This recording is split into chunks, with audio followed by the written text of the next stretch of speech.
rise to the challenge, ascending to claim their place amongst the elite. The journey to VCT EMEA has begun.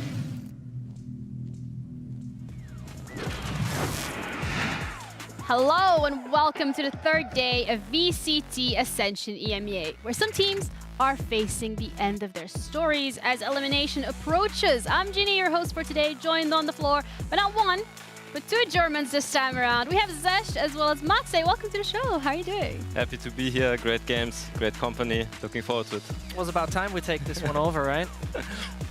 That's all you got to say? That's all I got to say. Okay, well, we're going to see how that's going to be playing out today because, for a little refresher, I know some of us, including myself, have the memory of a goldfish, and as we're halfway through the group stage, let's see at the format.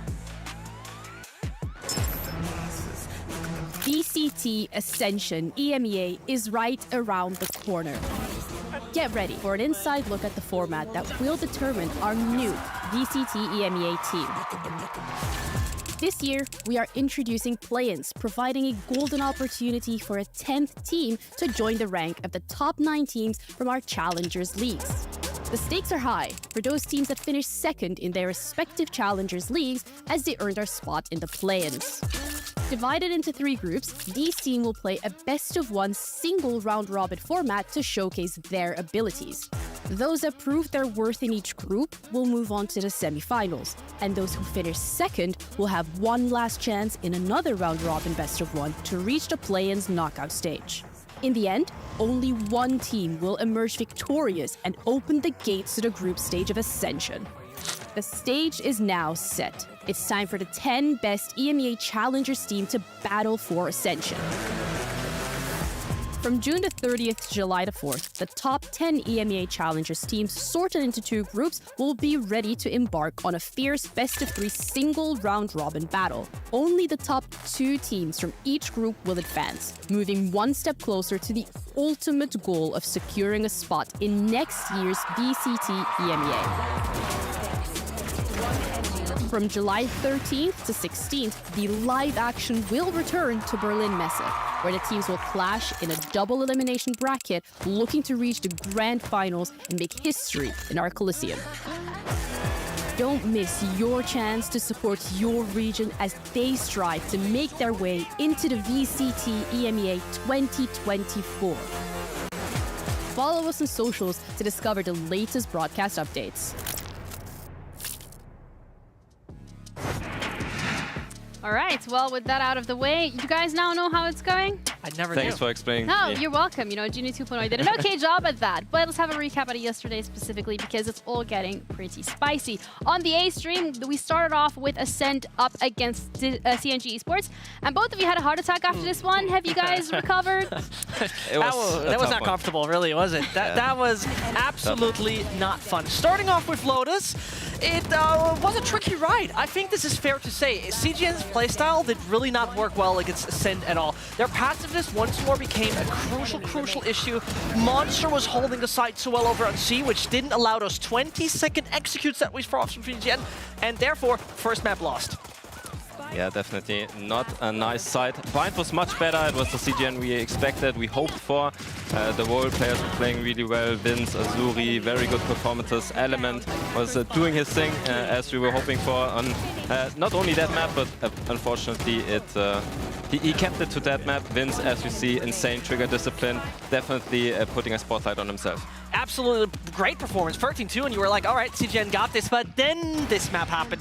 And the first half was going fine, but everything really started to crumble when we swapped sides. This composition was just not able to turn things around, particularly when we were seeing how they had to deal with that kind of defensive, monstrous performance of a side like Ascent. It could have been possible, but things just didn't align. The stars didn't go their way. Ascent played a really solid game in comparison to their first one that we've witnessed. How did they play? But that one is Obviously different. Yeah, then we saw Saw from the Portuguese region making their debut against Digital Athletics, and this one also went the distance. Definitely. On the first map, actually, it went pretty well for DA, apart from their controller and their Sentinel taking the majority of the first duels, which is a personal choice, I guess.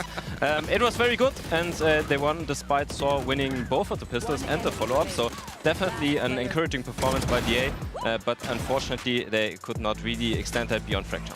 Yeah, usually winning 2 pistols gives you like an 80% win chance. Didn't work that way for the guys who saw, but this map most definitely did the difference. Tomasi showed us an entire spectrum of playing duelists. One of them was Neon, and that worked so well for them. They struggled in the beginning on their attacking side from time to time, but Tomasi is so damn annoying to play against. But it didn't look too great for a good chunk of the time. Only the last 2 rounds where they got multiple consecutives on the roll on the defense, where they finally got a fix on their retake, brought us to this. Haven. Definitely. In Haven, it went from bad to worse, you can say, for DA. Tomasi was still doing Tomasi things, and Fizzy showed us why he's leading many of the stats in the Portuguese region. Impressive. Yeah. Impressive indeed, but that was us on the A stream. We also had the B stream going on yesterday that covered Group B. The first match being the Polaris Classic, Focus up against Apex, and the second one was Gentlemates against Kase. Fortunately for us, even though we wouldn't have a chance to watch it, our casters, Derry and Ace, are ready to tune in and give us a little bit of an insight. How are you guys doing?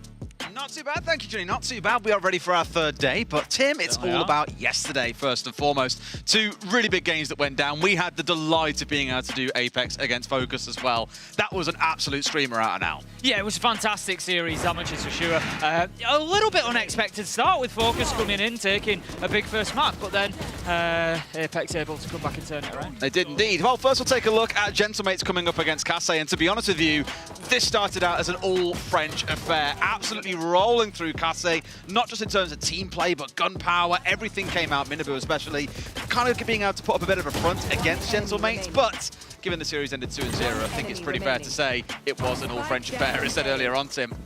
Yeah, absolutely. I watched it back this morning, and the way that they were playing it actually sort of reminded me, Gentlemates reminded me a little bit of Apex. They were happy to sort of give up the site, allow the spike to go down, and then they were just coming in with some absolutely killer retakes. The tank particularly just coming in time after time and getting those kills and really switching it up. And then obviously the second game of the day was Apex versus Focus, like we said. This one was incredible. Last time these teams have played each other, what, 6-7 times throughout the year. Apex has won every single time. The last time they played on Split, it was 13-2 to Apex. We came into this game, and not only did we see Focus come out on top, they came out 13-7. But sadly, they were reminded of the power of Apex as we went into maps 2 and 3, where they really turned up the heat. It'd be easy to go on about Keiko on the operator, of course, had some huge rounds, but I've got to give Mystic a shout. I said it yesterday, I'll say it again. Really impressed with his ability to just swing around, just go in, get the double, get the triple, all within 10-15 seconds when needed, and just turn things on its head. And I think we all learned Keiko needs to be kept off the op. Now that's that's not a choice, of course, that the other side has, but I think there was one round where he got put onto his ult instead of playing with the op, and that's when he was actually quiet. It's just so hard to stop him. We said it yesterday, for Apex, all 5 players are absolutely incredible. It doesn't matter if you shut down Keiko, there's 4 more there that are ready to shine. It's not often that you look at somebody getting an ultimate and think, oof, we get a breather. Not at all, but that's it, Jenny. Really exciting day yesterday. Can't wait to see what comes next. Absolutely. Thank you guys so much for the rundown. That was pretty good. We're going to be back to you guys shortly, but thanks for the input. All right, from our side of things, because we are now on that halfway mark of the groups, the standings are absolutely crucial to give us an insight in which games are the most important ones in terms of the elimination potential that they have. We're going to be starting off with Group B, Ascend topping it 2-0. The same thing for Gentlemates and Apex in their groups. Group B, Ascend is Group A, but Digital Athletics as well as Casa Esports. Yeah, a little sad. Yeah, they got a lot of experience. Great. I mean, experience is definitely getting you in VCT, right? Instantly, in 2023. I'll have 2 experience. Yeah, please be paid in experience. Most importantly, I think Digital Athletics is the most underwhelming of all the storylines. Surely they've been built together very, very late on. Didn't have the best regular season, but already being 0-2, that's a rough one because Turkey looked overall really great this year. I think they needed more time, simply. Yeah, absolutely. Unfortunately, that's not the time they have, but it does put a highlight on Focus as well. They're currently 0-1. This game is going to matter a lot. And alongside CGN, they are in a little bit of that danger zone because, no? What is danger? What is danger? There we go. That is danger. Okay, first of all, we call it opportunity zone. Opportunity zone for CGN. We have an opportunity. So the right zone side is opportunity. Can one of you zone. pretend not to be German for the rest of the day? What are you asking from us here? Come on, which one? Which one? You choose. I think CGN is really interesting because they got their mandatory loss out of the way. They need that to run on full power. And honestly, it's fine against Ascent. They just win out, and in the playoffs, it's gonna be a sweep for sure. Absolutely. Sure, yeah, you guys really are on that copium. Respectable. Focus, though. All right, Focus. They went up against Apex. I mean, this is time and time again. Des and Ace have already mentioned it. They played each other 7 to 8 times. Continuously goes in favor of Apex, but they still have Gentlemates to go up against. That's a scary one indeed. It is a scary one indeed, but overall I think it's doable. What's most important out wide is the danger zone, because right now the top 2 teams are basically defining Group B with both 2-0 Gentlemen and Apex, meaning Focus need to pick up this one to not only have an 0-2, but also in a direct comparison to win against the so-called French affair. And they definitely want to be the driver's seat for that one, I can tell you that. Yeah, CGN currently sitting at a 3rd. They still have that opportunity to get that 2nd spot, but we'll see about that, all right? No promises. You can't do that. I promise they will. Do you want to like bet on it, maybe? What do you want to bet? What is it? If CGN loses today, you're gonna have to wear a little extension. Yeah, you get like a ponytail. But that's only making him prettier. That's not much of a. I don't think you could do much to make him prettier. But all right. That's a different story. In the spirit of transparency, but also to make sure that we can have a cross-reference point in our analysts and their rankings, we asked the teams to rank other teams in this competition in terms of which one is S tier. And the results, well, very, very shocking. They all went for Apex. Surprise! Well, I'm not really sure. This person has watched too many Deep Months highlights reels, I think. Honestly, I mean, someone was reading ACS sheets there and was simply believing in that all-Turkish aim. I don't know which team that was. Overall, one team said everyone is great. Thank you very much for that sportsmanship. But I think it's not a big surprise, right? Everyone was thinking Apex is the best team that we have here. All those players are insanely experienced, maybe outside of Kiko. They have an insane coaching staff working around them. It's not too much of a surprise, really. And I think also that what Ascent mentioned is fair. Yes, for sure. Ascent showed us that they can peak very high. Yeah. They need to show me more consistency, but for Apex, they have definitely confirmed that with their performances. All right, consistency needs to be coming out from Ascent, but in general, Apex, we have put them as well in the S tier, so I think that is not really a surprise coming into this. But as we said, some of these games carry a very heavy weight in terms of elimination, knocking on the doors for some of these teams. We're going to be covering that game, first of all, here on the A stream, and that is going to be Focus up against Gentlemates. We already said it, Focus losing against Apex. That's kind of expected, but against Gentlemates, securing that win will be absolutely crucial. Then the second game on the A stream will be Kase against Falcons. Just reiterating, seeing what Falcons are able to do with Kase this time around have not really shown us what we're expecting. If you're more interested in looking at Saw up against CGN Esports, I know you two are a very big fan of that one. That will be covered on the B stream, and the second game on the B stream will be Ascent against Desire.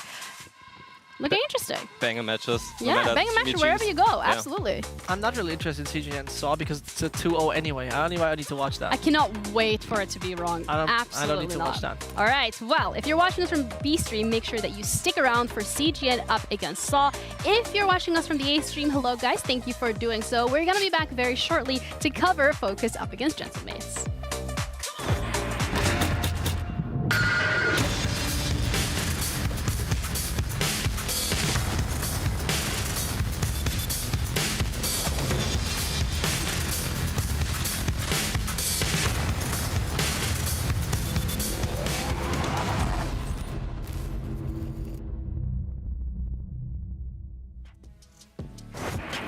Hello and welcome back to VCT EMEA Ascension, the first match of today. We'll be here on the A stream, Focus against Gentlemates, the elimination match, to say the least. Oh, I mean, it is very much important for Focus to pick this one up very, very swiftly, right? And most importantly, they have started off so well against Apex. I mean, from all the playing teams, I think this is like one of the most convincing ones right here. And the great part for me also about this particular roster is that everyone performs decently, right? Usually you have like a team where everyone has 220, 230 ACS, and there's one on 150. This team is overall the board. Everyone can perform so well. And I think if I had to highlight something, it's the calling and the cohesion. They feel like a real team. They don't have a standout star performer, but they've been really doing very well. Unfortunately, continuing the habit of losing to Apex, but maybe it can do better against the mates. I mean, every team He's got that habit at this point. Apex is undefeated. We're going to see whether or not someone is going to break that curse. But as of now, that is not the case. However, when we're looking at Focus, one of the things that really does come through from this roster is their individual play. As you said it themselves, a lot of talent and a lot of clutches. So let's take a look at what they cooked for us in the last few matches. Riazzi tips in, jumps in, gives a little bit in the conversation. Your boy Lotus, though, the headshot king, has come up with 3. Can he get a 4th, perhaps? Yes, he can! Yes! Your boy Lotus! Finds 2 more, and it's all down to Yugi, who's got to do what he can to get in. Will he find the right spot? Looks for his man, finds 1, and finds the last! Apex, they come around the backside and they find the kills, all up to Lewis. He needs to be the headshot machine. We know he's capable of here, and maybe he might be. One more to find. It's Kilo playing from the top and trying to be the one wearing the crown. The best in the duelist game. KPZ, okay, finds one back, looks for more. Oh my god, he's going to take the whole goddamn bunch. All right, Taza made it on today's stream. Yay, but all in all, it does really highlight what we can be expecting from Focus individually with those clutches, and Yugi being a very big part of it. For sure, Yugi has been doing great. He will have to do even greater against the opposition of Takas. Yeah. But I'm sure he can rise to that level, rise to that challenge if need be. I think everyone agreed within talent that Takas is that one man who should not have been released from any VCT team previously and now has to play here. This guy is a menace. He's built differently. He is absolutely built differently. Tom said it time and time again that anyone even let him leave a team is ridiculous. Now within Gentlemates, the so-called black sheeps themselves, the leftovers over the French scene, have brought a talent to light that is like no other within this competition. And Yugi, on the other hand, I think we highlighted time and time again to be a great player, to be a good player, but he has to be better. But his counterpart, he's the menace. He is the French Revolution within this kind of competition. I also feel like if you look at these stats, it's teamwork building on that. Of course, he's the one executing it. He's the individual performer, but I feel like really that teamwork gets him where he is right now. Yeah, and teamwork from Gentlemates has also been incredible. This roster specifically, you said it yourself, Vincent, a little bit of those black sheep, but all in all, when we're looking at their performance and their cohesion, they're really scary at the moment. I mean, once more, this roster should have never really existed. Built a few weeks before even the French League started. But this is just a different beast. Overall, Gentlemates, as we see on the statistical page, are absolute machines. Takas, as mentioned, leading the charge here for this team, but it's not like anyone is falling short. Sure, we could be saying Whalers in 160, Bayas in 172. Just letting everyone know, Bayas in the first game we had was an absolute crazy player, doing so many amazing things with his Sova. So now we are left with, I think, one of the strongest teams that we have at the moment. For sure. And I mean, it's hard to find kills on a server if Takas is also there. It's impossible. And Nathan also tends to go first a lot or set up Takas. So I can't blame Whalers or Beas for not finding as many kills. All right, well, when we're looking at the roster in general, you said it yourself, like the first game, especially for Gentlemates, like Beas had the biggest backpack we have ever seen. So is those individual performances also coming up and showing off and giving the team an opportunity to pop off? But you actually mentioned this earlier today, where Natang, one of the players that is so good at setting up the rest of the team to make sure that success continuously shows up. Especially Takas. And what I want you to look at here is how often Nathan actually goes first, so Takas doesn't have to. In this situation, first 2 clips, Takas can play the attack operator without his team sacrificing him being the spearhead because they have Natang and he's playing so selflessly. On this map, Natang was 1 in 9 in opening duels, but it enabled Takas to clean up all these rounds, to get a lot of multi-kills, and as you can see in the later clips in this segment, Natang is super selfless on the race, double satchel in. We have a second clip where he does the same with the ultimate, and it's always Takas following him, cleaning up at least 1, if not 2 or 3 kills. And that's what makes the mates so dangerous on attack if they choose to play that double duelist. That is very much true, and now you could pretty much come up with the point and be like, the Natonk is a miserable player then, right? He's always dying He's first. not. Where does he even find kills? Against Kase, second best player on the server. Surely he dies often quiet early as the first player, but most importantly, this is all supported by a man like Takas, finding double kills, triple kills all over the place. In that game versus Kase, man got nothing else than 10 2Ks over the course of the entire game. There's so much process behind it where you look like, oh, Natank bad, Takas good, but it's much more than that. It is much more than that. And on the map we just saw Split.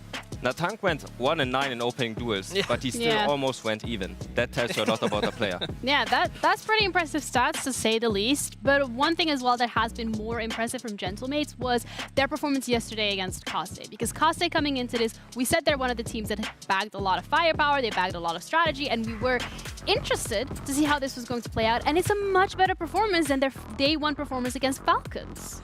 It very much is. I mean, particularly the interesting part about the guys of Gentlemates is that Lotus. It's a very dominant performance. They have this little twist in their composition where they now have added Phoenix to it, which is unusual. Okay. But He fills the same role as the Raze did on Split. He goes first so Takas doesn't have to and opens up Takas to be the second and to clean up the rounds, to play the mid rounds where he can shine. He can use his talent for more than simply being the first death for his team.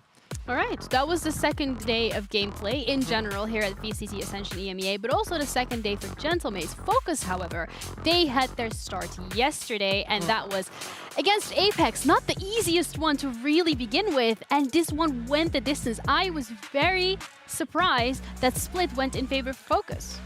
I think it is once more one of those instances where also the map veto didn't come in their favor, right? They were forced on basically their two worst maps in form of Lotus and Pearl, both over the course of the season, lost more than one, particularly showing weaknesses both on attack, on defense, on their respective maps. It's just not ideal, and I think this is one of the big weaknesses that Gentlemates can abuse against Focus.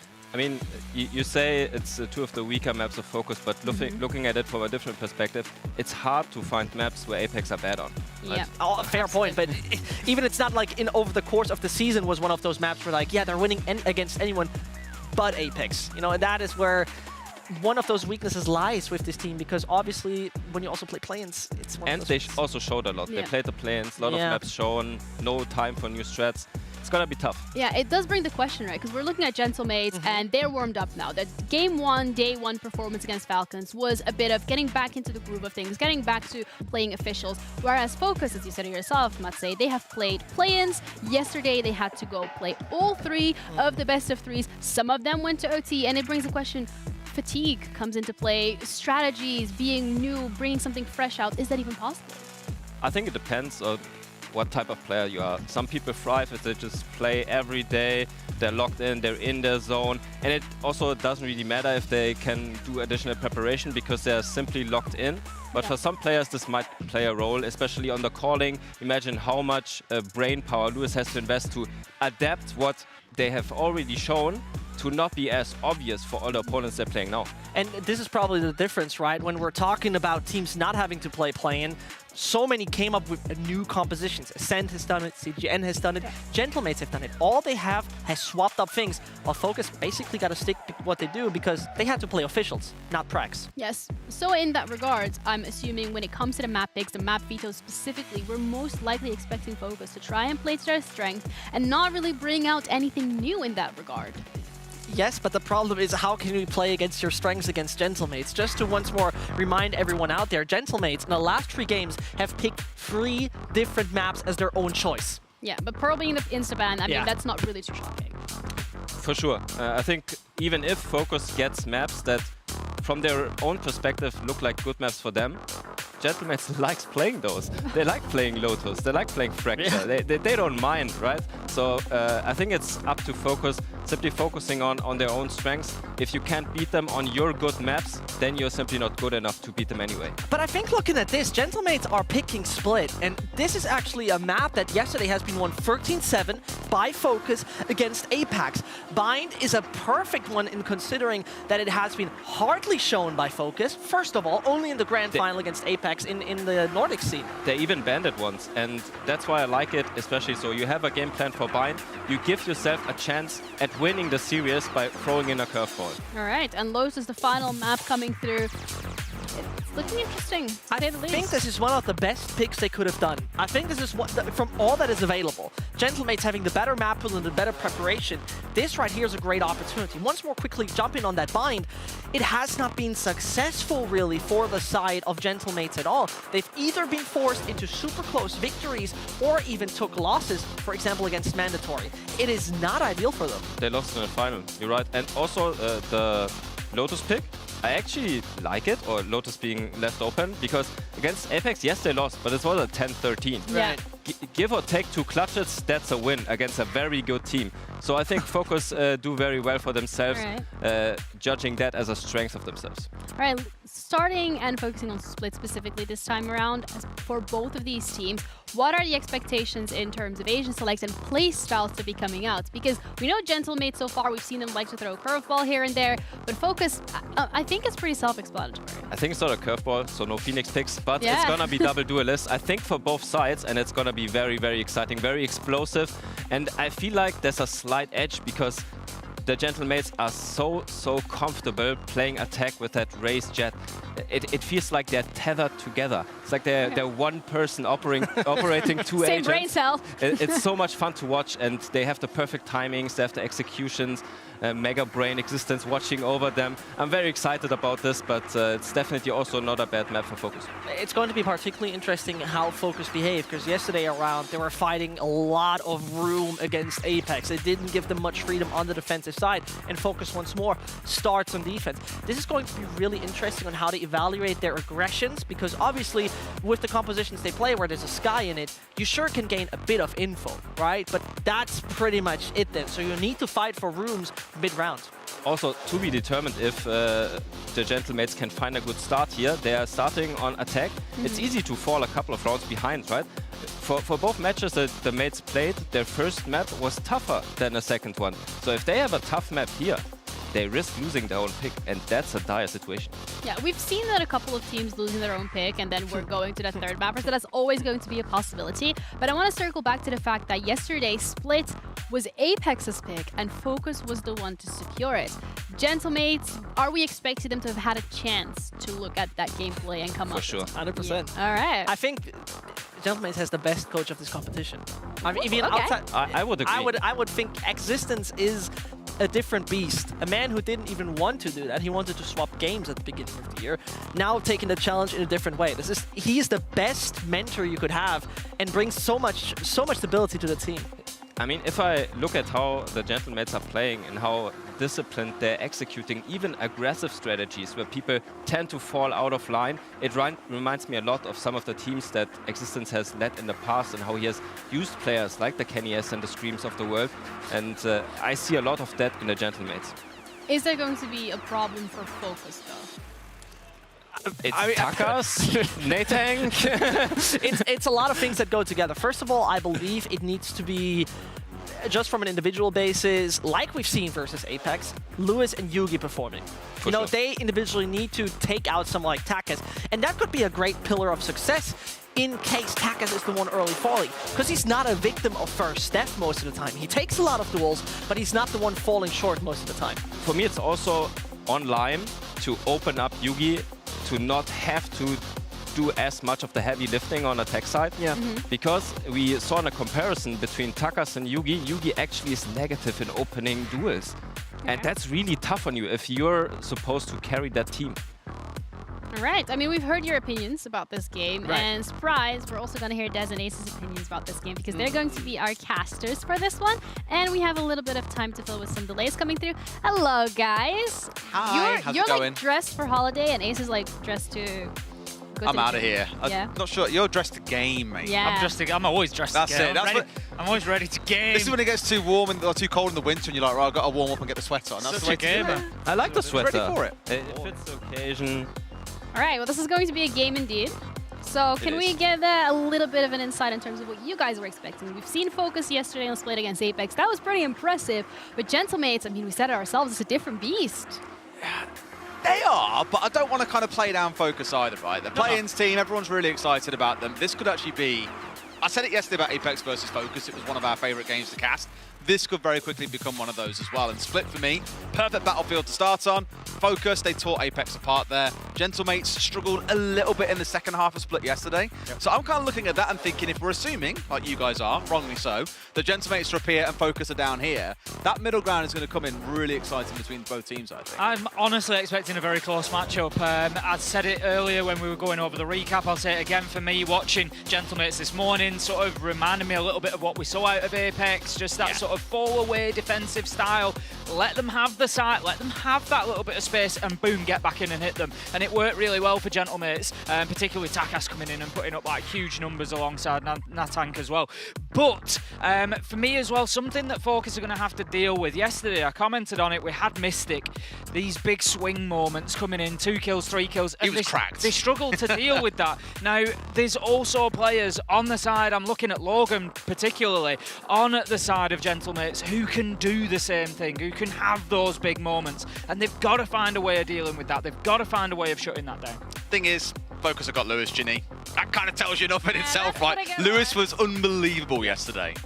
Lewis definitely one of the players to watch. Also very good on the pistols, and I think the pistols is one of the crucial points here because both Focus and the mates have won both pistols in their split matches. So I'm very curious how that's going to play out, if we're gonna see some sheriffs.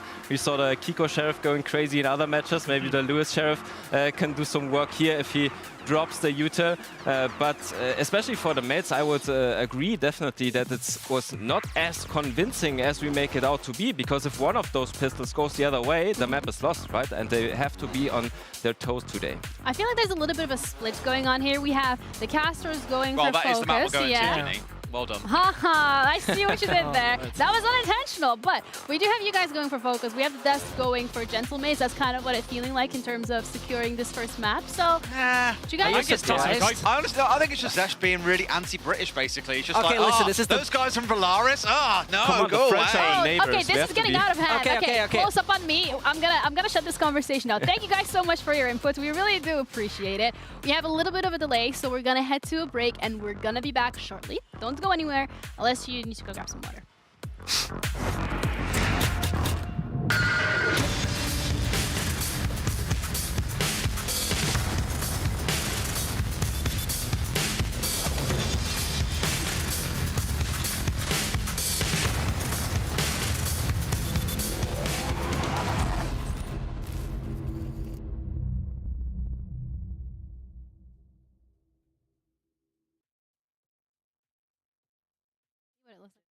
It's like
back to VCT Ascension EMEA. Thank you guys so much for sticking around with us. I hope you're staying hydrated because that is very important. We're gonna be heading into Agents like very shortly. But before we do so, I'm gonna ask you guys to really oh no. What is that? Nothing. Why are you holding a picture of Des? He just likes. I was typing. Really? I was typing average British men. Oh, okay. I mean, your face didn't show up? No, I did not just witness that happen. Anyway, so I want to really solidify in this terms of the champions, the agents that these teams like to pick. We said that Phoenix might not be the case. Is there a specific reason why we're not expecting it? Yeah, I think the double dive is just very strong on split, and especially with the mates leaning towards a double controller, I think I would even, in terms of agents they are playing versus the comp of the opposing team, I would give the edge actually to Focus, because they're playing a double sentinel, and I like double sentinel against double dive more than the double controller, because sometimes double controller, especially with the Astra, is too slow. Yeah, as you say that, we also see double duelist for both. Okay, so I see your point with the double Sentinel, but I think Sage is still up for debate how Sentinel-esque she is. Of You course, can ask Benny. You can, sure, I'll ask Benny. Favorite compositions of the world, but most importantly, I see your point. Particularly the mid-control Gentlemates often take might be very well contested by the Focus side, right? As you mentioned, For sure. Wall, Slorp, all those things will not make it that easy for finding such early duels as we've witnessed with Natonk as well as Takas. Also the Omen having a great tool for contesting for that middle, compared to, say, the Astra or Viper is all a bit slower. But mostly important, I think, as we've mentioned, that Omen is on the defense side, that B main anchor, right? One way that thing out, and how do you want to get out of it? Gentlemen, if you don't miss it.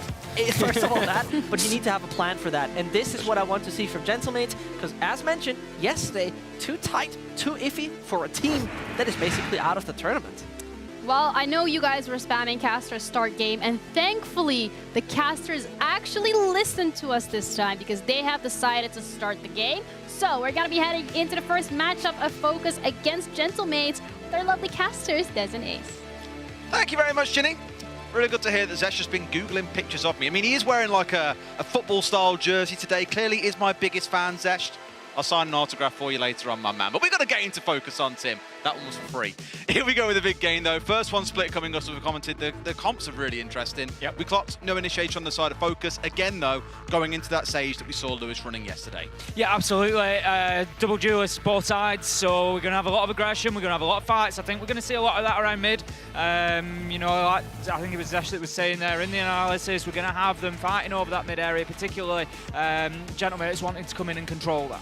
Definitely. The lack of flashes means you probably will see that Sage being a big centre part of it. I can think of the weirdly awkward walls that we had placed down mid-stairs yesterday, for example, that forced some really kind of back and forth fights. We had it up in Heaven, for example, out towards site. I still love that wall. Oh, it was incredible. There's a lot of fun to be had with this composition. I'm just nervous that Gentlemates may just try and roll over them, but as the desk acknowledged, that may be why we are seeing two Sentinels coming out. But easiest way to figure it out is to get into the game itself. Here we go. Focus starting on the defense with Gentlemates on the attack. Straight up mid look, pretty fast. A lot of immediate pressure going towards middle there, just as we expected, really. A lot of the fights likely to be going in that area. The defenders have actually pushed up, though, and Line managed to pick an opening kill, so that is a good start there, and just going to give them that early advantage. Really good by Gentlemates, though, to acknowledge that they've pushed up and they'd sacrificed space, therefore they took control of site. And the problem now is that they're trying to get a pinch, and these three are holding inside a garage whilst they wait for the support to come over from the A site. But, again, beautiful play by Gentlemates to read into that, pushed aggressively into the would-be flanker, and are now charging towards A. So 3 players are focused. Sure, you found the 1 kill, but you are, for all intents and purposes, not really part of this round. Waddle just having to use the cyber cage to try and kind of get out of there, but he'd already been cut off by Natonk, who moves it through, gets the kill, and that gives them the A site, able to get that put down, and now it's a retake for Focus. They have just absolutely masterminded this first round, Gentlemates. Really, really smart play. And now for the remaining 3 players that finally get involved in the round, it is trying to retake. It is playing into smokes. It isn't looking pretty, Tim. No, absolutely not. They're going to be sort of waiting for that utility to dissipate. The Jet is going to dash in and just try and take a little bit of ground, but no, Natan Kabeas are both ready. There's the kill from Logan, and it is a big start for Gentlemates. Like you say, just played them there, got out to B, made a bit of noise, saw the opportunity, put the pressure on Waddle. I love Natank's movement to get that kill onto Waddle as he tried to rotate through sight, and it just gave them everything they needed. And just a reminder of the stakes of this game as well. If Focus lose here against Gentlemates, they're done. They can't win the head-to-head against Apex. They can't win it against Gentlemates, who will already be at 3-0. This game is a big deal. They don't win here, they're done already on only their second game of Ascension. Yeah, it's do or die. It's now or never. They're going to have a little bit of pressure from the attackers, Gentlemates, over towards that B side, just looking to take that little bit of map control, but the smoke is going to hold them back for the time being. So they just make a bit of noise while everybody else stacks up towards A, and they are ready to go over that side. And I love how aggressively they pushed it out. It's the second round in a row that Focus have really gone to push in towards the spawn side of Gentlemates, which really should force the French side over towards the A site. And that's where they've had things like the Cypher sat there waiting, ready, but at this point, arguably they've over-indexed and invested too much towards mid and B itself, so once again, they don't have site control. No, we're going to have There's an Lewis. opening kill. Lewis managing to pick up Takas could be a big one. And EMEA have got themselves into sight now. Spark is going to be delivered as well, so there's potential for this plant to go down, but just waiting in and around, trying to sort of push in towards heaven, out of there now of Focus been forced, and they're just looking to wait and bide their time, get that information, intel coming in. Finding what they can, and obviously realising there's no one near backside. It's a full retake coming in from spawn side. Flipping rolls here as well. Logan's up nice and close, and obviously the battle here is you are pushing into rifles. It is not a pretty position for Focus to be in, and this round looks to be done and dusted already, Tim. It certainly does. Logan with another. Will he find his third? Nice. No! Going to be shut down by Lime, but it's probably too little too late. Still difficult here to but Lime manages to get it. Brings it back to a 1v1 effectively as Beaz does get the trade, but as you say, you can hear that beeping just getting tighter and tighter. Lewis finds the kill. Lewis, run! That's going to be that. Manages to grab the gun. And he got it. And managed to get out of range of the spike as well. Beautiful stuff. Lime almost popping off there, and we didn't really speak about him too much on the desk earlier on. Yeah, or coming into the intro of this game, at least, he was the second part of that double duelist setup. And it was Lewis's name that we were celebrating a lot yesterday on the stage, but we can't ignore, yes, Lime is playing in that second duelist role. He has to deliver as well, and so far he's going good at 4-2. Yeah, we've already got the showstopper online for Lime as well. Likely to be held on to, I think, for a little bit, but certainly giving them an advantage here as they push forward into this round. M8 are going to be paying a lot of attention straight out towards that A site. It's been the focus so far in both rounds, but Lime is able to bring that ult online, immediately decided to go for the aggressive approach with that utility and gets a nice opener on the showstopper. I thought he might hold it for later in the round, but ideally if you're getting your ult online this early, you want to bring it out so you can get a second, maybe third charge online in this half, but bringing it out immediately to clear ground, giving the team a good angle forwards is definitely not a bad shout on the aggression. Obviously now he's dipped all the way back towards backside. They've got that entry, and now they know that really it falls onto Gentlemates to be the one that have to make a decision to figure out how they're going to play this round and man down. Trailblazers are going in and just feeding that information, gets shot out, but the Jet now knows that they're coming to a challenge on this tight angle. Can Takas win the fight? Going to be going directly up against Yugi. We see the Astra smoke just come down to block that line off, and it just allows the Jet to push around to the top of site. Waddle's in a tough position here. Yes. Isolated for now, at least a couple of them hanging around backside as well. Focus are in a good spot to be able to capitalise. Lime, unsurprisingly, steps up and carries on how he finished off in the last round. I think he's aware about Waddle up super close here. It's kind of a 2v1, but then from the side they swing. Bears and Whalers getting involved, picking up a couple of kills. Takas another.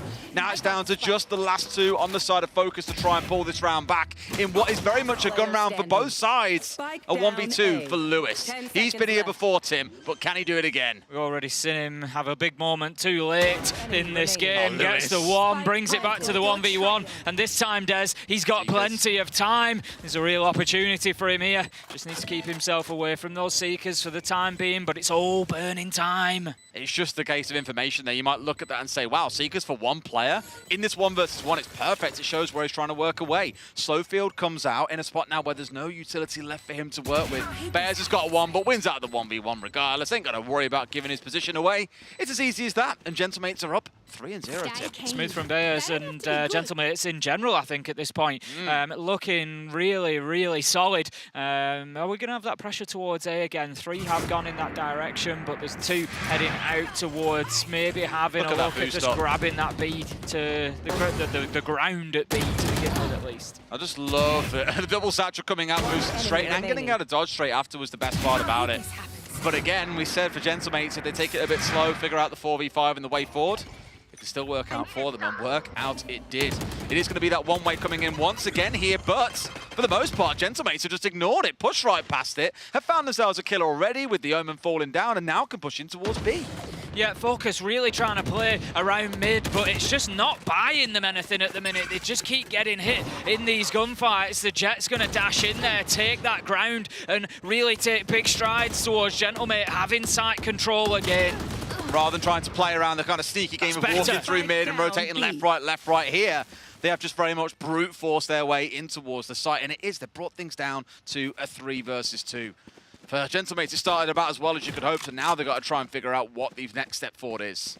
This is it. Focus playing in the mid there as the defenders. It gives them the shortest route to either side, so they can play reactively depending what Gentlemates are doing, but they've got to be winning those gunfights on the flank, and that's exactly what they've done this time. Now then, we're going to have Waddle and Yugi, I think it is, yep, just trying to move around onto the rear side of B here and put some pressure on to Gentlemate. They're just waiting to see what comes next. You know, Gentlemates, they know they've got the spike. They know they're in numbers advantage. The last thing they want to do is swing into a 1v2 and lose and get brought down to a 2 versus 2. So wait for them to see what happens next. They now know the spike has gone down on B, which must mean these 2 players are both committed there. Lewis can drop a Sage Wall across heaven just in case. And Logan, this is what I was nervous about.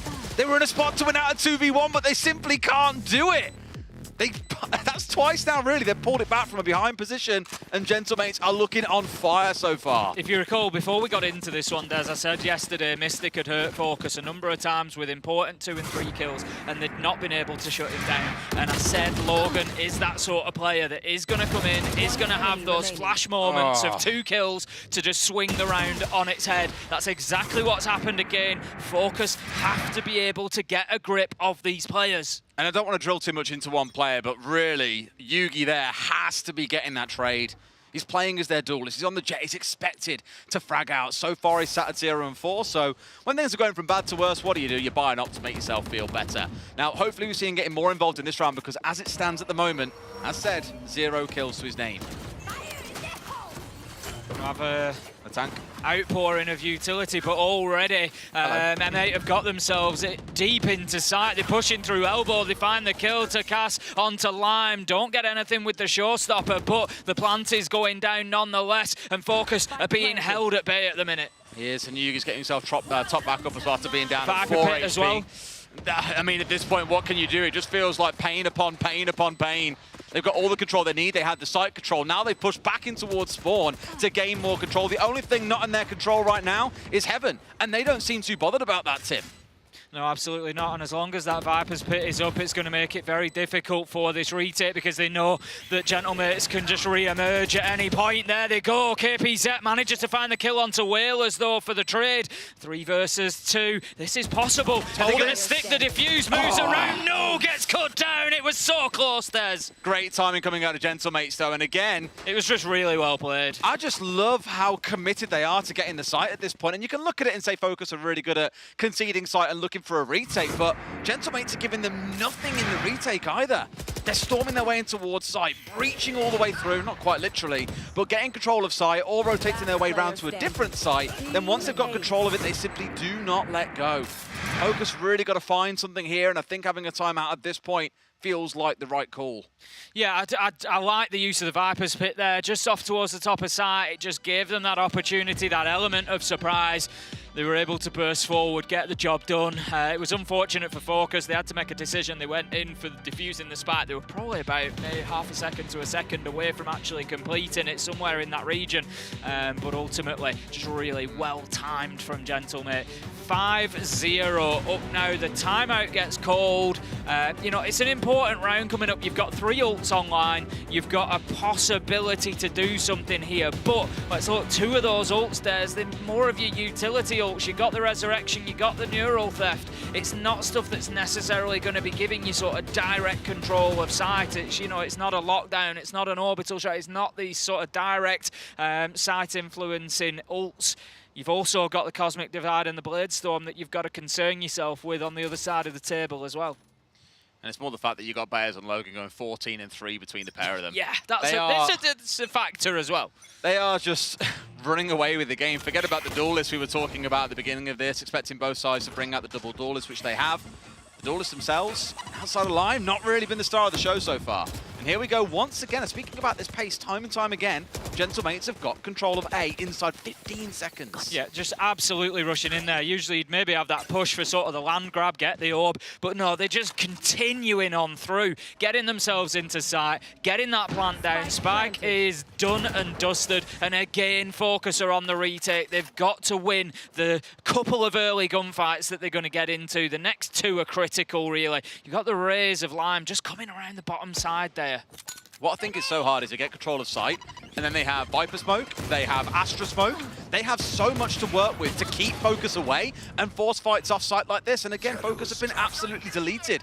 And I think we have to kind of go back to the agent draft as well, the agent select, and look again at the comp coming out from Focus. No initiation on side, nothing to slow down Gentlemates from just charging in time and time again. They've no idea that Takas is lurking in behind, gets a double, and that is going to be another round closed out for Gentlemates, and they are just having it all their way at the minute. And the painful thing is, normally a team will bring out something a bit different after a timeout. For Focus, it was same story, same outcome, right? And again, I'll go back to that point I was touching on just before that round came to a close. With the comp they've got, there's not a lot of hard denial in terms of flashes that will force you back. Sure, there's a Sage Wall that can come out, but you have to be in the right place at the right time to get it down to stop them. And maybe you're looking towards line, maybe towards Waddle and saying, hey, you guys also have got some tools that can do the job here. But just the pace coming out of Gentlemates is just making it impossible. This is the first time that we're really seeing Gentlemates play for mid-des. They're going to go through there. They get themselves an opener with the Blade Barrier, create a lot of space. Takas gets another, and all of a sudden we're in a 5v3. And we haven't seen that out of them yet. Focus maybe a little bit unprepared for that push into mid. It's again giving life to exactly what I've just said. The wall isn't a hard stop. They breach through it rapido, they get through, charge on into heaven and on towards sight. And now once again, Focus, all of them scattered over towards air, just like, what do we do? This is it's not even a gap at this point, Tim. It's the Grand Canyon between these two teams. It really is. Focus maybe just thinking, let's keep ourselves out of the way. We've got a few good weapons on side at least. You know, let's keep hold of those. They pretty much know that this round is done. Well, they've got to save as well because they're flat out broke. Yeah, exactly that. They've just got no option. Yugi brought the op before and lost it. Now has got it again and doesn't want to concede it too soon, so they'd rather just hold on to it at this stage. It'll be extra pain if they do end up losing it out, but I imagine that Focus will not be looking for any kind of engagement against Gentlemates. And as said, it's kind of an unofficial timeout too. They've already had that timeout after round 5. It did nothing for them. Here they're looking to take one again in a very passive way just to figure out what the hell needs to change because, again, with no initiators, they can't slow down this push coming in from Gentlemates. Nope, and that's a choice that we may well be looking back on at the end of this game, Des. We will see how it proceeds, but at the minute, Gentlemate are absolutely running rampant at the minute. Okay, now, KP's at weapon. He's rolling out the Judge. That could be a plan. If you know they're coming at you hard and fast, you want to play close range, just pop a few shotgun shells in and see what happens. Maybe that's a go-to selected choice. I'm aware he's broke, so it could just be, hey, it's probably one of the best things I can buy with what I've got in the bank right now. This is a really weird half by round where they've managed to save a couple of guns, but are still broke on 2 of their operators. Early map control taken by Gentlemates there, get themselves straight into Garage, get that one controlled, and then they can start thinking about the push forward onto site. They're just probing mid. They know that there's nobody playing in there at the minute, I think, and they're just, you know, trying to get a feel for how many are going to be on site. It's almost uncharacteristic of Gentlemates as well. Almost kind of thinking, you know what? Feel sorry for the poor guys. Give them a little bit of breathing room. See what comes next. Just daring anyone to take action, to step forward, but Focus are having none of it. You've got Yugi posted up. Got Dog on side, they've got Flash to play with, they're going to charge in here. And at this point they know it's coming as well. Fires in through the cage and finds Takas. Beautiful start from Yugi there, but they're going to need to find more. The rotation is going to come through mid, and we can see that Focus have got themselves all over onto B. No, 2 left over on A. They're not doing too badly at controlling the map in this round, and they're just going to make that rotation. I think with the lack of activity coming in at B now, they've read into that. Left. The utility's going out. The smoke is going to prevent the push into A as well, and this is looking better from Focus. It's a good read, though, because Yugi's rotated over and they know what's going on, but the Cosmic Divide is on side to play with. Doesn't stop Yugi finding the tank though as well. Lime another, and there's KPZ ringing out on site with the judge that we mentioned earlier on. It's going to be a flawless round from Focus. I think I saw that one coming, Tim. No, I don't think so. I like that round from Focus. They were very mobile between the two sides. We, saw a couple of them having to move over to B just to support holding off that push. But then there was a great Omen smoke that came in. You can just see it on the minimap there, just in front of us there as it turned around. And that smoke just really made that push forward difficult. Even with the Cosmic Divide going up, they were already on the far side of it. So well played from Focus. And like that, Yugi is on the board. I know got a couple in that round, a couple in the one prior as well, but a couple of rounds can really change fortunes here. And there's Yugi again now. That's a play you wouldn't expect to see given how the game has been going. Comes top ramp, finds himself a freebie. Taka's taking a fair bit of chip as well, as once again you hear that op firing off in the distance. Yugi's looking for whatever he can find. Not going to be doesn't quite see the feet, I don't think. Isn't going to reveal his position. Waddle just dipping back into sight for the time being. He knows he's the sole agent holding them out of B. Cybercage goes out, and that's going to be the call to the rest of his team to say, look, I've got a couple over here on B, but for the time being, Focus, they're just going to hold their positions. They push through middle a little bit behind the Sage wall, but otherwise 2 remain out on A. And I think Waddle's going to be calling at this point to say, look, there's no more pressure here on B. It's going to be moving towards A side. That's exactly where it's going. Absolutely 100% too. They had the little one-way going up, so they could have seen them walk through, as you say, but slightly missed. But once that cage went up, I think it was okay, 2 of us alone with Spike in hand. A little bit risky. Let's go and join up where we've at least got some form of control, which is over towards the A site. Yugi's in a good spot, immediately smoked out though as it comes to the back of it. Lime spins on a dime, brings down Takas with the ultimate as well. Yugi's there ready and posted, and they have no idea what they're walking into. It's an easy closeout for Focus.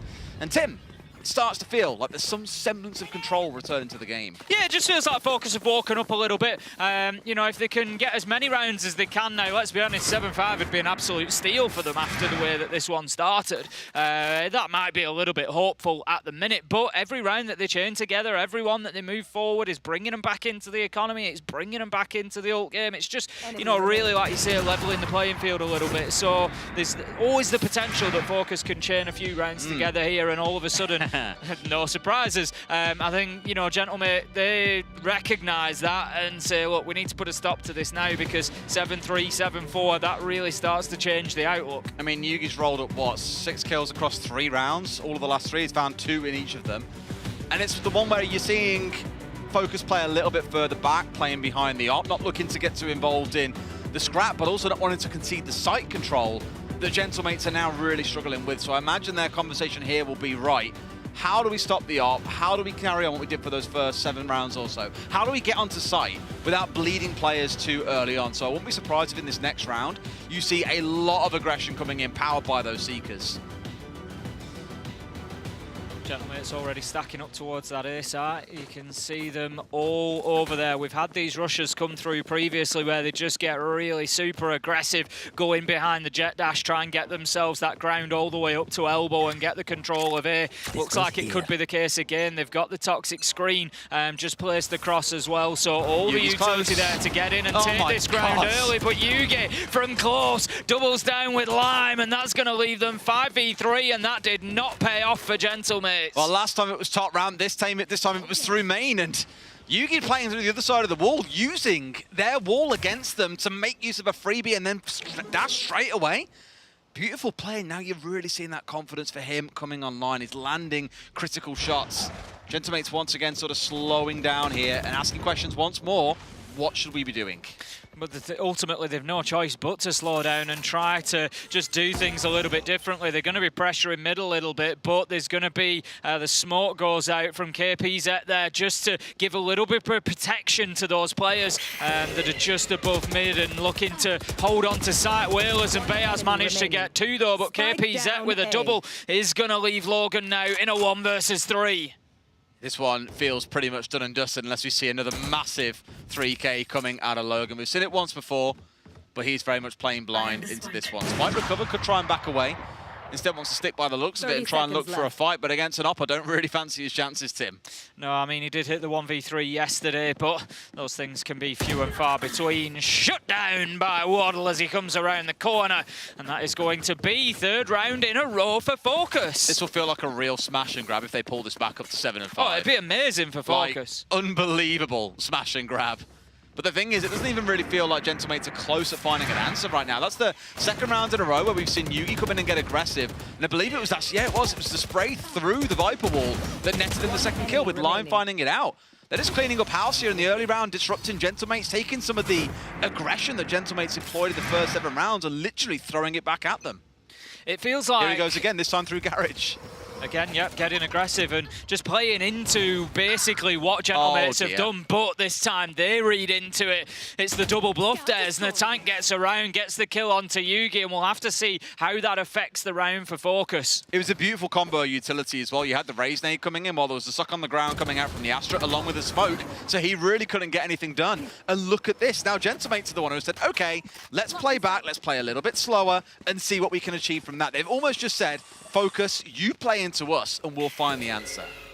Smoke's brought out to get that spark onto site. That's going to go down as Whalers is planting. Very Logan good. and Takas find 1 apiece, close out the round, and that was better from Gentlemates. Instead of, I think, rushing into that aggression, knowing that Yugi had punished them on it previously, they played for it. Look at the combo utility here. The suck's down, you've got the Raise nade over it as well. Force him out.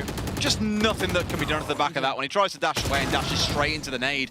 It's either stay in the suck and get shot or dash away into the nade, and obviously he chose to do the latter. I didn't choose to. Didn't really have much choice about it, to be honest.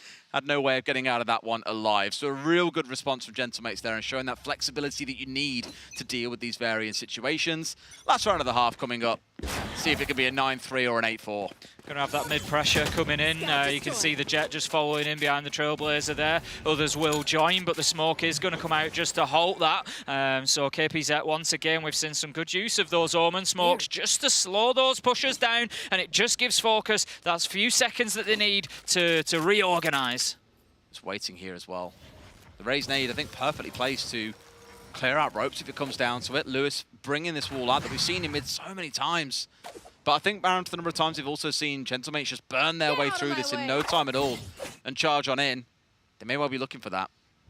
At the minute mark, and Gentlemates just waiting for the wall to be cleared out. The Seekers go through. We've got Showstopper online as well. It's all happening at the minute. The shot is missed with the up, and the tank manages to take down Yugi with the Showstopper, but Waddle with a big double. Can he land anything here? Taka has time to change gun! The ult expires, gets the rifle out and pops Lewis anyway. Doesn't stop Waddle on site going absolutely massive. Logan yet again staring down the barrel of 3 players on the enemy team. I think Waddle's on for the ace here. I think he's had all 4 so far. Logan's going to be looking to push in. Knows somebody's on the hard angle here, but there's one off to his left as well. They've really got a pinch. Waddle's got a line of sight, I think, just from the bottom. Logan looks to take the fight. There Can't it is. do it, as Waddle does get the ace. Beautiful stuff. Just really kind of living up to the anchor role there for himself, holding down sight and deleting anyone that dares challenge. That honestly feels like a miraculous recovery given how the first 7 rounds went. I thought we'd be seeing 11-1, 10-2, but Focus just show that they've got the capability to adapt and find answers to new problems. And Gentlemates takes them a little bit too long to recover. Absolutely. Very good play from Focus in parts. There's certainly a lot of positives that Gentlemates will be taking out of it. But that's the first half done and dusted. Gentlemates coming away with an 8-4. Leaves Focus now on the attacking side and already stacked up heavily towards that A side. I know they're leaning towards the Sage of Fair Whack here, but again, going back to Agent Select, not having an initiator on side does mean they are very much going to be one-sided here coming up against the Sky. All those flashes coming in. Maybe for a little bit of a headache, so they're going to have to make things work a little bit differently, and getting up in their face is one way of doing it, but he is well ahead of the pack. The rest marching in straight behind as well. A couple more kills fly on through, and for Focus, it's a great pistol round. Yeah, I wasn't sure if they were aware of Logan's position on the Viper just in the bottom corner of A, but they were as they came spinning around that corner, already looking for him. That's going to be the spike planted as well. 2v4, Whalers and the tank have got to try and get themselves back onto site somehow. Whalers is just holding back at the minute while the tank is working on that flank from the spawn side. Just catch out the side trap as well. The tripwire ready and waiting. Waddle finds one more. What a time he's having so far, I say, as he gets put in the dirt. Whalers left against 3. No time left on this one, but the side of Focus should know where he's coming from. Yeah, we're just going to have the smoke brought out, just trying to create a little bit of space here, Whalers, but doesn't get any as Yugi finds the headshot, and that is going to be another round to Focus. They are slowly, one step at a time, dragging this back. Logan, I think, getting away with his kill there, but was shut down very quickly afterwards. And again, just to reiterate the stakes of this game, Focus lose this one. They are done and dusted here in Ascension, so seeing the comeback is a promising sign if you are a Focus/Polaris fan. Gentlemates, maybe you're a little bit nervous if you are back in that team. Across those last 6 rounds, they've only won 1. So it is looking like they're going to have to find something a bit different to pull the way back in as we get through these next few rounds. They'll be rough, as this is indeed a, well, half a buy round coming out for the side of Focus. Gentlemates stuck on their pistols after losing the first. Here we go again, same tack. They did this last time as well. Yeah, we're going to have the jet dash straight into the Cloudburst, and that's just going to take a little bit of ground, but no, no thank you, as Whalers manages to find a double. And that is going to be a very quick shutdown of that from Gentlemates, reading into that really, really well. I think it was a good adaptation because in the previous round, Focus charged round on towards site, and we only saw 1 player at backside. This time there were 3 of them. Yeah. Call it 3.5 if you want, because there's also 1 standing behind the column. But they were just ready. It was a crossfire setup. They dealt with the 1 player that they knew would be there. Just didn't expect to find 2 more swinging at the same time. It's a good adaptation by Gentlemates and Focus. They pay the price of being a little bit overconfident in that round. Yeah, I like playing that same, like you said, play the same position as Logan was in last time. Have them expecting you to be there, which you are, so they try to take the fight, but that's just really luring them into that kill box that you've created then. So very nice from Gentlemates. We're just going to have a quick technical pause, and it'll just give us a chance for a breather in what has been quite an aggressive game so far. A lot of these attacks just looking to get themselves straight into sight. Generally the A side does. Not really a lot of action around mid. We expected there might be a bit more, but not really a lot of fights for that area of the map. No, it has been largely ignored, you're right. And it's been a tale of 2 halves for me, but not halves as in game halves. It's more that we've had that lovely clean spit down the middle just after the 7th round, where prior to that, it was Gentlemates running away with it. In the second 7 rounds or so, it's largely been focused the ones that are in full control. Takas and Logan going big for the side of Gentlemates at the minute. 24 kills between the 2 of them, but they are being matched step for step by Waddle and Lime as a duo on the other side. And that's going to be us getting back into things now. So I love the name Waddle, by the way. Waddle. Waddle. Just waddle. Just waddle in. Just waddling along. Just waddling in. It's like a penguin just waddles. Just gonna well, he doesn't exactly waddle, because he goes in with quite a bit of ferocity and does some serious damage. Generally, I mean, he's waddling towards mid at the minute, but that's going to be backing up the rest of the team. A Focus who are looking to get themselves into B. They've actually managed to get split on both sides. There comes the push as the jet dashes in. It's going to be KPZ to open things up, but Logan stands tall with a big 3K Des. Of course he does. It's Logan. And that should be enough to shut the round out. Pistols up against the rifle. You're basically standing no chance. But they've got the site control that they were looking for, Focus. They will be able to get the spike down, but it's how much further they can go. As the paint shells rain in, quite a lot of damage coming down onto Waddle. They get 2 kills for themselves, though. It's down to a 1v1. Can the tank find it? Of course he can. It's in the name. It's a bit of a tank team. Down goes Waddle. And it's going to be up to 10 and 5 for Gentlemates. Honestly, I've been so impressed with the tank the last couple of days. I watched yesterday's game this morning and seeing him now, just like I say, so many of those critical moments, he's going to be able to sort that out, and that's going to be the end of the round. It's going to be Gentlemates managing to pick themselves up a defense, and it was nice. The attack came in from Focus. It was 2-pronged. They came in from multiple sides of B, able to get that site control, albeit briefly. It was enough to get the spike down, but Gentlemates, they reacted really well. And I do start to worry for Focus at this point. The Gentlemates might just be a little bit too far ahead. They've got the up coming into this round. They've got a bunch of ults about to start coming online as well. It's at that point where you start not so much panicking, but I don't want to say resigning yourself to your fate, but it's going to be a real battle where Focus, even one mistake, will cost them the map at this point. This could be a push coming in towards mid, but there is a smoke up ahead of them that is just going to slow the attackers down again. You know, using that utility is something that both defensive sides have done really well to actually hold off these pushes into mid. We're going to have the Trailblazer following in as well. There comes Raze with the showstopper. Not going to get any joy, but the tank does manage to take down Yugi. Got a bit of chip down onto Yugi as well, I think, with the ultimate, just not quite enough to finish him off. Yugi quite literally dashing away at the last second to dodge that damage out. Healing coming on through, though, from Lewis to get KPZ tap back up, and now we can carry on in a 4 versus 4, as if that intro never happened. Everything can just settle down. We've had a big scrap. They're going to be stacking up towards B. Out goes the smoke from the Omen. That's just going to give an opportunity as the Paranoia goes across site as well. They grab a couple of kills, and there's going to be a chance now to get this spike planted. Well, they know exactly what's going on They've as well got with the neural theft as well. They are... Gentlemates really on the back foot at this point. Yeah, site control fully established. Got the tripwire set up behind them as well. I think for Gentlemates, by the looks of it, it's going to be a save. Again, they've got the op in hand. It's a big item to be losing out on here, or big weapon, sorry, to be losing out on. Would rather just hold on to it. So that'll be that for this round, Tim. Certainly will be. Give an opportunity to have a little chat about things. From Focus's point of view there, I like the use of the Omen. We saw the smoke going up towards heaven. It just closed that off. The Paranoia went in across site, and they just went on the back of it, straight in, got the spike down. Just really well orchestrated, all nicely organised as a team, and just really did the job. Done and dusted.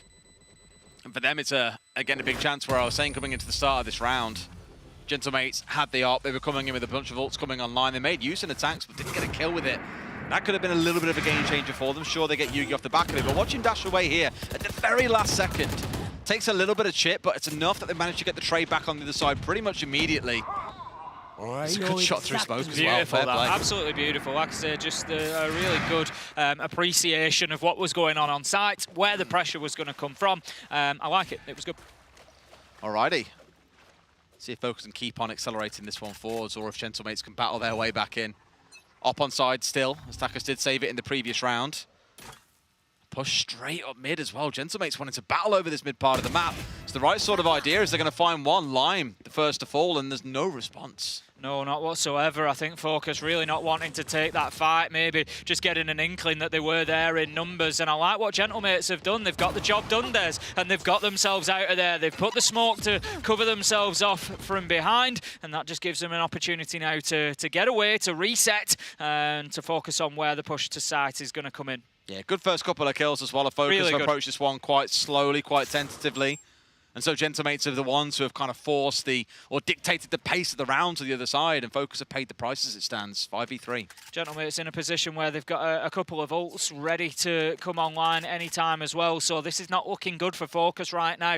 You know, if this goes 11-6 for M8, and then you've arguably got that round where they can use the ults to try and force it through, you're starting to look at map point, and it's getting dangerous. Wall there designed just to give them a safe passage in towards site, immediately blasted out by Gentlemates, and that really communicates what the game plan's going to be, and sure enough, the French side are there to respond. 2 more fall. KPZ, the last one left stand. This could be a flawless round here, Tim. Certainly could be. Can't find his man. Bears is going to be the one to pick up the final kill. Flawless for Gentlemates as they manage to, I won't say get themselves back into this, but just put a stop to that bit of momentum that Focus had. And it's just definitely more of a back and forth now over the last 3 or 4 rounds. Rough. I think Focus are coming in as well, trying to go for the best part of a full buy they can, maybe with light armor rather than heavies. They haven't got the full money for that. But for me, it's more the concern that if you lose this round, you are broke at that point. So really for Gentlemates, they win this round. They've done enough to cripple the economy the other side.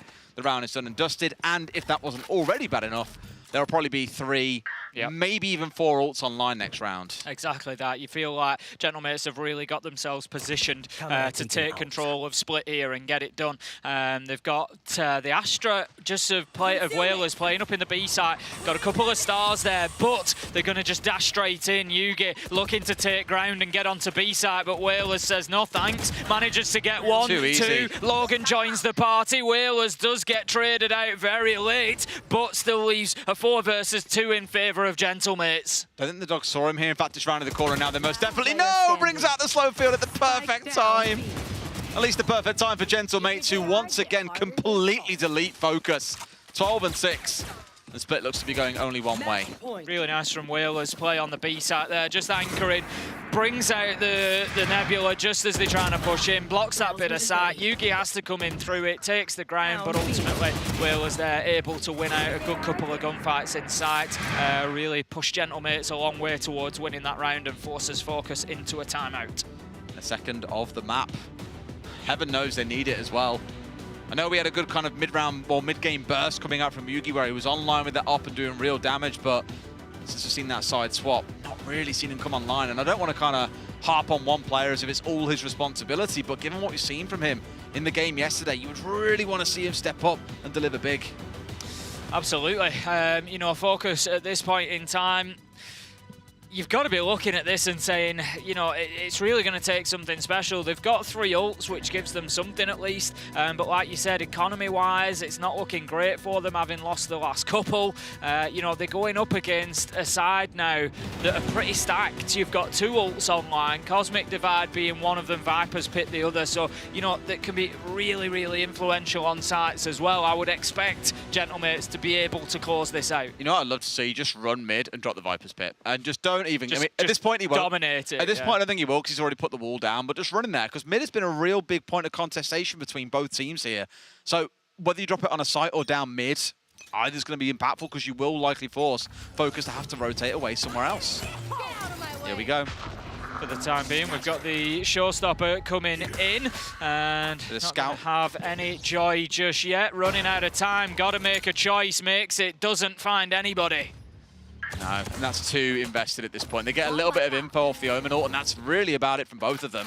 It does also force respect from Gentlemates, though. When you hear the showstopper come out, you have to back away and respect that it will one-bomb you given the chance. But Focus have just blitzed their way in towards site here. Takas on the backside, almost finds a second, but Lewis just that little bit better in the gunfight. Yeah, after the spike goes down, Takas makes a good prediction of exactly where they're going to be coming from, but can't find his bullets. Now then, KPZ manages to get Nantang and Whalers with a big double, and this could be a round for Focus. 5 versus 2. They've just got to wait for the push to come from Gentlemates. It's one of those, what did it cost? And the answer is everything. All the ults being brought out in this round, the 3 of them. They've still got the Bladestorm to play with next round, but Tim, we've tended to see a bit more success coming out from op players, to be fair. Logan finds 3! Can Bayaz now do it in the 1v2? There's not enough time, unfortunately. The time, yeah, it's going to be the factor. Other side of the map as well. That's me for not looking at the map. But still a wonderful spot to be in, where Logan, yet again, is still showing that he can deliver the goods. Yeah, just picking up a nice 3k. Never hurts. It just, you know. And you dent their economy, as mentioned, and that's going to hurt. That's it. You know, you give yourself a bit extra. You know, you hurt them. This from Takas. He's unlucky on the second one, because the spike gets planted and he knows that somebody's going to come out of that default spot and just can't win out the fight. I think if that fight goes a different way, maybe the whole round does. But ultimately, let's not take it away from Focus. They did a good job of getting themselves into A site. They saw an opportunity and took it, but like you say, the cost was high.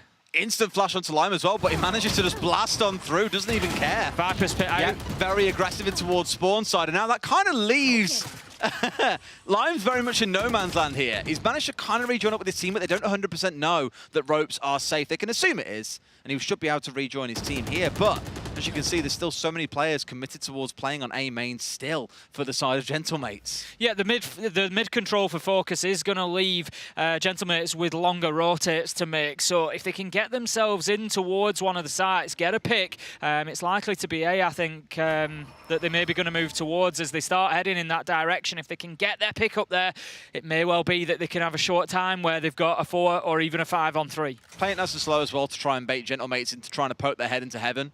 Yep. I think he saw the Rays hanging around, was hoping they'd swing to try and collect information on stairs, and Yugi be guaranteed a freebie. But here they're full rotated over. Whaler sees all that he needs to know what's coming. Wall goes up to give him the boost up high. Loses out the gunfight as well, but Whaler's stuck in spawn here unless he blitzes his way through the wall. Gets himself a good kill though, so at least something going for Gentlemates here, but you'd expect to see a plant going down. And the Viper is forced out, but... Ooh, Logan! I don't think so much forced out as Logan steps out and gets 2 kills, and that is now 2 versus 4, and it's looking good for Gentlemates. It is, unless Lewis and Lime, it sounds like something you'd put in a drink. Lewis and Lime really close here to be able to pull something back. We know that they can do it. They were the top 2 fraggers for this team back in the first half. The capability is there. But they've got to hold on. They're the ones on site. There's a couple coming up from heaven as well. You've got the Viper hanging down towards spawn side, who may well find the Rays here. It's all too late. The Lime left by himself. He can't do nothing as a 3-man swing comes in. First map goes the way of the French side. Lewis takes the fight up onto heaven, knew that he had to, but just was unable to find anything. And then that gave the freedom that Gentlemates needed to close that one out. Focus, they made a good go of it in the end, but just couldn't quite get themselves caught up. I think that early lead that Gentlemates built up probably did a lot more damage than maybe it appeared. Without those first 7 rounds, maybe that game becomes far closer, but those first 7 rounds going against him just led to everything collapsing, I think, from the off. And again, I know I keep on harping about him, but Yugi, I really thought we'd see a little bit more out of him. It was only that kind of middle 4 or 5 rounds where we really see him contribute towards the game. For map 2, hopefully that improves. Yeah, well, I mean, we've seen it a couple of times where players over the last couple of days have been quiet on map 1 and then have just come out and gone absolutely wild on map 2. So, like you say, you never know. But overall, I think, you know, we've got to look at the positive as well. Gentlemates have come out. They were pretty dominant, I think, overall. I was impressed, you know, with a lot of their attacks, a lot of aggression brought and winning those fights. Heaven knows how map 2 will go. It's pretty certain that Focus need a break here to get their heads back together. So let's throw to one. Back in a few minutes with the desk.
Welcome back to VCT Ascension EMEA. Gentlemates secure their map pick against their opponent Focus. And by the way, a little update on the B stream. CGN, they've also won their first map, so I guess we're all happy. Oh.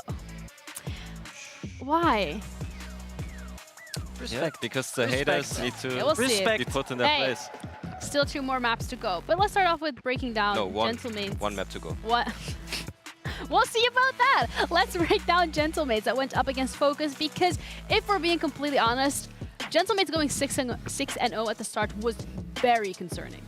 Concerning? Yes. I mean, I thought that was the end. I thought we're going to be done with 3 rounds on the Focus side, maybe.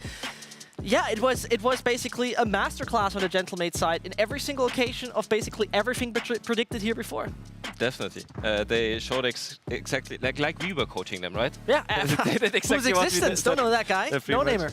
Also, Yugi concerning, right? Up until the first tactical, he had 0 kills. Definitely not the start to the match you want. Yeah. And then, contrary to what I said in the pre-match about Focus Comp, they were not able to stop the fast pushes of the double duelists. Not at all. Yeah. Natank as well as Takas had a field day with this one specifically. I think so, but what's particularly nice is that we did not see that. Okay, that sounds weird, first of all, but Takas and Natank not having to lead the pack and Logan having a standout performance, this is what you want from a great team. But obviously, who is shiny, glorious, and absolutely leading this French Revolution? It's Natank and Takas. Both have played so well on both their duelist roles. Yeah, definitely. And Natank especially, as we highlighted it in the pre-match, he is that guy that goes first, so Takas doesn't have to. Here, an example where Natank dies, Takas gets the trade, of course. This one, an example of Focus actually shutting down Natank and Takas. So this is the recipe for any other teams watching, playing the mates in the future. The recipe is simply to kill both. Here we have another case. And it's simply the same stuff that we talked about in the pre-match. Yeah. Getting replicated by the mates, not as extensively as on the split match yesterday, but it's the same play pattern and it works, and Focus have little to no say against it. And the crazy part is that they can rely on that, right? Consistently. Yes. The tank might die first, but we've seen time and time again in those attacks. So what? Then he dies. Doesn't matter. Then Takas gets 2 or 3. Exactly. And, Logan. And the tank can compensate that on the defensive side, for example, and be like, okay, I don't need to be that pushy this time around. I'll just make it work on my race.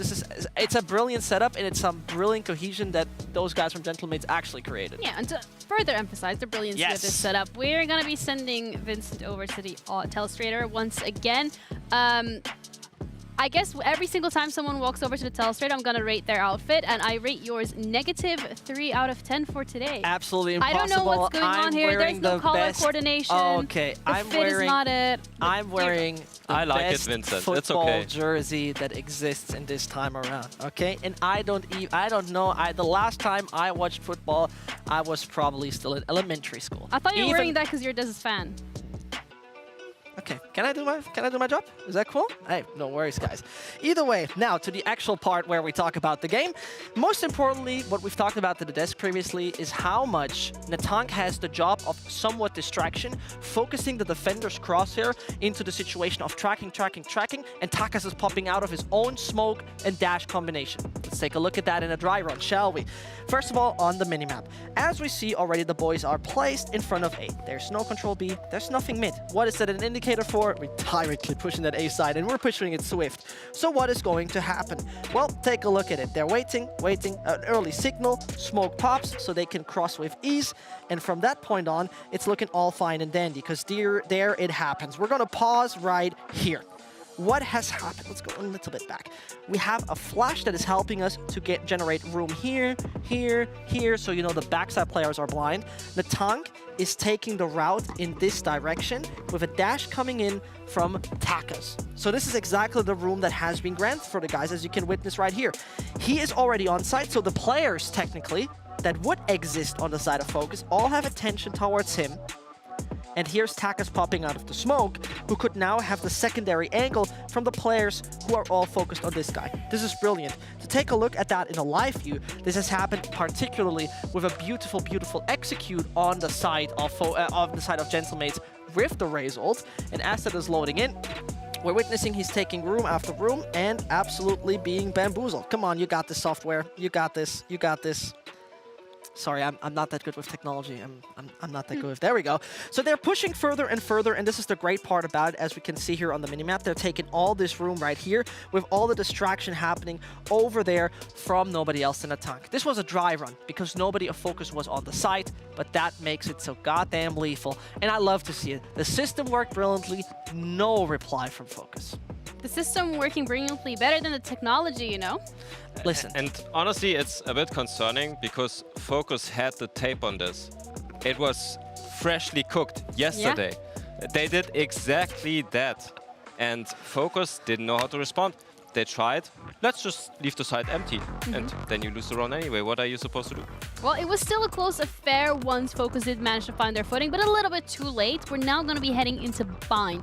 This is Focus's map pick, and the last time they picked it against Apex, they won it 14-12. They still had to go the distance, but we've already seen how Gentlemates have them completely figured out on split. Yeah. I mean, Bind is such a weird pick because obviously starting with the composition, this is where it's becoming odd. They played the single duelist. But it's a Yoru. Yeah, okay. But talking about what they played. Single duelist Yoru. Yes. Check. Double controller, Omen Brimstone. Check. No, there's not There's check. no check. There's a That's like, Viper. what? Viper missing? Yeah, like what's going on?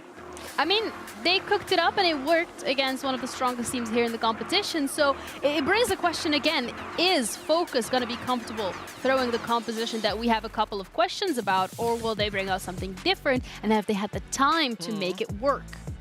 I'm a little worried about the Yoru because Yugi didn't have a great match, and I feel like Yoru needs a bit of confidence at least to get the ball rolling, and you need confidence in your timings, in your entries, and in your decision making first and foremost. And I feel like a more standard comp would do them well, so Yugi can gather some confidence. Okay. But of course you have no room to play here, right? Yeah. I mean, the confidence is not really feeling like it's an all-time high, so you need a confidence builder, as you said it yourself. Is this the opportunity for them to do so? Yeah, I think the advantage is that this is not the most favorable map, even I would say one of the worst of the Gentlemate side. So this is where the advantage lays. But I agree with you. I don't want to see Omen on Yugi ever again. This is not the kind of confidence-building agent. And as we're seeing right there, well, nothing changed for Focus, but Gentlemates...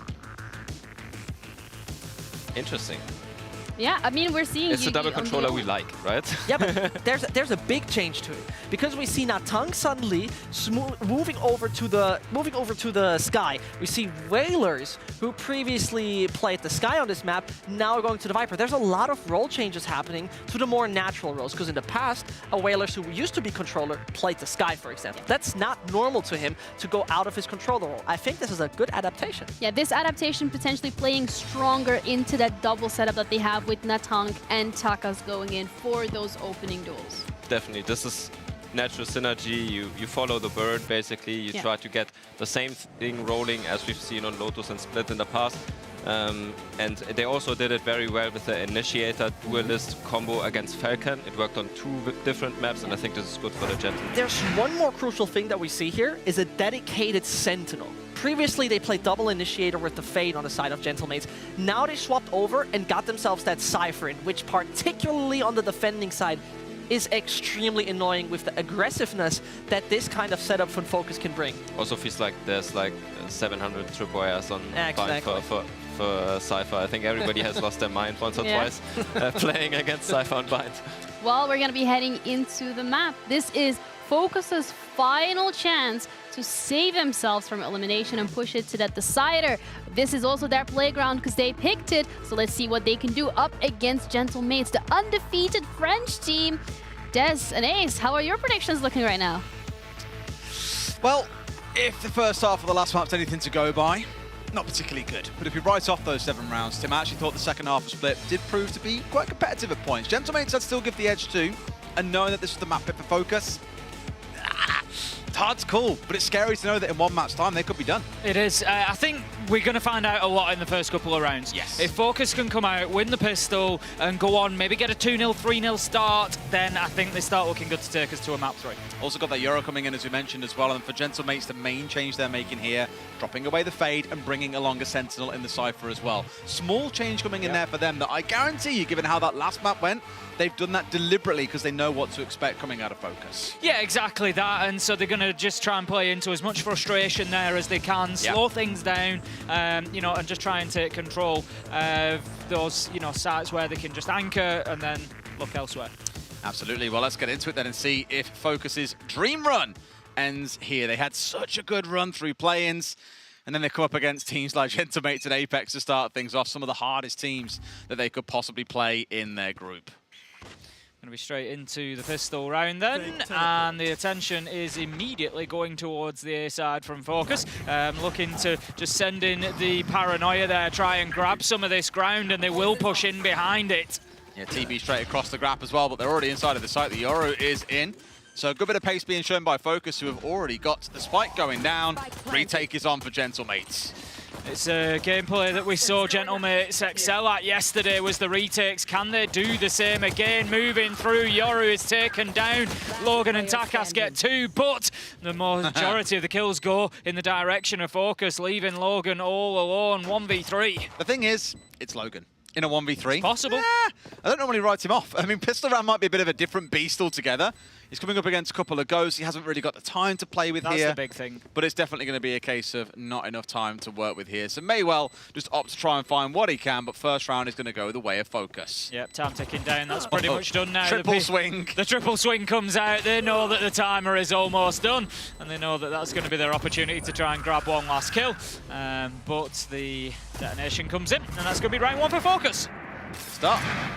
Straight inside the site with meaning business as well. Quite some pace being shown in the initial execute. Sure, a little bit surprised by Whalers, I think, getting deep inside the site as well and trying to upset them. But they recovered pretty quickly. They now, of course, go into their half-buy round. I always say, these are the rounds you should expect them to be able to turn into a win as well. But as we've seen a couple of times over the last few days, Tim, that's not always the case. Yeah, it was nice. Yugi went in, just sent the paranoia across site. They went straight in behind it. The game plan was there, and it worked. They this time going to have a look at going through Fountain, pushing up towards B potentially, but they are going to immediately come across some of that utility to try and slow them down from the Brimstone of Bears. Here we go. Marching straight on him once again. The charge being led up by the Yoru. Coming up against the wall, and for now just ignoring it and streamlining their way straight on through and looking for what they can find. Have the concuss coming out as well to support them. Whalers once again finds one before getting put down on site itself.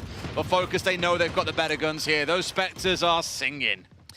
Yeah, they're going to have the manpower advantage only by 1. Logan and Takas are in a 2 versus 3. Plant is going to be going down. That will be secured by Lewis. And now it's up to Gentlemates to try and get this retake. First kill is going to be critical, and it goes the way of Focus, leaving Takas now 1v3, 1v2 as he sends out the paint shells. That's just going to force them to dip back a little bit. He just tickles that diffuser, just trying to pull them out of cover, I think. But it's not going to happen for the time being. They're too smart start for that. They know that they don't need to push this, don't need to get too aggressive.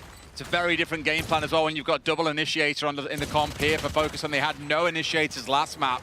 And you can even see there in the post plan how heavily they were abusing those. Just concuss coming out, 2 flashes coming out.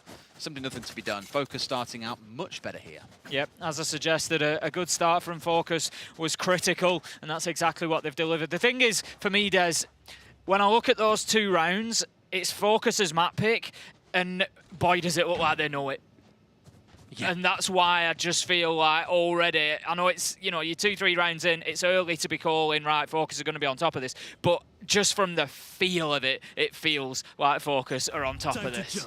It does. I mean, we had that feeling in the first 7 rounds of the last map, and then we did see Focus start to battle their way back in, so neither side really can be counted out, but again, it's the pace at which they're hitting here. It's just making it so difficult to really get anything done. Line once again lead the charge. This time round does fall down first, so as Takas finds him out, but Yugi is straight away there for the trade. And I love that they've kept KPZ back here with no Sentinels on side, basically playing it as a Sentinel-esque role, smoking in from afar, then holding the flanks down. I feel like Focus are doing a better job of dealing with those critical sort of swing players. People like Logan, the tank, they're just getting dealt with. They might get a kill, but the trade is there, and the trades are something that were missing previously from Focus. So much better from them. The spike has gone down a long time ago. That beeper is going, and it is up to Gentlemates to try and find some kills here. 2 versus 3, it's doable, but time is ticking down, and they're going to have to make a move. Well, immediate concuss coming over the top as well, Beautiful, unsurprisingly, but do they know? He's sticking it here as well. They've got a spray! Just about managed to get it in time. But that looks a little bit ropey for a couple of seconds, Tim. My heart was going. Yeah, it really did. I thought you got to do something with this. You've sent the fault line in. You've got to be finding these and make sure that you get that diffuse stopped. But they did work out for Focus, and that's going to be a 3-0 start. Incredibly close look. I really thought they were going to miss there, but Lewis just about course corrects at the last second to deny that one away. So 3 rounds done and dusted. Focus very clearly on top. Now EMEA going to go into a more of an eco round here as well, play things out a little bit slower. No doubt probably going to get run over yet again, as it has been Focus's go-to game plan. Though here, rather than pushing in as 5, they have split up a little bit and are playing things a touch slower. Yeah, Takas has got the showstopper online, so worth just keeping an eye. That's what they're being conscious of, I think. Yeah, you don't want to run face first, exactly. 3 players into that. Exactly. It's come online very quickly, 3 rounds in. It's going to be available, so it could be something that Gentlemates play behind. We'll see how they decide to use it or not. They're just going to be forced back there as the push comes towards B site, and again the aggression coming in from Focus. The Yoru decoy goes in. That's going to flash out in a tank, but there's nobody there to follow it up for the immediate challenge, but it does give them the ground. I was going to say, they've got so much stall capability here as well. Mollies, smokes, stuns, you name it. Enough for everyone else to join up, and 3 kills have gone the way of Gentlemates. They found all 5 as well. Beautiful stall coming out, making use again of the molly, of the smokes, everything, including flashes, to make sure that Focus were held at bay whilst everyone got into position. Really good round from Gentlemates. Yeah, that's it. They dealt with the Focus aggression well after the Yoru decoy went in. They were keen to push. You can see them really trying to aggress up behind it, but just not able to. Not able to get themselves established inside a site. A couple of important gunfights won on the side of Gentlemates, and they are probably going to have a little bit of relief there, as they've managed to pick up a round a lot sooner than Focus did on split. Absolutely, and they're also in a spot where they picked up some of the rifles that were dropped by the dead players of Focus in the previous round, so all is Gucci. In a spot where they've got equal firepower. 4 of their 5 players are on heavy armor, for example. They're ready here, and look at the aggression coming out of Gentlemates. They aren't allowing them anything here. Straight in aggressive, and over the top comes that Rolling Thunder. Just going to have the concuss coming out there from the Sky, but 2 kills go for Focus to make that 3. Bears gets 1 in the midst of that, but it still leaves Gentlemates in a pretty poor position. 2 versus 3, Spike down, and the push through onto site worked fantastically well. KPZ manages to get whalers as well. And Logan, how many times have we said it, Des? Logan in a 1v3. It kind of feels like it's becoming the line of the series, doesn't it? Logan in a 1 versus 3. And whilst he's won out a couple of these, this one I think he's pretty much already conceding on. Yeah, I think he knows that. He's just going to head himself back over to B site. Doesn't want to give up the rifle. The economy's not looking good for Gentlemates at the minute, so he's happy to just keep himself over the back there and just play a little bit of a save. Interestingly, for smoking out U-Haul as well, so there's no one to come in the backside and essentially backstab the breach. of Lewis there. Completely safe, of course.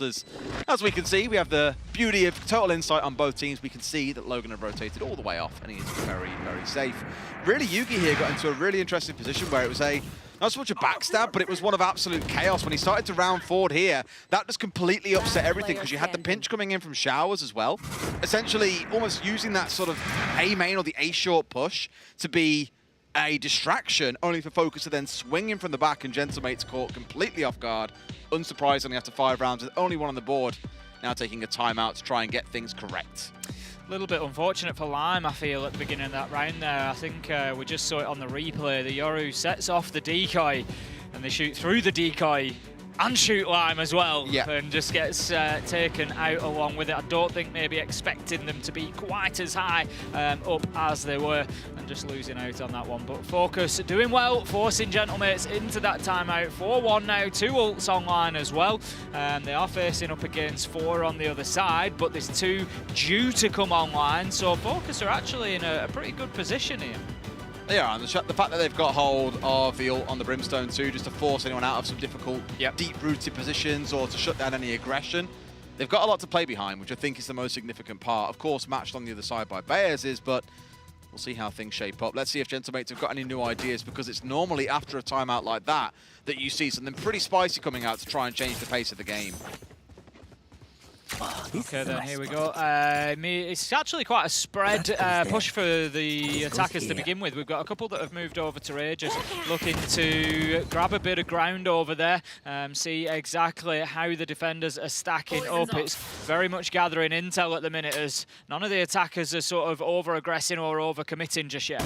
Oh, as I say that, Waddle over-commits a little bit, and Takis is there with the op, ready to go. In a way, it's very like what we saw in the first map, where it was Gentlemates that were hitting and executing at pace, and it was Focus that was sitting down, playing things slow, and just picking off Gentlemates as they pushed in. Here you're seeing the exact opposite, where Gentlemates have held semi-aggressive angles, but not pushed them too aggressively, and now sat in a spot where they can pick people off one by one. Logan finds his 3K of the round, and only one comes back in the favor of Focus as Lewis gets shut down, and Logan collects his 4K, Tim.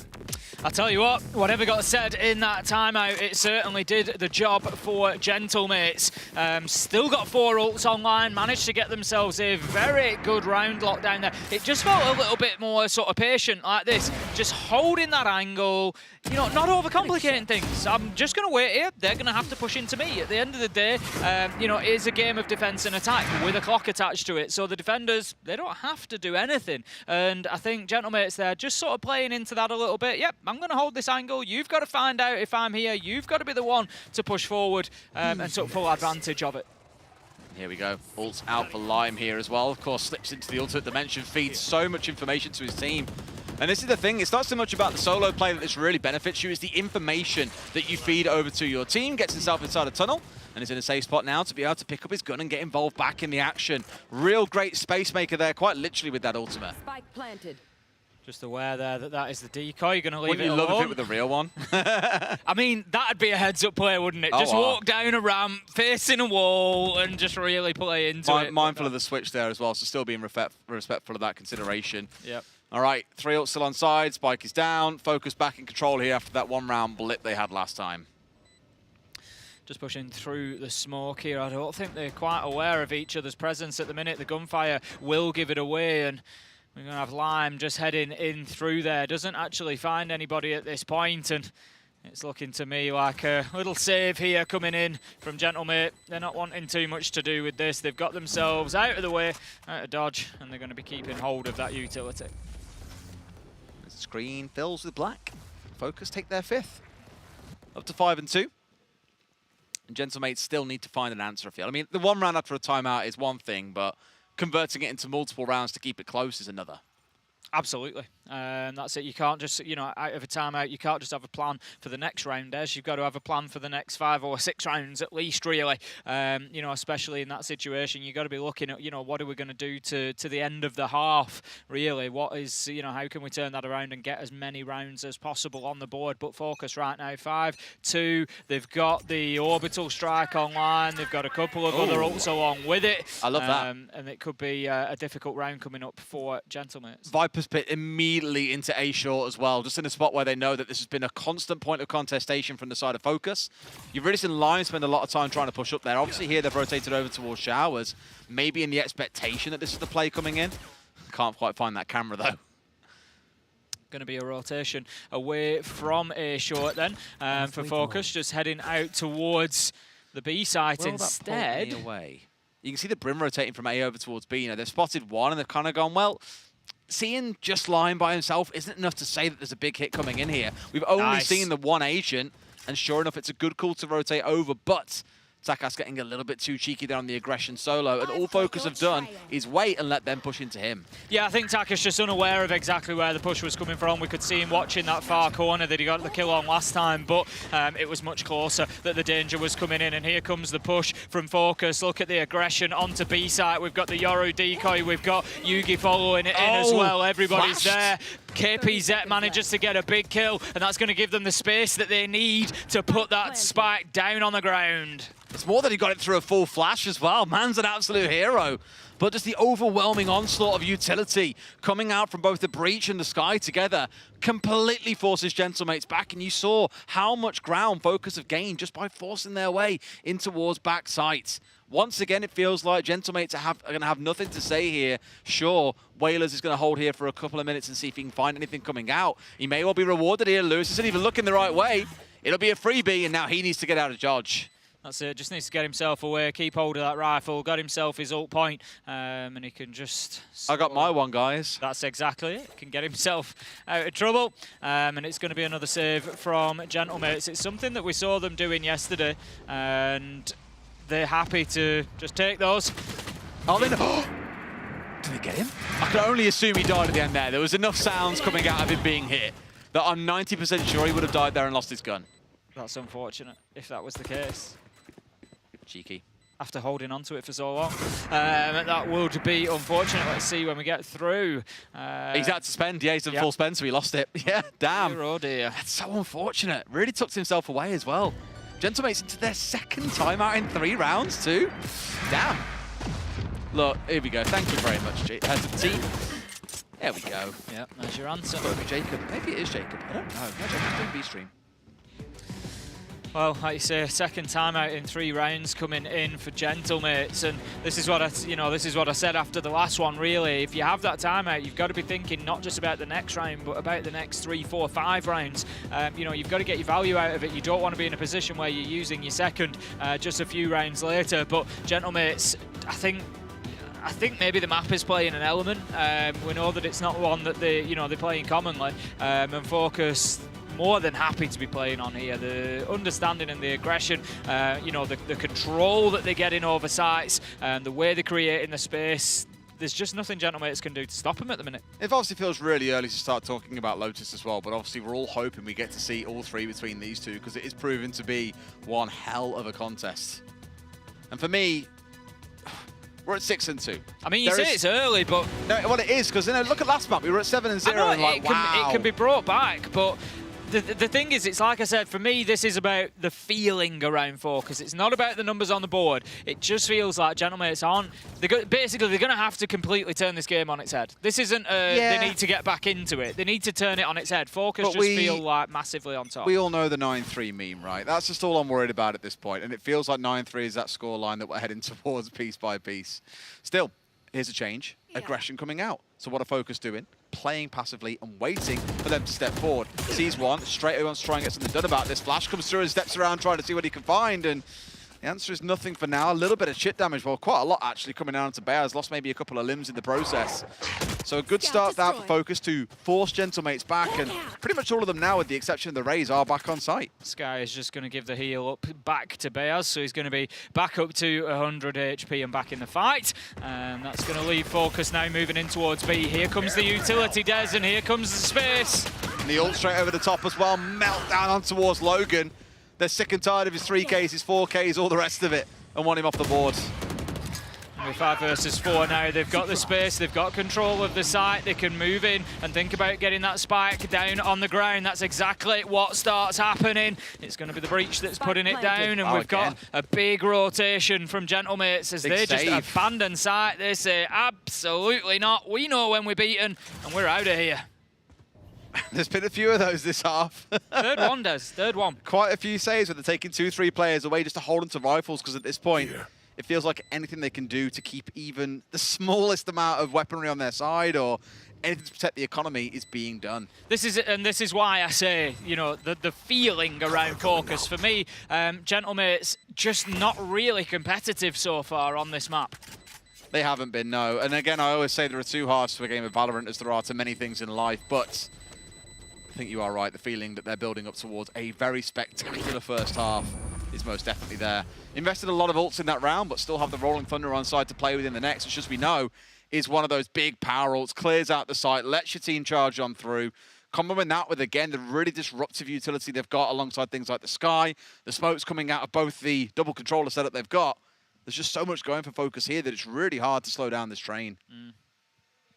Absolutely agree. Like you say, likely to play in behind the Rolling Thunder, and it's certainly going to be difficult to keep hold of the round if that's the case for Gentlemates. We can see that they've set up splits across both sides, 2 on B, 3 on A, and they're going to face a little bit of pressure everywhere, as initially Focus having a look at A short, and they're going to pick up Takas. I mean, the last 3 or 4 rounds they've had this where Focus have just let Gentlemates be the one to try and make a play and to move into them. And Takas pays the price for it. They were ready and waiting, and surely the tank is not going to do the same again, as Yugi has not moved from that angle with the ult. Those big names, That's better. Those big names on Gentlemates just struggling to get going here on Bind, and it's certainly starting to show on the scoreboard as Focus are just running away with things more and more. A little bit of a rotation coming through. Spike has been picked up from mid, so I think we're going to see the pressure mounting on A very, very soon. Well, they've seen 2 in mid with Dog. They've just sent out a Sky Flash 5-10 seconds later and know that Showers is clear. So they might not expect to see, well, they'll know now because the Dog coming on through. They might not expect the Skies to come just creeping in slowly through Showers. But look at this, everyone is stacked up on the A short and they are charging in, Tim. Here it goes, and here come the gunfights. The first goes to Lime, taking down the tank. Spike being planted as well, and it's just an absolute brawl on site at the minute. The plant will be confirmed, and that's it, Focus. They start dipping away and just looking for those post-plant positions. It's a one-sided brawl as well as a problem, Tim. I mean, I think we saw Natank was the one who was holding towards Showers, completely blindsided and shot in the back, and maybe he turns around and goes, well, why has no one got my cover? It's impossible when there's 3 smokes that have been dropped on site. No one can help you in that spot. You are very much isolated and alone. And it feels like Gentlemates, I think I'm with you, they just feel lost that they don't have an answer to what Focus keep on bringing. They can't deal with the pace, Tim. Waddle just moving out onto that angle, just going to be watching for the rear-sided push coming in from Logan if he chooses to move forward. He does manage to get one, knowing the position now. They're feeding into him, could offer him more, but no. Waddle able to close him down. 2 versus 4, that's going to be it as the time ticks down. And only one more ult point given up by Gentlemates. 2. I just get the sense that it's classic Valorant that it could end at 9-3, but with how dominant the rounds have been, 10-2 doesn't feel too far away. Yeah, I'm not sure that it will at this point. I just think Focus, they're just clearly ahead. They're just clearly ahead here on Bind at the minute. They've got the answers to everything. They're happy to, you know, push a couple of lanes at once. They're not having to necessarily go in mob-handed every single time. They're quite capable of getting the map control that they need and working through and finding the gunfights. And Gentlemates just don't have the answers at the minute. Are they going to push long here? They don't know where Yugi is, and he's got the op in hand, and he is watching long. Look, again, just overexerting themselves, the tiniest margin. And Yugi's happy to snap a couple of heads in the process. 1 down, and the problem is it's the Sky. There's nothing really there in terms of flashes now to slow them down. They've got smokes, they've got other things they can work around, but it is painful to lose Natank here. And the thing is, that kill just forces Bears back into sight, and it allows Focus to then start claiming that ground, and this is what happens. Lime with a double, Lewis with another, and Focus once again are just walking on into sight and just destroying everybody in B. I feel like so much of this can come down to KP's set, and it's not even like that he's doing anything new or innovative or crazy, but the smokes are just so disruptive. We spoke about the 3 across site in the previous round that let them get the player inside of showers. In this round just here, it was 2 or 3 players trying to burst in from spawn side for the side of Gentlemates. So what happens? Rolling Thunder across it, they try and walk their way through, and they just get absolutely slaughtered because they're being watched from 3-4 different locations by Focus. They've just got such a read on this, and their play around the smokes is absolutely sublime. Yeah, it's been great. It's been great so far. And Yugi just doing such a big job on the openers as well. Once again, going to be on the op there, and we'll see if he can pick up another one to kick things off. This is kind of cheeky. Both have got themselves across. Smoked off down B long, have then moved across towards the TP. They could call in the backstab here, and sure enough, a dog's coming on through behind them. One follows through as well. This is a good little play. I like it coming out of Gentlemates, but they've got to turn it into kills as well. Line pops the ult, and he is out of dodge, Tim. He's just completely gone. Yeah, he's come through the teleport. I love it. He's gone the whole 9 yards there, straight through teleport, straight out of trouble, and they're all into B site. And this is an opportunity for Focus to get this down. Oh, but look, Tim, it's the same again. They've got 4 players on spawn side here, pushing in towards that smoke. There's now a molly on side as well. So much denial coming out of Focus. They can take one fight after another and feel no worry. Down goes the tank, 2 left standing. Waddle, he fancies a go. It's a 3 versus 1. It's another beautiful round. Gentlemates played the early so well, but Focus in the execute are just too damn good.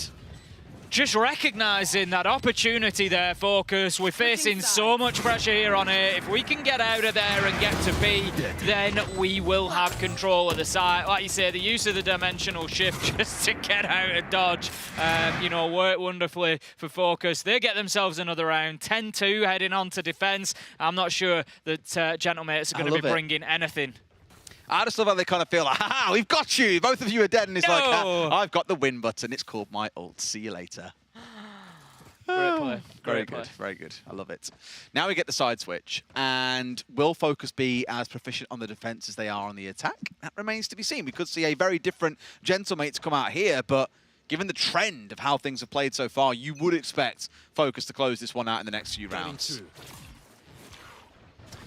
Straight away then, pressure towards B long, looking to just get some ground there. They're going to come up head-to-head here, and they know that Lewis is waiting on the angle. Takas manages to get an opener, and that is a manpower advantage. And the spike being planted, Gentlemates finding some success immediately on the attack here with a rush straight into B. And that's exactly what they needed as well. Come out of pace here.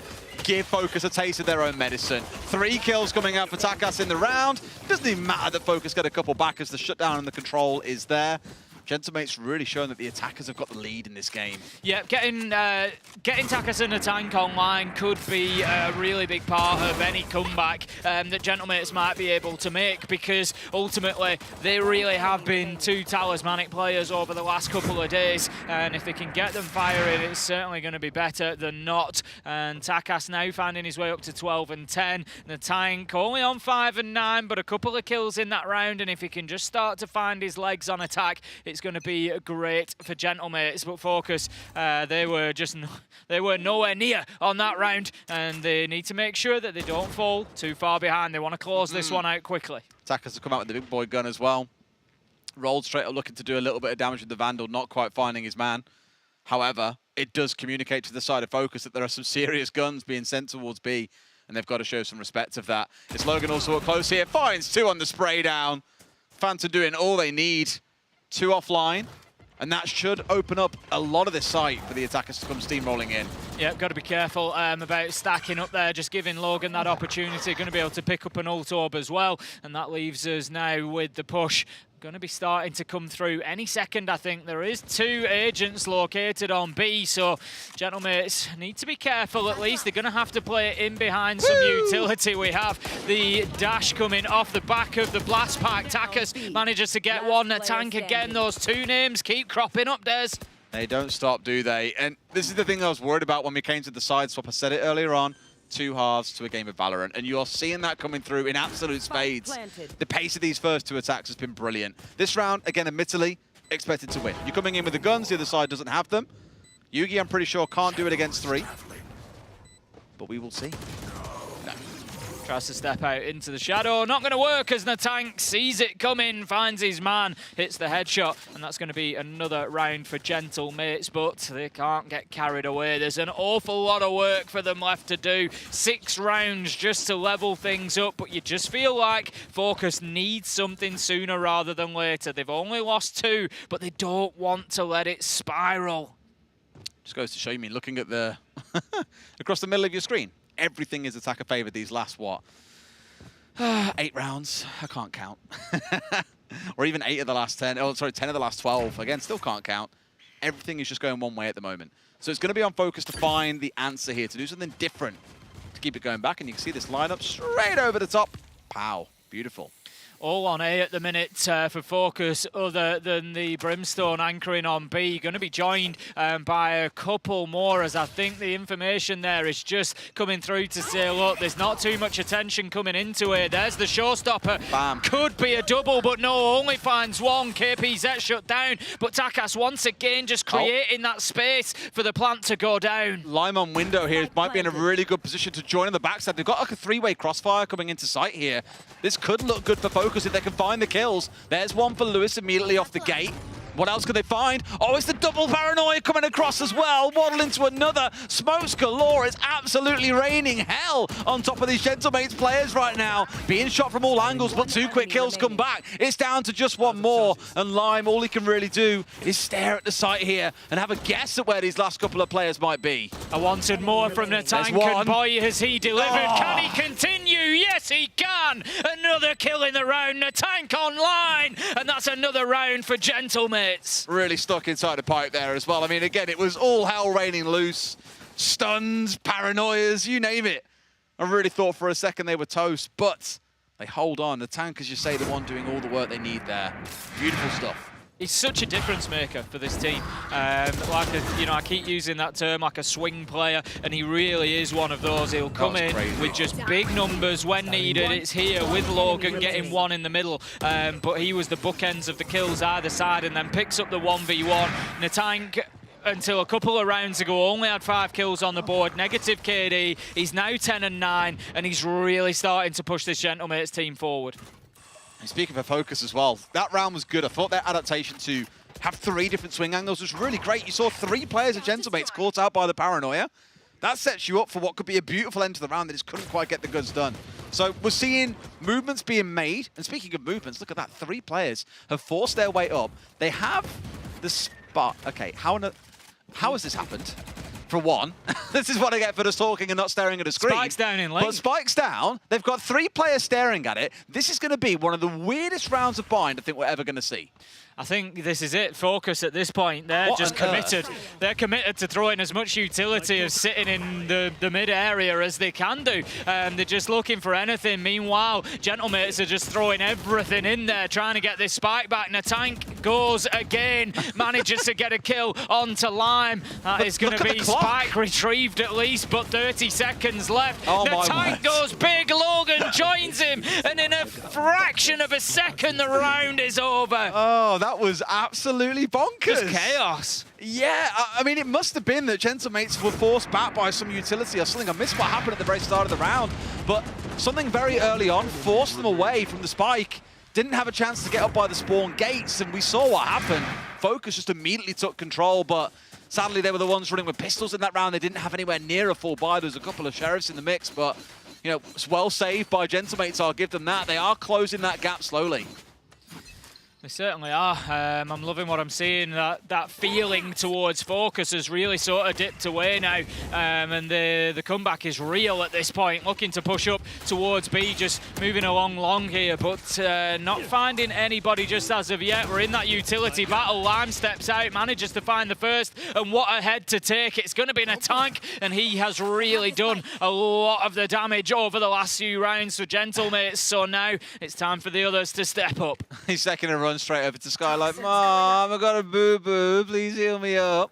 That's exactly what I'll be finding in just a second as well. But that's him joining over on A, expecting maybe a rotate to come through. I can't imagine that's going to happen. There we go. Thanks, Mom. You made it feel better.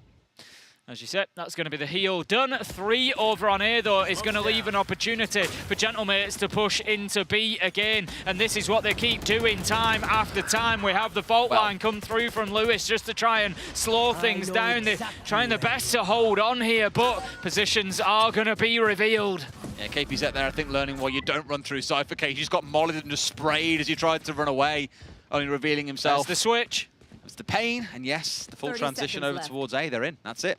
Now 4 players have got to work their way through spawn from Focus. The beauty of Bind, of course, being the speed that can happen with as the spike goes down on A after all the attention to B. But the defenders, they're looking to get themselves back in here. Focus have got themselves positioned around for the retake. Can they win the fights that are going to be so essential for them? Need to be careful because one is lurking just inside of that smoke. It's going to be Takas. Does he know that there's one just in front? Logan manages to get one. Takas a second, and it's looking good for Gentlemates. Managed to get away with it as well. Total shutout in the very end of it. Big clutch coming out from Logan. Shock Horror Tim has picked up another 3. This man needs to be synonymous. Just call yourself Logan 3. In fact, change the number of N's to 3. And that, I think, will be enough. You should rename yourself after each game based on the highest multi-kill that he got. And to be fair, he has had a 4K in this game. He's got 4 N's in his name. It stacks up. We see KPZ being absolutely demolished inside of the cyber cage there, like you say, just given absolutely no room to breathe, and was taken out, and it really did start to shape the round. But that's going to be the round for Focus. 11-6 now. They've managed to break that streak that Gentlemates were on, at least. Yeah, it took a little bit too much time. It happens. Still, Logan is just padding out the stats. Now, this time round, they are making sure the spike is secured. They're not conceding up spawn itself. And they're going to try and work their way forwards. Now, we saw this earlier on, actually, where we had the judge on side for Lime. It was more when the ult was on side, and here it's more out of a force than anything else. Just really running themselves down to 0. It's KPZ holding on to it, the same as he did on the previous map of Split. Trailblazer going in, just looking for that intel, finds exactly what they want, so they know that they're going to have to push into a contested area. Bears manages to find Yugi, kills Araining in on either side. It's even until Logan finds Waddle, and that leaves us 3 versus 2 with an opportunity for the spike to go down. Plenty of opportunity here. Same spot once again. Imagine they'll be in a position where this is a hard retake. They've got the smokes to play behind from KPZ if they want them. But that really is all they've got to try and pull off the same as last round, which feels a little bit impossible. Tons of utility for Lewis, though, and sure enough, they'll start dropping some of it out. The first one into U-Haul. No one is there. Logan on the swing here as well. Is going to find Lewis for free. It's now looking a little bit impossible.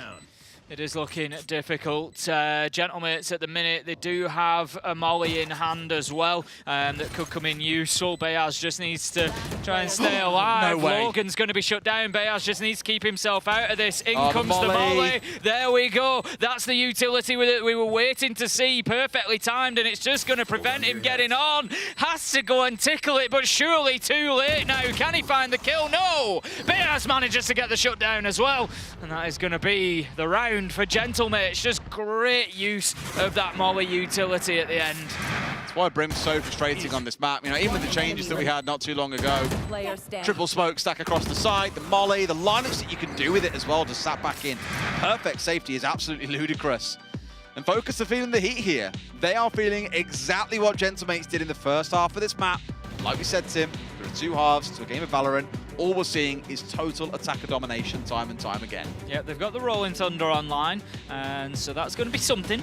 They can play in behind that, so having the timeout now maybe just gives them an opportunity to discuss the strategy around that. How exactly, you know, are we going to make that pay dividends and get the most out of it? Does it need to come in now? Do we need to wait? But they need to find 2 rounds one way or another, and the waiting game is having less and less time to play out here because Gentlemates, they are chipping away at this lead that they've got. Still 4 rounds in the bank for Focus, so it's not panic stations yet, but it very soon will be.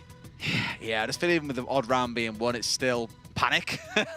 It's come to the point where Gentlemates were down on just 2 rounds was all they had, and they've just constantly chipped away at that Focus lead to, as you say, only 4 rounds. To me, that doesn't feel significant enough. Here we go then. It's going to be Pistols on the side of Focus. See if they can do anything with the eco round or not. And we're going to have a fault line coming in immediately from the breach.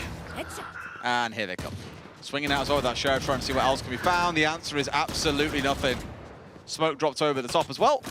Makes life a little bit more comfortable. But the attackers have done what they need to here, Tim. Yep. 2 big kills, so now Lewis, Yugi, and KPZ have got it all to do.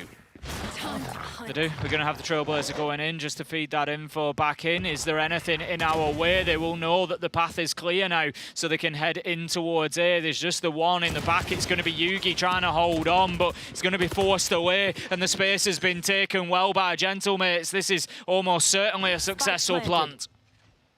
And that's it. Really feels to focus this one. It's a big ass to pull back. A miraculous clutch if they can pull it off, but it feels like you need all guns blazing. Big guns at that, to really have a chance at a round like this. So now you're staring down at an 11-8 scoreline. You've just come off the back of your timeout as well. This next round for me is probably what the timeout was really intended for.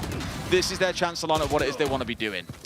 Lewis manages to find one, but not going to find anything else as Whalers comes around the corner and gets a nice headshot onto him, and it is another round in favour of Focus. What a shooting gallery for him at that point down the B-long. Yeah, it really was. I love the play in behind the, you know, we see it so often, but I love the play in behind the Trailblazer on that round. You just saw it skirt through sight. Yep, there's nobody there. There's nobody covering from that side. There's one at most on backside, and that's exactly, you know, the information they needed. Bang, got in, got that space. Nice and decisive, and forced them back. Got the kill as well. I think it was Logan who picked up Yugi in the back of sight, just around top, and was able to just open things up for the rest of the round.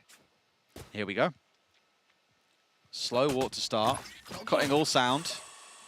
Changed admittedly by the boom bar. It's far from the quietest gadget in the world.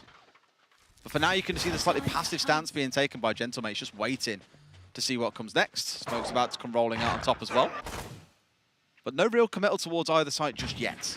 No, that's it. They're just sort of playing in around mid. We're going to have Sky's flash come in, which is just going to give a bit of intel on the fact that they are somewhere around mid area. But for now, Focus happy to just stack A. They've got Brim all alone out on B, and they just need to be cautious here. Of course, KPZ could get caught out if the aggression comes through from M8. They've just laid a second smoke onto window, so they have at least the expectation that something is coming on this side. Seeker's popped out, and now with no Seekers being seen on A, should be the panic call they need. There we go. You can see 2 or 3 players now starting to move over from the side of Focus. And M8 have all got control of the site, sorry. Yep, they go in, they get that plant down. 30 seconds on the clock as that goes down, but the kill comes in onto KPZ, and that's going to be Natank again, managing to get that now. Then the push coming through, Lime trying to get something going, but it won't, as Whalers closes it down, and it's advantage to M8 as Waddle comes round the back though, gets 2 before being picked up by Natank. Yugi able to start tickling the diffuser, but the showstopper puts pay to that. Give them absolutely nothing as well. It's a 1v1 up close! Natank whips out the shorty, kept that one quietly in the back pocket. Oh, I mean, the showstopper is one way to deny the diffuse coming through. I mean, it got the job done, Des.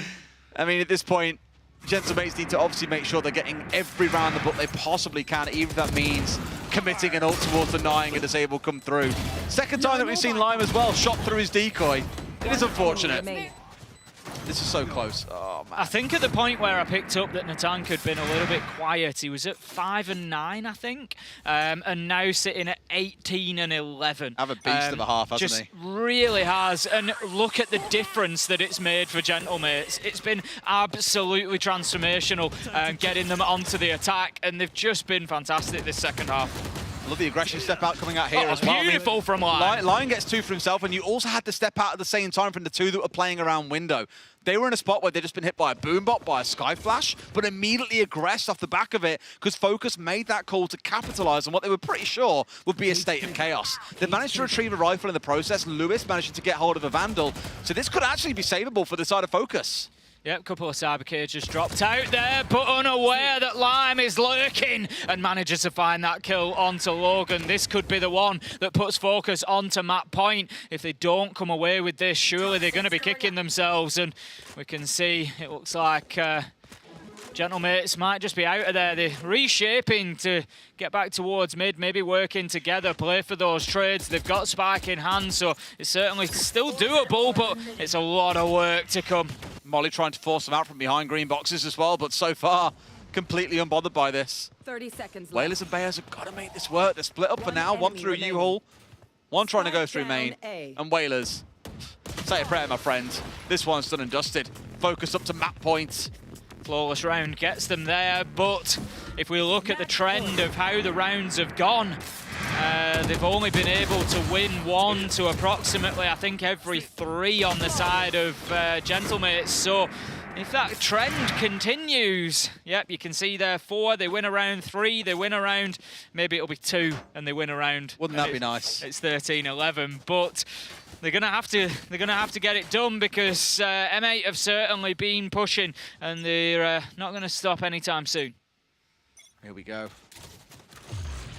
Look at this aggression. Yeah, same as again, just moving at pace seems to have rewarded both teams. It was focused in the previous round, exploding in towards spawn side. Lion getting the 2K, had the double swing coming in as well from window. Lots of things working in their favor. And now this time around, it's Gentlemates moving at pace. So much intel utility just going in ahead of them to let them know that there's nobody on the immediate challengers, but are they aware of Yugi just laying in wait? He's got an angle onto the side of them, but can't make it pay. Natank manages to find Waddle, and that leaves us with a couple of quick trades coming in. It's an absolute brawl inside a side, Des, and it's Focus that somehow come away with it and come away with the win. Beautiful stuff, I mean, for the side of Focus. That's the kind of recovery you wanted to see after that first setup. Now we've got to go into the third, see how they can do on Lotus, Tim. What an absolute mess that was inside a site at the end there. It just went absolutely wild, Des. Within half a second, Focus had won the map. They had, I mean, the Viper's Pit, I always say, it's the ultimate Gladiators arena. It's so powerful. It's where you love it to all break down, and I mean, for Focus, 2 rounds on the bounce at the end as well, beautiful stuff, really good first half. That now begs the question. We've had a really dominant first map from one side, a really dominant map from the other. What happens on map 3? There's only one way to find out, and that's to go to a break and come back. See you in a few.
Welcome back to VCT Ascension EMEA, where Focus just equalized the playing field.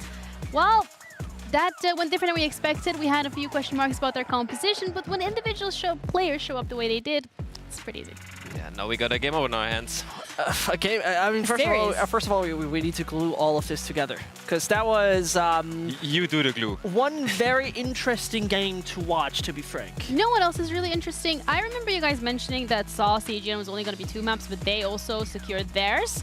But we'll get into that later, because this time around, Lime on the Yoru coming out as the MVP. Not really what we expected in the first couple of rounds. I mean, this is one of the weirdest scoreboards I've ever seen, because none of the Focus players has anything similar that looks like they've won.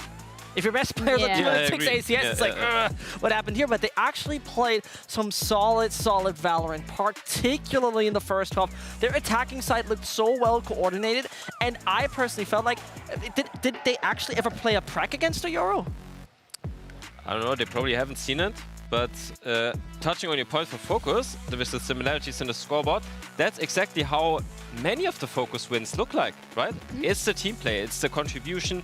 They're not dying for nothing, they're trading, they're great at the clutches, they're great with the sheriffs, Yeah. as the mates also had to experience. But this looks like a classic Focus win to me. Yeah, Gentlemates, however, a little bit thrown off their game. They were dying very early on, especially on the defensive side of things, even to the fact that they used both of their timeouts. For sure. Yeah, so the weird part about all of this is that, you know, during after those timeouts, they had some good ideas, but there was always a great adaptation from the Focus side. Whatever you tried to do proactively, you were punished. Focus was waiting. Focus was using their patience in some of those rounds where you would expect that this full buy experience from Natank and Co. would see you die. And this is what happened. I think it has been brilliantly used by them, and there was not this kind of shakiness that we experienced on splits. For sure, and I feel like the mates got baited by that one first kill Tucker's got very early on, and then we're like, yeah, but if I get the kill, we get the round. Yeah, but you never did. You never did. Yeah. And you threw away a lot of rounds, and only later on their defense half did they realize we can also sit back, let them use some util. We don't necessarily need all that information that we're trying to get. We are playing defense, not attack. They're trying to get entries. What is this? Surprise! But speaking about utility and gathering information, as well as the Yoru that we touched upon, one of the things that were pretty interesting was the Yoru ult and how Gentlemates dealt with that. You, once again, have an augment ready. Surprise! This isn't happening quite often. So what exactly are we going to be looking at this time around? We're going to look at Yoru, friends, and some of you are still not a big fan of that particular agent. I can tell you one thing, it was a beautiful attacking side that we have witnessed over there from the lads of Focus. Let me grab my Christmas present as we're going to take a look at round number 7. And as we've just previously talked about, there's been a lot of slowness, a lot of composure on the side of Focus, but they can swap it up. We're first of all looking at this in 2D replay. What is going on? Our good friend Yoru here has a Yoru ult. And I personally believe that Gentlemates have never played against a Yoru in prac. They were confused. That agent exists? What does it do? Why am I panicking? Because take a look at this. We particularly take a look at their behavior right here very early on. Gonna speed this up so you're gonna be not falling asleep. And he's causing a lot of trouble and pressure right here because obviously you hear that Yoru noise in your ear when you're being spotted by him. He's taking a closer look. If you dried your pants and everything, well, take a look here. He's gonna move around whilst he really finds a way to get a very disjointed Viper. But what did we miss?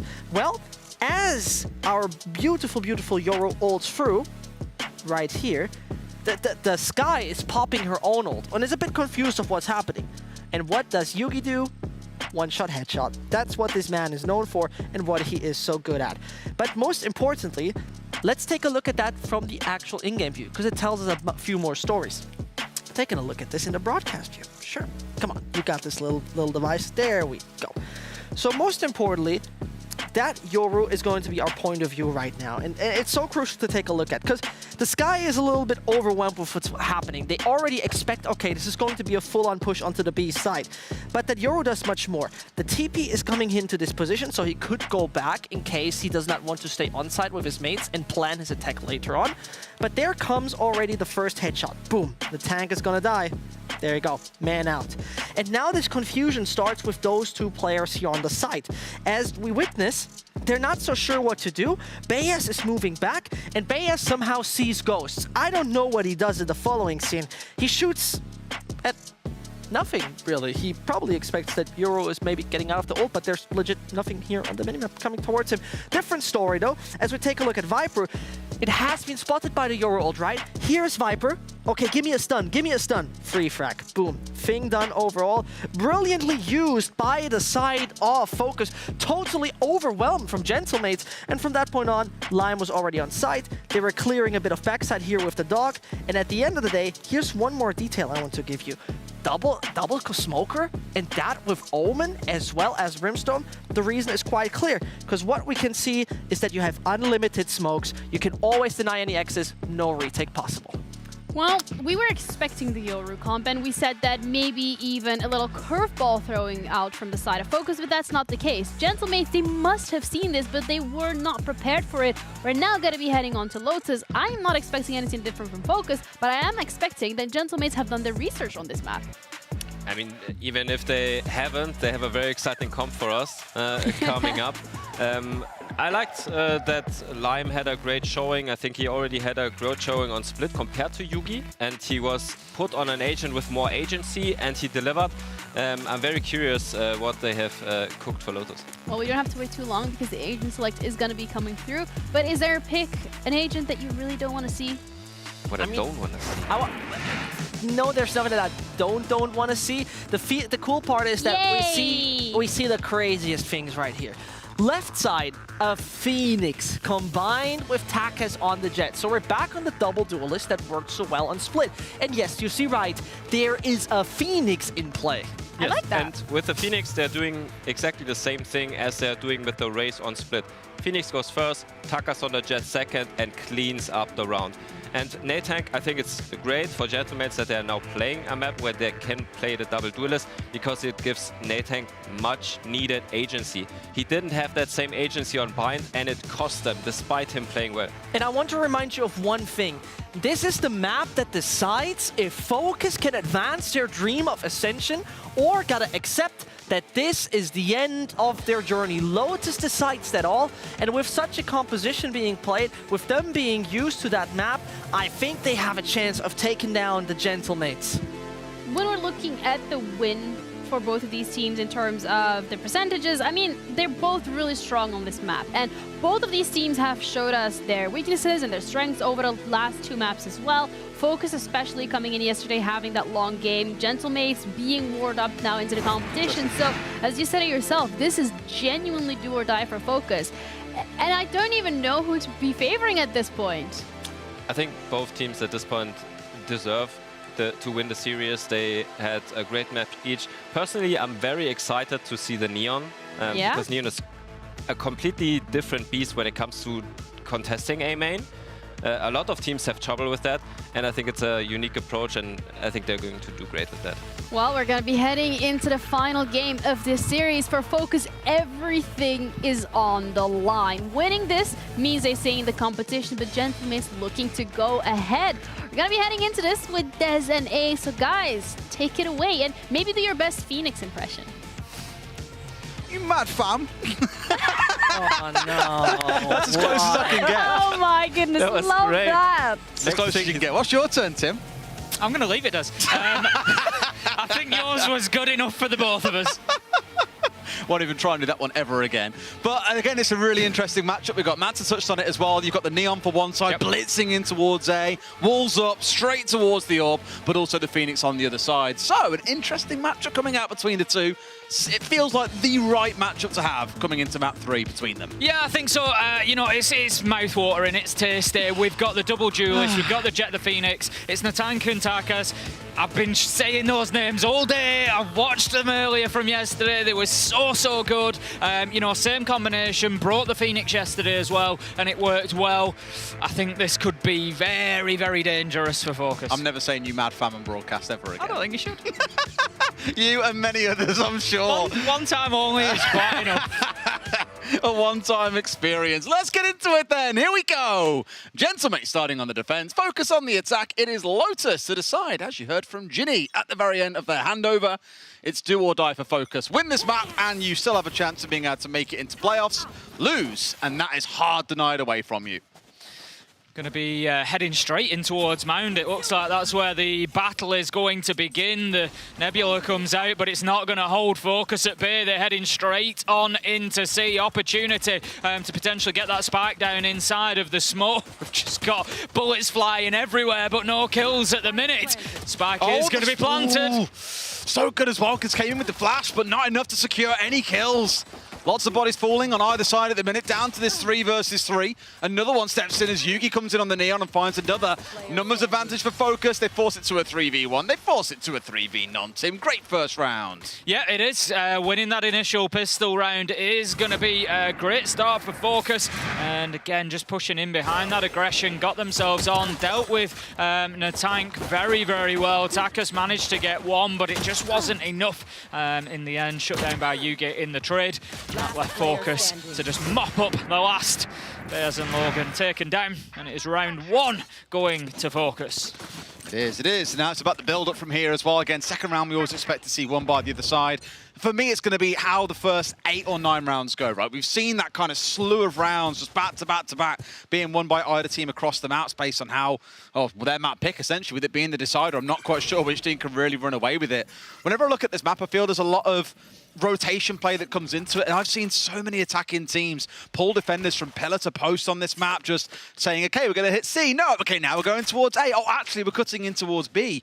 And defenders are left a little bit short-handed when it comes to the execute. So retakes do become a massive part of Lotus, something that both of these teams have done so well already in this series. Yeah, it really is, not just in the series, but, you know, in the previous games as well, particularly looking towards Gentlemates yesterday. We've got that push in towards C again. Out goes the knife from KO just to try and create that space, force them back. Nobody wants the suppression, and that's going to give access in towards C site, and here comes the spike. Yeah, as we always say, or as I said earlier, not always say, but a lot of the time, retake is the name of the game. Plant is down, Focus have got control. They can pull out towards Mound here, given they've got it down in a pretty decent position. And Gentlemates are just taking things oh so slow here. Almost expecting Focus to come pushing into them, but that's simply not the case. Just waiting to peek around the corner. Logan is going to pick up Lime. That is Killjoy onto Killjoy. And that leaves us in a 5 versus 4 and a tank as well onto Lewis. And Focus need to be careful that they don't let this get out of hand. They seem less bothered overall. Good flash coming in, but can't find his man. They seem really less interested in trying to go in for a disable here, and instead just want to pick up exit kills as best they can. Collect up some free money, and that's about it. Probably die to the spike immediately afterwards. Won't be able to get this one through. All die to the spike. Take the extra $1, and then we go into round 3. Yeah, that's it. Just looking towards the economy there. Make sure that they've got what they need rather than scratching for the round. 2-0 then to Focus. And that has been 2 good attacks onto C. That time just moving in behind the KO knife from Lewis. Really created that space for them as it just forced Gentlemates out of sight. Yes. Get the gun round though, which arguably is the most important part of this. Not entirely, as Lewis is stuck here on half shields without much else going for him. But look how fast he sprinted in towards his ult. To be fair, the tank as well, Phoenix, one of the fastest recharging ults in the game, requiring only 6 points. But it's kind of like Reyna in a sense that it can be a little bit of bait sometimes. Like, you have to be able to hit your shots and be on form in the moment to be able to get that ultimate really adding any value for it. So we'll see either this round or next what that starts to look like as Yugi collects Takas. The tank's up nice and close. Ult is collected, but he's shut down.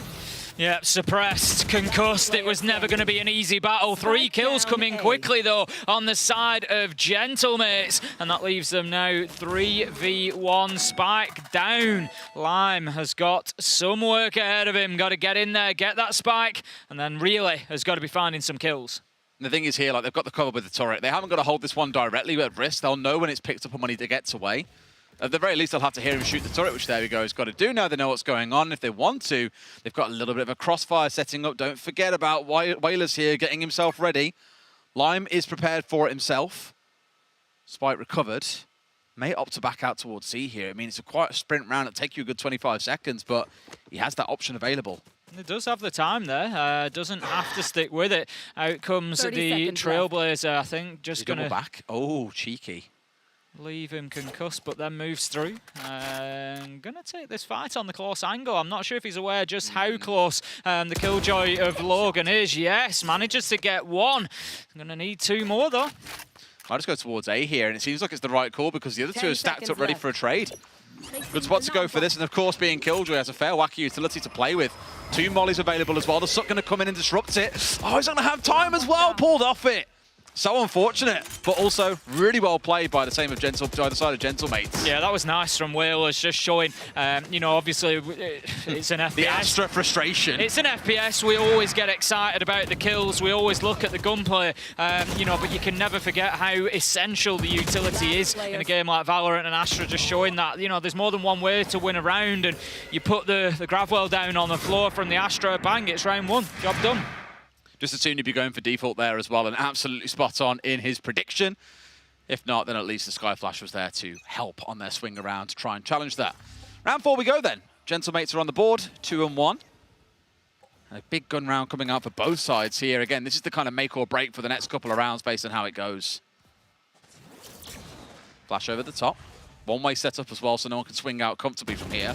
That's mound control very quickly established for Focus, but on the other side of that one-way smoke, I think I said flash, I meant smoke. There's a whole stack of utility set up there. You can see the 2 Astra Stars down. We've got some of the Killjoy utility down too. They are ready and waiting for this. If they do come on this push in, it could be all hell breaks loose very quickly. Yeah, they've got Takash just lurking around over on A side, so there is the potential for a late flank to come through, as well as 2 more are pushing out towards A, leaving just 2 agents on C. But I think that opening kill has just given Gentlemates the opportunity, the option to be able to be a bit more flexible with the manpower that they've got.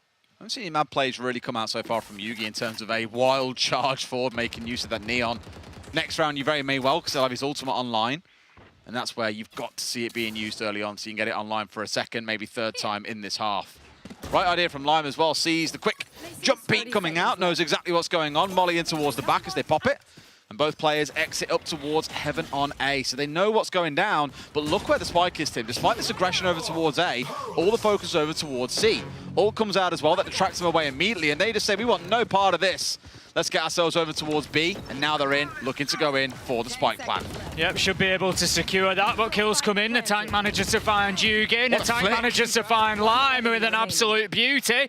Is also just going to be running it back, and that leaves Bayaz to pick one up. Waddle in the 1v4 can do absolutely nothing. Shut down by Whalers.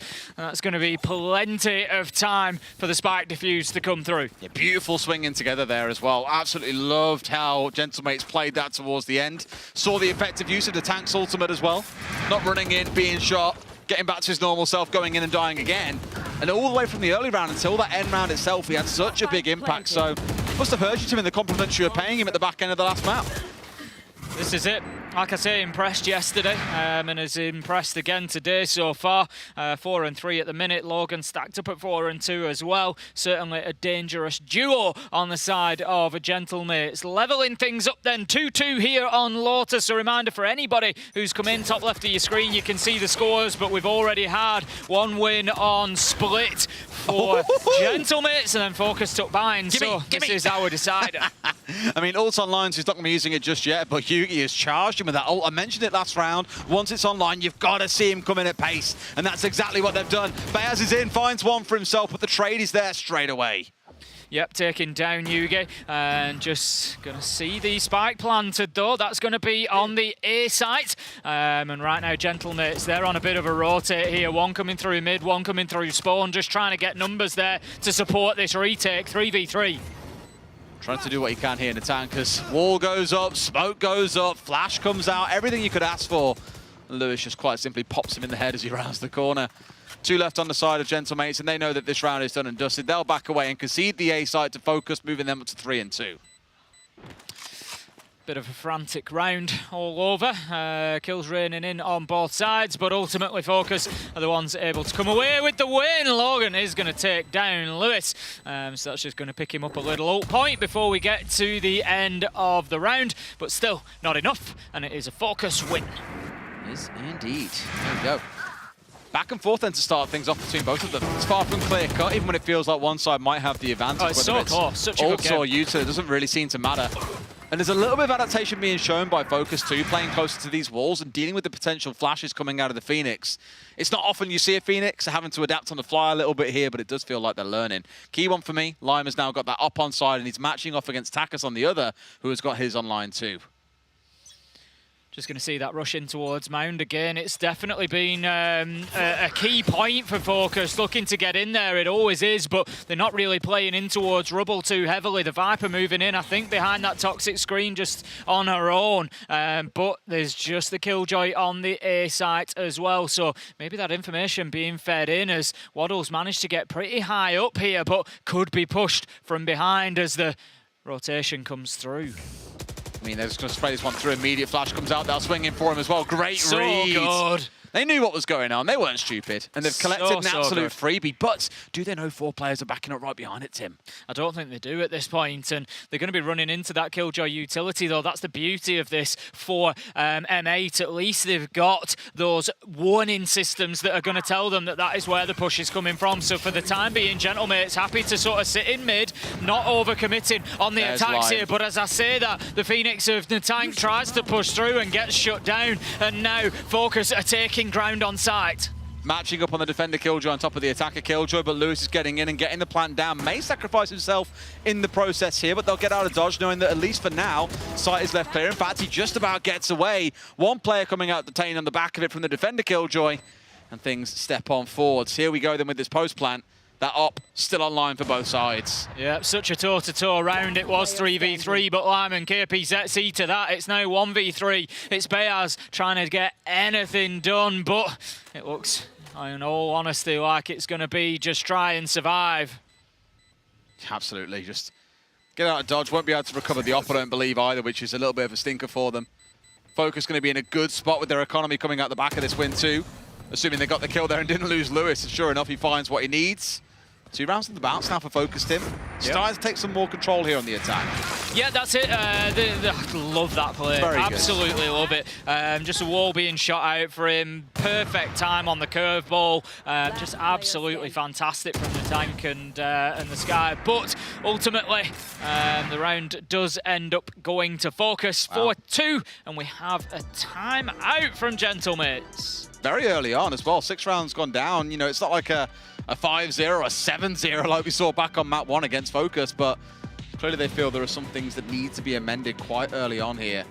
And it hasn't just been one factor that's worked against them. It's been a few things, really. Lime, especially though, in that round for me. Opening kill with the op, turned it into a second not long after. Really doing a lot of work, and you can see him already up at 6-2. Averaging a kill per round, but it feels like his value has been far higher than that. Yeah, I'd agree. Lime, we saw it yesterday. I think one of those players sometimes that just quietly goes about their business, gets the job done, and it was exactly the same yesterday. And you look and you're like, you know, wow, the stats are right up there, and it's just a steady slew of kills, one after another. What I love about him as well is that he plays so many different roles. Well, I say so many, he plays 2. He alternates between Sentinel and between Duelist, but normally at the top level, a player will hard stick on a role they know, unless you're like the IGL, who may flex around between controller and initiator based on what you need. But here you've got Lime going literally from back line to front line and then back again because he's playing an opper on the Sentinel role. It's brilliant seeing him being so flexible and doing so well.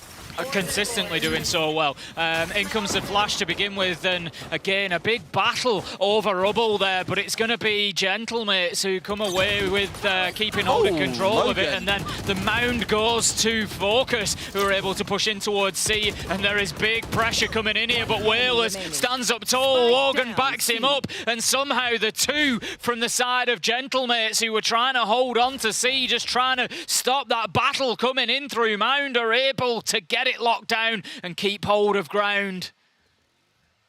He's done so much damage, Logan. Sheriff in hand.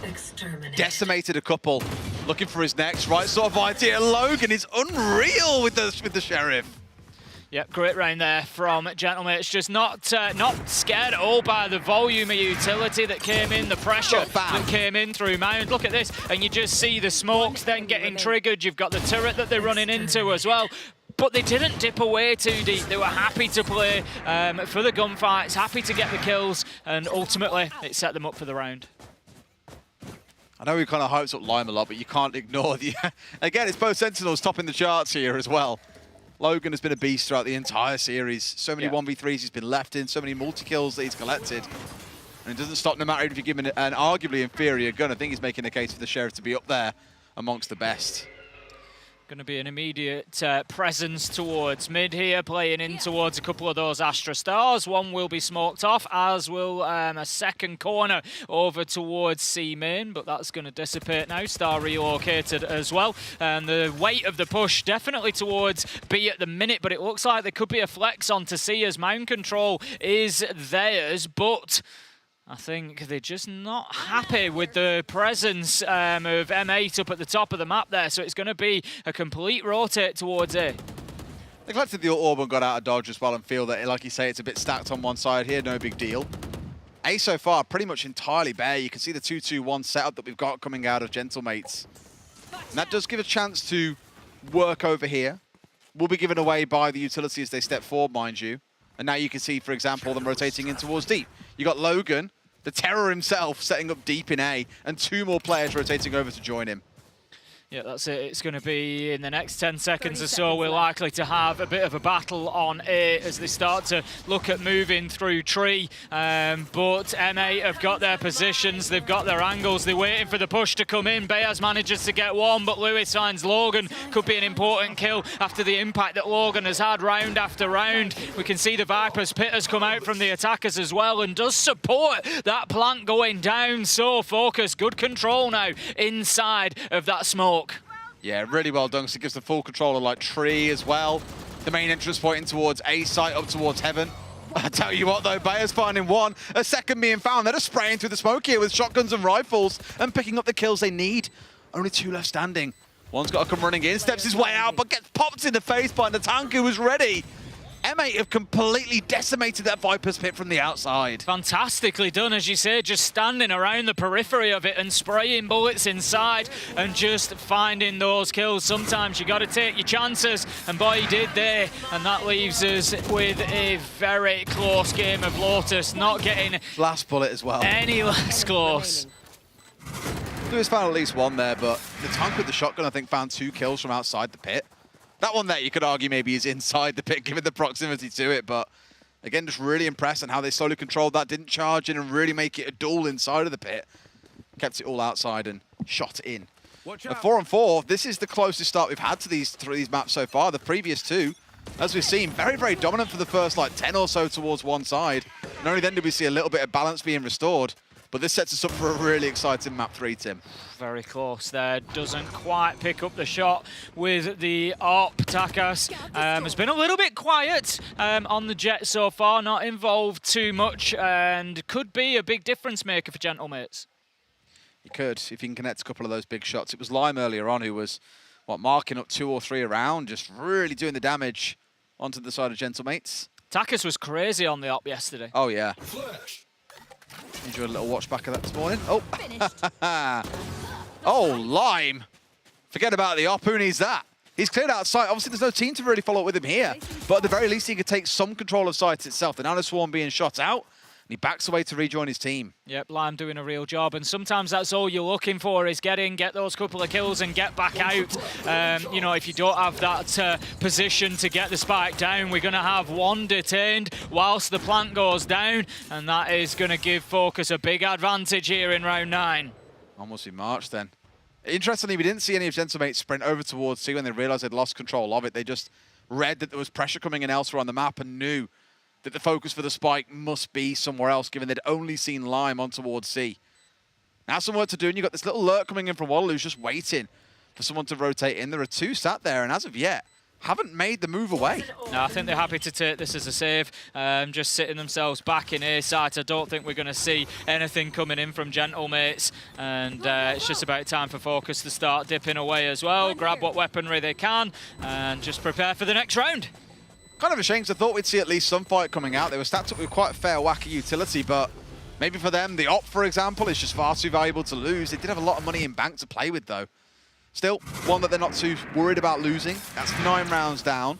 Still ridiculously close. Heaven knows how the next 3 go. Beautiful double from Lime on Mound. Again, just makes it look clinical, doesn't it? Yeah, just really setting Focus up. It's another one of those players that just gets those kills at the right time. 8-4 now, and Focus, I won't say cruising because this is a very, very close game, but both teams looking sharp. And this is what you want out of a map 3. You know, you don't want anybody to come in and run away with it. You just want it tooth and nail the whole way through. Real aggressive burst out towards A here as well. That Viper wall has always kind of sliced it up for them a little bit, so Gentlemates for the most part have been a little bit scared to push towards it, but they burst towards Ruins. Focus say, okay, no problem by us. We're going to head straight in towards the C site. There's 4 of them coming in. The Killjoy dropping down the flank watch on the back. You see the turret down, you can see the nanobot down, for example, and now the alarm bot, sorry, and now they're much more focused on getting this spike down. Yeah, they've got control of the C site. They're just holding M8 at bay on the top side there. They can't get themselves back into sight just yet. They're playing into utility. The Omen smoke there just going to dissipate now, but here we go on a tank with a huge double. He's on run it back as well. He's just going to continue going. Gets himself 2 and another great use of the ult. Just beautiful. The tank does so much work when he gets in the right position. I wonder if here it's going to be enough because they've got the long-range spray they can make use of. Finds a third in the round. Down to just 1 left standing. The Op's singing away, but Lewis doesn't miss. 1 left here as well. Op dropped. Taps on towards the spike. Won't be able to find his kill, and he's going to give that one up. Probably could have taken the Op with him, but opts instead to leave it and get out of dodge. Lewis doing all the work to guarantee Focus take round 10. Yep, just about getting away from that one. Lewis, like you say, just from Mound there, doing some real damage, picking up the kills when needed in those final seconds. But boy, was it close. I love how you just choose to ignore walking over a molly as well. Look at this. There's, what, 3 of them all trying to gang up on him, and Lewis is just like, no problem at all.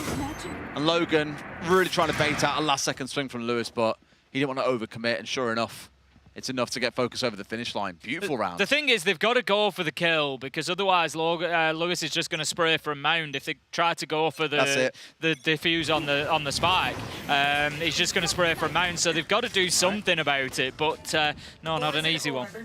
Another hard pressing towards A Ruins by the side of Gentlemates. Now, last time Focus just hard sprinted towards C, but look at the movements that have come out of Gentlemates. Broke in through Hobbit door. They've all tried to rotate in towards B here. Been caught out a little bit on the rotate through as they've lost Bears as well. So a good read by Focus, kind of countering the read on top of a read. Really good stuff. Got Killjoy coming in, and we just see the curveball used there to facilitate Natank getting out of dodge. Haven't had a chance to burn away the Killjoy either. Unfortunate. That stays standing.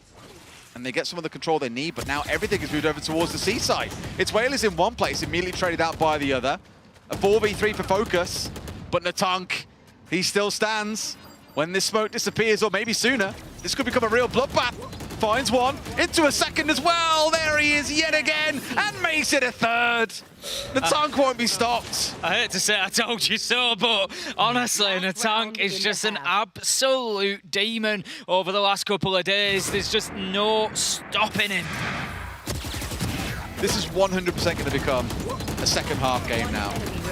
At 6-5, even if it comes down to 7-5, I mean, ideally 6-6, let's split it right down the middle. Anyway. Exactly, it is nothing. It's the first 2 rounds being won, the pistol and then the follow-up. So I'm just looking at this and thinking, well, it has to be down to how good Focus are at defending or how great Gentlemates are at attacking. This is it. It's one of those games that somebody's going to have to come in and win it, you hope, rather, you know, the mistakes costing anybody, but I don't think that's going to be the case. We're going to have a quick push in towards C, or the utility being pushed forward. That's Mound control gained. In goes the Paranoia, and behind it go the Agents. We've got the ult online as well. Overdrive not doing any damage as of yet, but it is going to support getting the plant down. But it will. Sure, you can get yourself into a good spot here to do a bit of damage. Triple stack coming up from spawn, 2 coming via Link. This could be a bloodbath as they've got to work in their way through smokes as well. The tank charges in with the ult online, finds nothing initially as he gets shut down, but now can return to the fight as his usual self. Takas finds a couple. Lime springs into action as well. But looking at it, everyone's grouped so tightly on the side of Gentlemates, whereas already Lime has stepped out of the firefight. He's playing long range here and just waited. Takas is on for an ace. Can he find the last one? He's looking for his man, can't find him, but it's enough to guarantee the trade. Whalers with the shutdown. That perfect 6-6 half, Tim, is what we move into the second with. Takas, unfortunate there. I commented a couple of rounds ago that it's been quiet from Takas so far. You just felt that a moment like that was brewing, and did he deliver 4 kills, almost the ace, but it didn't matter because Whalers was there for the trade. That's what was important, and that is, as you say, a round to level us up at the half, and this is absolutely anybody's theirs. It is. It's like a full reset at this point. You're just playing a single half of Valorant. I love it. There you go. And Takas really puts himself online with that. He was 4 and 7 essentially, or 4 and 6 coming into that. Finishes with a 4K, puts him on 8 and 7, puts him positive. And if that wakens him up, that could be trouble for Focus. You'd be hoping so. Now, we saw towards the back end of that half a lot of contesting of Ruins coming out from Gentlemates. Like committing the jet dash in there, a couple of smokes coming out as well. They really wanted to make sure, one, they had ult control, but two, it really forced Focus over towards the C side. Now, whether we see the same coming out from them on the attacking side, time will tell. Really what you got to watch out for, though, is going to be the Neon and this push-up mid-tip. Look at this aggression through mid coming in from Focus, but they're ready. They're prepped, but Logan can't find his shots. KPZ gets one. Whalers comes in for the trade. Yugi, it's an absolute brawl in mid at the minute. It leaves us 4 versus 3, and M8, they decide they're not really keen to have any further part of that. They're going to play in behind the smoke, but it's Focus that have taken the choice, and I think the right one to just dip away. We've done our job. We've got 2 kills, and we're going back to site. Flash comes over the top, comes out and gets the turret. That's enough work being done. Will for now be forced back, but he's in a spot where the presence itself at least puts some threat down. In fact, everyone's already rotated over towards B, so they've said, forget about you and the tank, we're not interested, because all the action is going down on B. It's a little bit of a slaughter as Gentlemates find 2 kills in towards the back of site. That was back and forward. Takas manages to get picked up. Waddle on to Beaz. It's a 1v1 as Natank takes down Lewis. He's got the curveball instead, comes out looking for the fight. It's going to be Waddle to pick it up, though, and that's going to be the round for Focus. Yeah, Waddle finding his man. All right.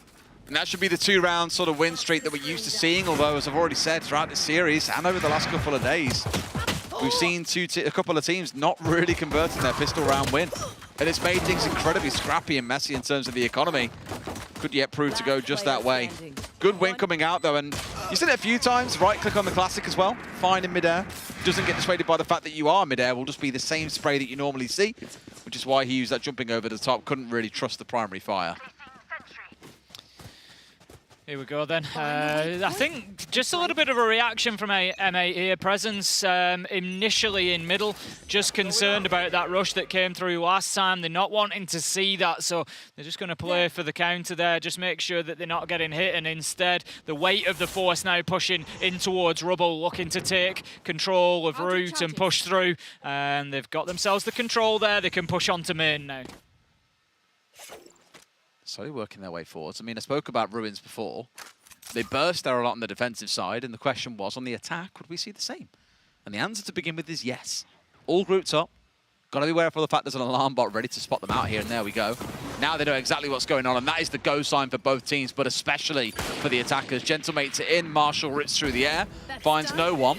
First one falls down, it's the tank to fall. The last player you want to be losing, Tim. A great job from top here as Waddle manages to pick up one. There is an opportunity, though, as they've, again, a good decision from Focus, I think. They've got their couple of kills, we can drop away. It's 3 versus 5. They've just ceded a little bit of ground, but it's not the end of the world. The spike goes down, and they can now come in with man advantage to start taking those gunfights. Waddle finds one, Logan on the trade, but Lewis is there to find Whalers. It's 1v4. It's unlikely to go in the direction of M8 now.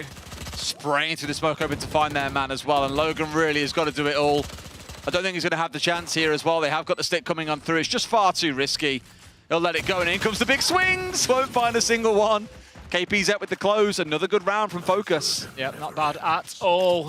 Starting to just look maybe a little bit more comfortable, and M8 need to make sure that they don't let this one run away. As you can see, it's been back and forward throughout. 2 rounds, 2 rounds, 2 rounds, and M8 are going to be hoping that that trend continues, because otherwise the economy is going to start getting away from them, Des. We know we're coming into a gun round now. If they get that done and Focus win this, it could be trouble for M8. Interesting how they're leaving line with the Sheriff here. They've given his rifle over, I believe it was to Waddle. So coming out with 2 rifles, a couple of Spectres, and the Sheriff on side as part of their bonus. Or is he playing backline and hoping to pick up a rifle when it falls down? No, he's very much leading the charge here. He is the spike carrier. The one looking to do, well, not spike carrier, sorry. The one looking to be the kind of backline contest coming in. The charge in, Lewis gets 2. For now, at the least, you've got Bayers just kind of dug far back. Maybe looking for a rotate in towards C, but being matched by Yugi, who's coming in behind. Yeah, I think M8 just sort of left guessing, really, and having to think, you know, what do we do? We're going to have to change things up. They're spread out. They're going to be taking fights at a disadvantage. It's likely to be 1v2 no matter where they go here. We can grab the ult point, farm a little bit, but it's not going to be easy to get onto site now. It's a dream for Focus as well because they've got 2 rifles off of those dead players.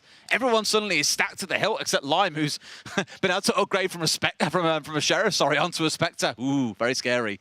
But they're in a spot where at least now there's a lot more firepower to be able to match on the other side. So this bonus round suddenly becomes a very winnable gun round for the side of Focus. It's certainly looking that way. They're going to be pushing into B site, likely to get a plant down, but this is exactly the same as last time, 3 versus 5. Focus were more than happy to take the retake. We see the Sky flash going in just to try and prevent that pressure coming in too quickly from Focus on the retake, but they now know where they are, and they take them down in quick fashion. Lewis, Waddle, Yugi, 1 apiece, defuse the spike, and that is going to be round 15. Going to Focus, it's 9-6, and they're starting slowly but surely to run away with this one, Des. That's it, and again, a reminder, we've touched on it quite a lot throughout the series, but Focus have to win here today. Yep, if they don't, they're gone. Done. That's it, and if you're wondering why, they'd be down 0-2, but they lose the head-to-head against the top 2 teams, which would be Gentlemates, who'd be 3-0, Apex, who are 2-0. So there's just no way you win that head-to-head, even if you get things back to being 2-2 by beating both Kassai and Falcons. So you have to win here, or you are done. And as things are going, they look to very much be on the way to win. The challenge for Focus might then be they have to go and win their next 2 games as well to then win the tiebreak against Gentlemates. So it's not like it's done and dusted yet. Oh, it's not going to be easy. One slip up on a future day and suddenly they can still be out. It's a really exciting couple of days coming up. But it's an explosion of utility coming out and an explosion of heads. Whalers the first to find Lime. He does. We've got the ult active at the minute. That's going to be Nasang just respawning in there, looking to continue his challenge. Wasn't successful on finding anybody, but did support that spike going down. And now it's just about holding on. They can't lose another retake here. They can't allow Focus to come back in and take over the site. Cannot. There you go. Viper's Pit coming out as well at the back of this. This is really interesting. You can see how it basically envelopes the entirety of the site. And now they can charge their way forward. They can burst out of several different angles to try and make something happen. Yugi going exploring, everyone stepping their way forward a bit, but the defenders need to make something happen here, Tim. Certainly do. They're going to see the Viper's Pit expire. That's Kills come raining in as soon as it drops. It's one after another for MA, and they grab the round and get themselves back in the fight. They used it more to try and gain ground there, and then when they feel they were in a good spot to take firefights, that is when they dropped the pit and went for the fights. But even then, still didn't come out on top as we saw. No. I feel at that point that M8 were just ready for it. I feel like they were sat waiting. If the opportunity presents, they're just listening. You know, more than likely for that defuse, we can spray it down if we need to, but we just wait until that drops, and then they took their kills. Well, the new Focus had to fight it as well because the pit didn't extend deep enough to cover the spike itself, and even then, lots of pre-fire angles would have come in regardless. Here we go, Gentlemates keeping up that trend of fighting quite aggressively over ruins that we saw a lot back in the first half. In a spot where they want to get the orb, which they have now secured, it's going to be Natank picking that one up, just trying to charge up that ultimate as often as they can.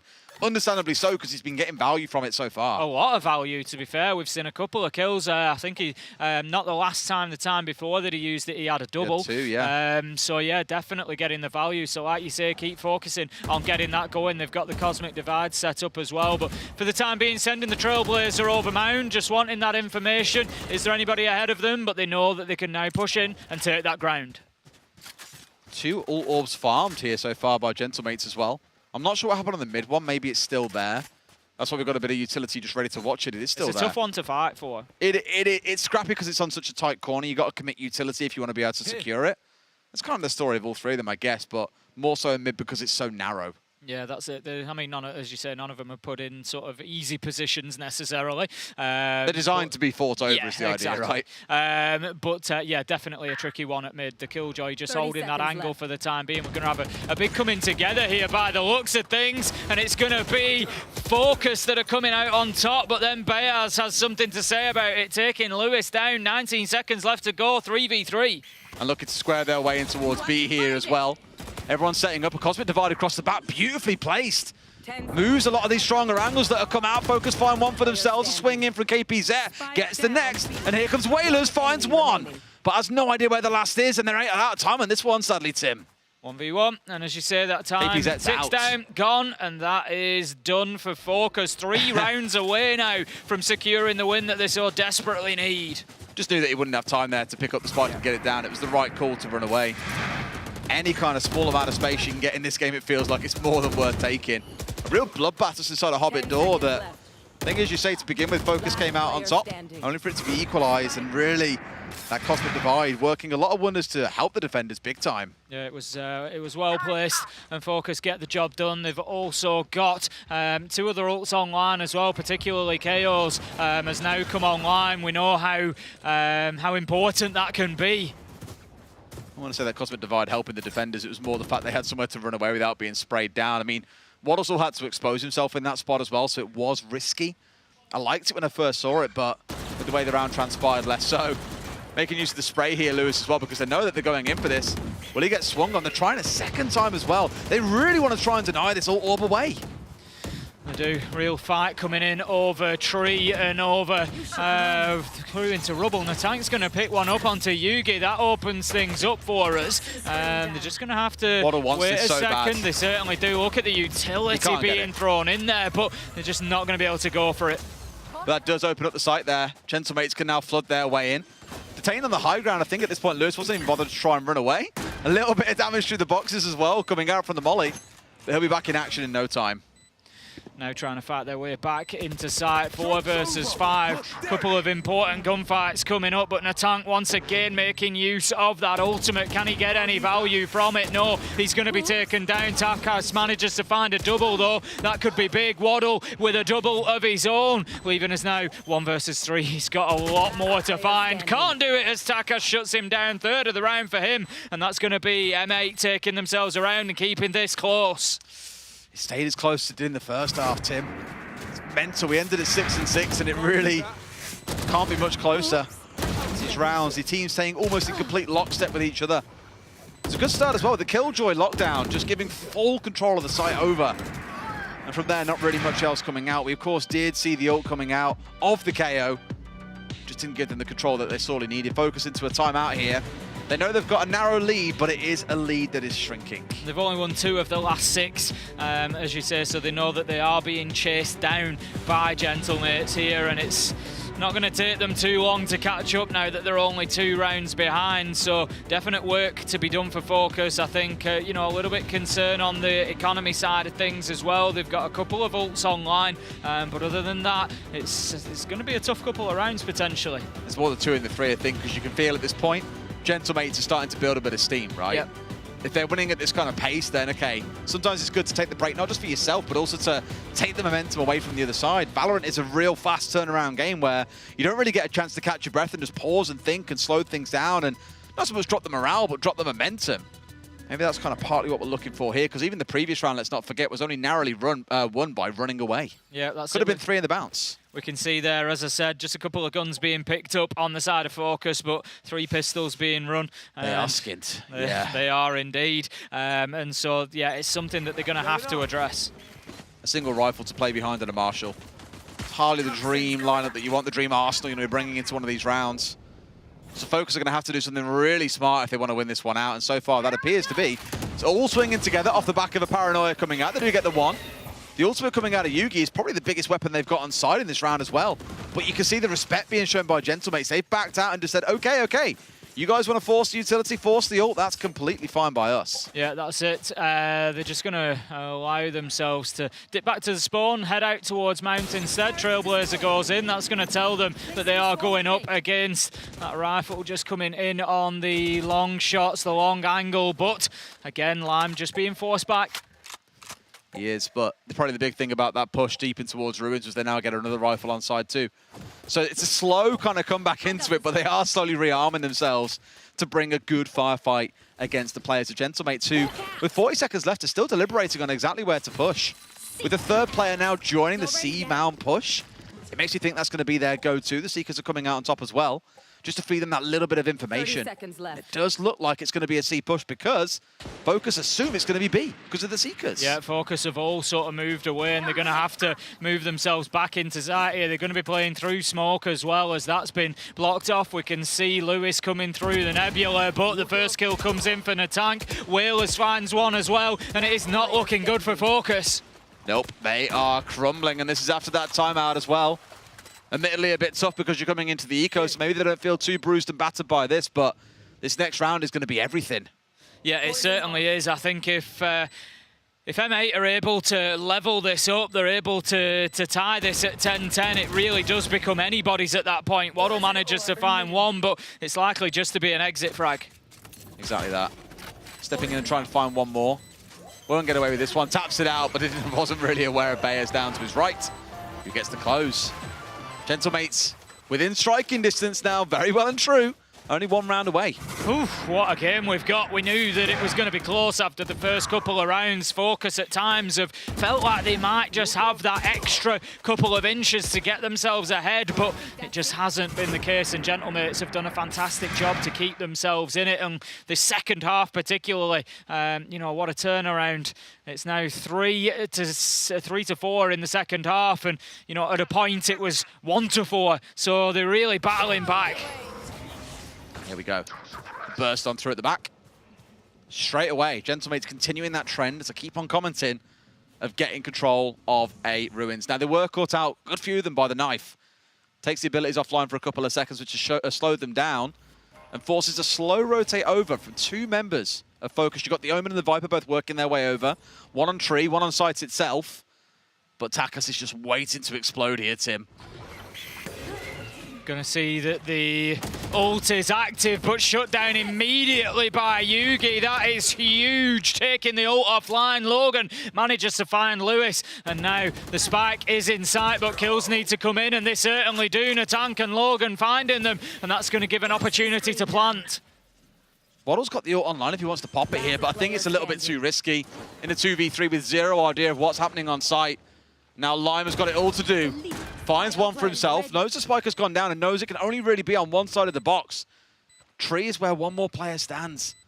He's got the right idea, but not sure if anyone's towards main. Sees Tree, and Logan, I'm sick and tired of saying this man's name, will not be stopped. Another 3K. Nope, will not. He's really racking the numbers up now, and he's a big part of why Gentlemates have managed to get themselves back into things here. They level it up at 10-10. After everything that we've played so far tonight, we are completely level pegging as we stand right now. It is going to be potentially decided in the next 4 rounds, or dare I say it, there could be a few extra to come on top of that. I'm surprised that this is the Gentlemates timeout, but maybe a mind game coming in here if it is their timeout, because they're in a spot where, again, if you exclude the one round they lost in round 17, it probably should have been their round. It was a 1v1 in which Focus ran away.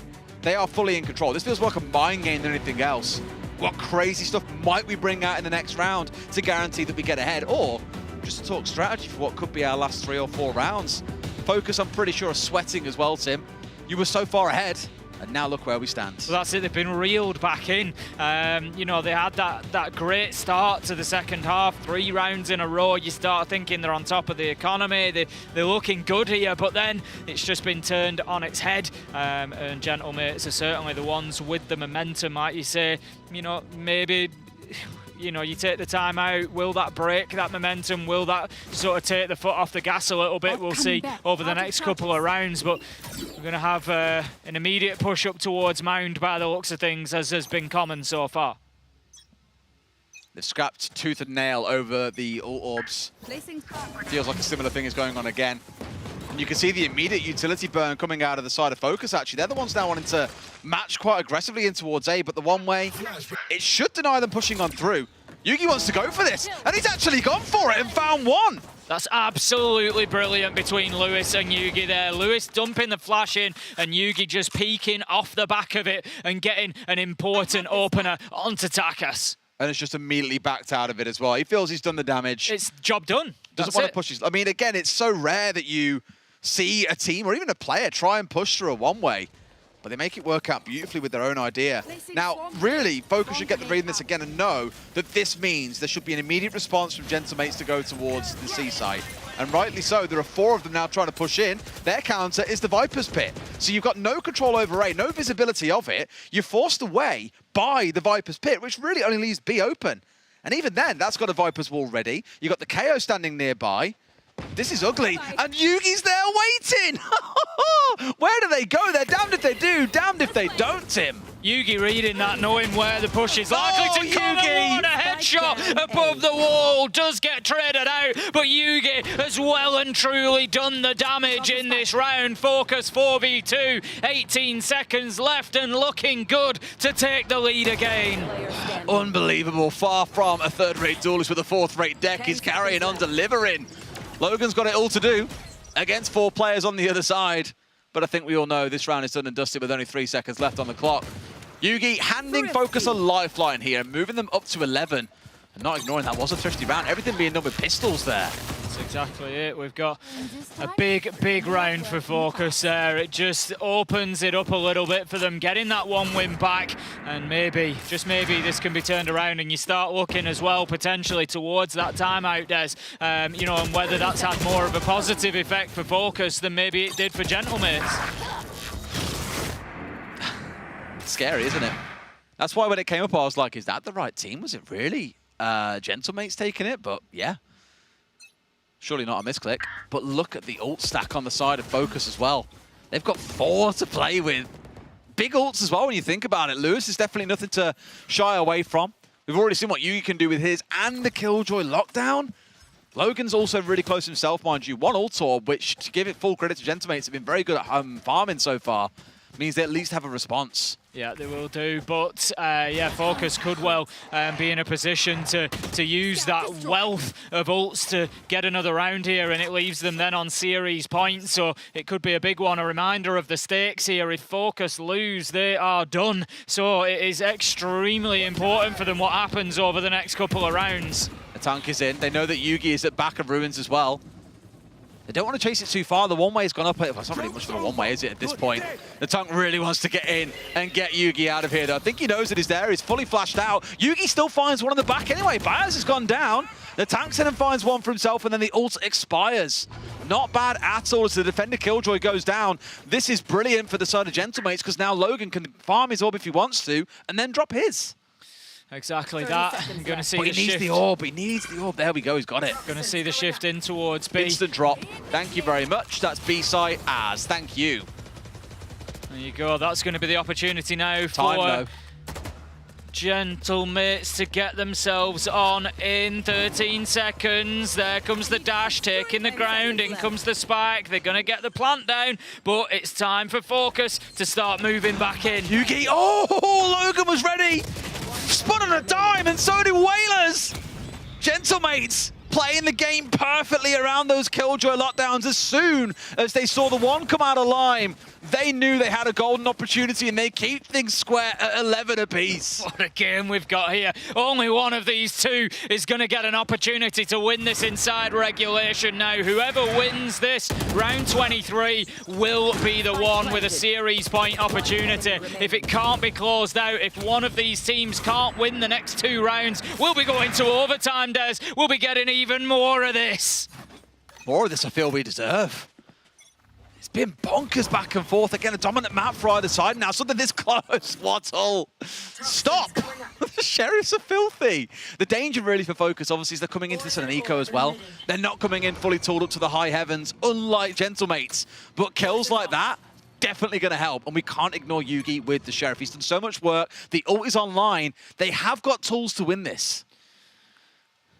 They do. We can see that Focus are just holding their positions on Mound at the minute, while the push from MA is going to be coming in towards the A site. It looks like they're likely to get there. They're just working their way through that Killjoy utility, but the plant is going to be going down, and there comes the rotation from Focus, trying to get back for the retake. Oh, the divide as well. Going to full cover heaven. It just does everything. And Baez here can dance in and out as well. Going to find one for free. Doesn't stop Waddle getting his second of the round, mind you. And here comes Yugi. all online and looking for what he can find. Will he find one? Yes, he will, but doesn't manage to finish him off. Gets the second, looking for another. They found the kills they need, Tim. Focus have brought it back in the eco round. They move up to match series and survival points. Not only eco, but they managed to work their way through that cosmic divide, get themselves back on site. Great use of the ult from Yugi just to give them that little bit of extra juice that they needed. And they are going to be the ones with series point. As we've said, if they don't win this, they are done. And so, Focus, this is your moment potentially. Well, he was chasing shadows for the longest time, just hoping he'd catch someone, almost into a second kill as well, but his team put up the goods. Off the back of his charge on forward, 19 kills he sits at. Rivaled only by the Duelist on the other side, Natank at 21. Heaven knows which way this ends. But Focus are coming in with the Odin on Waddle as well.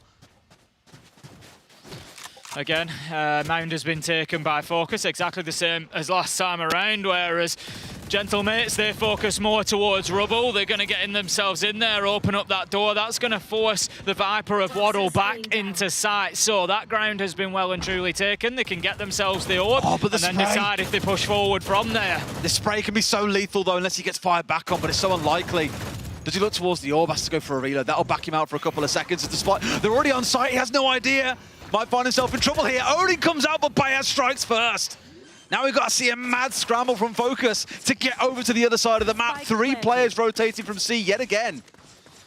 It's going to be an uphill fight as they come through the spawn. They just need to start finding gunfights to begin with. That's got to be the focus. Out comes the ult, though, from the KO. Could that do the job? They need to get back in. Natank, he's been so big throughout this game and continues, but Lewis manages to find 2, Des. He'd have to do it all. He can't find all 5. Overtime is all we're going into, Tim. They've kept it so close. And what I love about going into this now is obviously we get the same economy going into each round. All is equal. There's no, well, this team is down on eco, therefore they're expected to lose. To be fair, a lot of eco rounds we've actually seen dragged back by the other team. Just by hook or by crook, finding a couple of kills, getting some big rifles, and going forward from there. This will be mega. $5 to spend each in every single round. I can't wait to see how it ends, Tim. This is unbelievable. Oh, absolutely tantalising as we come in with Focus on the attack. Focus were on their previous attacking rounds pretty heavy at taking in towards Mound, and they were doing the same on defence as well. So that's going to be their focus here by the looks of it. Out comes the guiding light just to slow them down a little bit, but then there's going to be utility just applied where those Astra Stars are on your map, and that's going to give the opportunity for them to take that ground. Yeah, one way is by the defenders, one way is by the attackers. Different sides of the map. Swing coming in onto 2 at once, and they get both as well. What a dream for Gentlemates as a start to this round. Yep, double duelist, double kills. Natank and Takas managing to get themselves openers, and it leaves them really on the back foot. Surely not. Going to walk in through the smoke here, looking for it, but no, Baez shuts down Yugi. They were ready for it, and what an advantage now to Gentlemates. Natank in a spot there where he got drilled out by the Paranoia. Some control established over towards this side of the map. And now what more can they do? Smoke comes out, charging their way in towards sight. But Logan is there ready and waiting. The final raid boss. I don't know if you want to face up against him or Natank more, to be honest, because both of them sound like terrifying prospects. First round won by Gentlemates. Successful defense it was, so now they need to lock down an attack. We do need 2 clear rounds for us to decide a winner, and it will bounce back and forward, swapping sides each round now between attack and defense until one of these 2 comes away victorious. So effectively, you got to win one of each, and there comes a timeout from Gentlemates. Now, interestingly, Des, they did this previously where they took a timeout after that spell of 3 rounds that they'd won. They then lost the next round. It broke their momentum. They've just won once. They take the timeout. I like it here. You're on the attacking side. You choose where the action happens, at what pace, what the game plan is, and you're the one dragging Focus from C to A and everywhere in between, B in this case. So I actually think it's really smart. They can go with some really crazy batshit plan here to make this work. And it's really on Focus to find an answer in what could prove to be a ridiculously chaotic round. Oh, I love it. It's so exciting. We're going to be getting into it very, very soon. Focus, they're fighting for their lives here in this tournament, and they're on the defense. They have to lock this down. Can they? That's the big ask. I mean, realistically, do they try and farm ult? They've loved, again, farming the ult orbs wherever they can. Get one onto, like, Logan, for example. There is just no response on the other side. They're starting down B. They're just charging their way forwards here. Bit of suppression coming out from Whalers, who's railing in towards Ruins, where they're seeing quite a bit. And sure enough, it is that ult grab that I spoke about. They've recovered one. Who grabbed it? Natank. They really want Natank to have his online here. I thought Not surprised with the value he's I thought they'd go it. for Logan's lockdown, to be honest with you. But I think they're maybe counting on him being able to find some kills here. Yeah, very possibly. Going to send in the curveball. Double flash. Just looking to make sure that that corner was clear. Don't want to be giving anything away. They're going to farm the ult from... Yeah, there you go. Farm the ult from Mound as well. Natank gets away. All he needs is one kill, and that's it. He's going to be online. That explains entirely why Whalers was doing what he was doing as well. It wasn't so much to worry about trying to kill anyone going aggressive on Ruins like we've seen a couple of times out of Focus. Just it was to control the ult orb, and now they've got it. They're working their way in slowly here. He's going to pop it out. He'll charge off the back of it. Focus has given up entire map control here. There's nothing really to come through. He's trying to bait out a swing. The swing is there. They've lost the two orbs they collected. It could not have gone worse for Gentlemates. Lewis with a huge moment for Focus there, just breaking the back of the plan that Gentlemates had so carefully put together, and it sees the attackers now pushing through Mound, looking to get themselves on C site. The path is open for them. They've managed to force Focus back, and they can think about getting the spike down, but they are still one man short. Those volleys are giving them so much time as well for Focus to sort of get themselves together, collect their thoughts, and work their way over. This is what it all comes down to, though, Tim.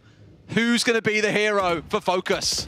They're going to need one, that much is for sure. Logan, he sets up, and so often he has, and gets a big double Bears. Yugi, it's 1 versus 2. It's now or never, Lewis. And it is never, as Bears manages to find the kill onto Lewis and take a hard-fought victory for Gentlemates. And that's Focus out. Done and dusted, dispatched by the French. What an exciting last couple of rounds. Just what I thought.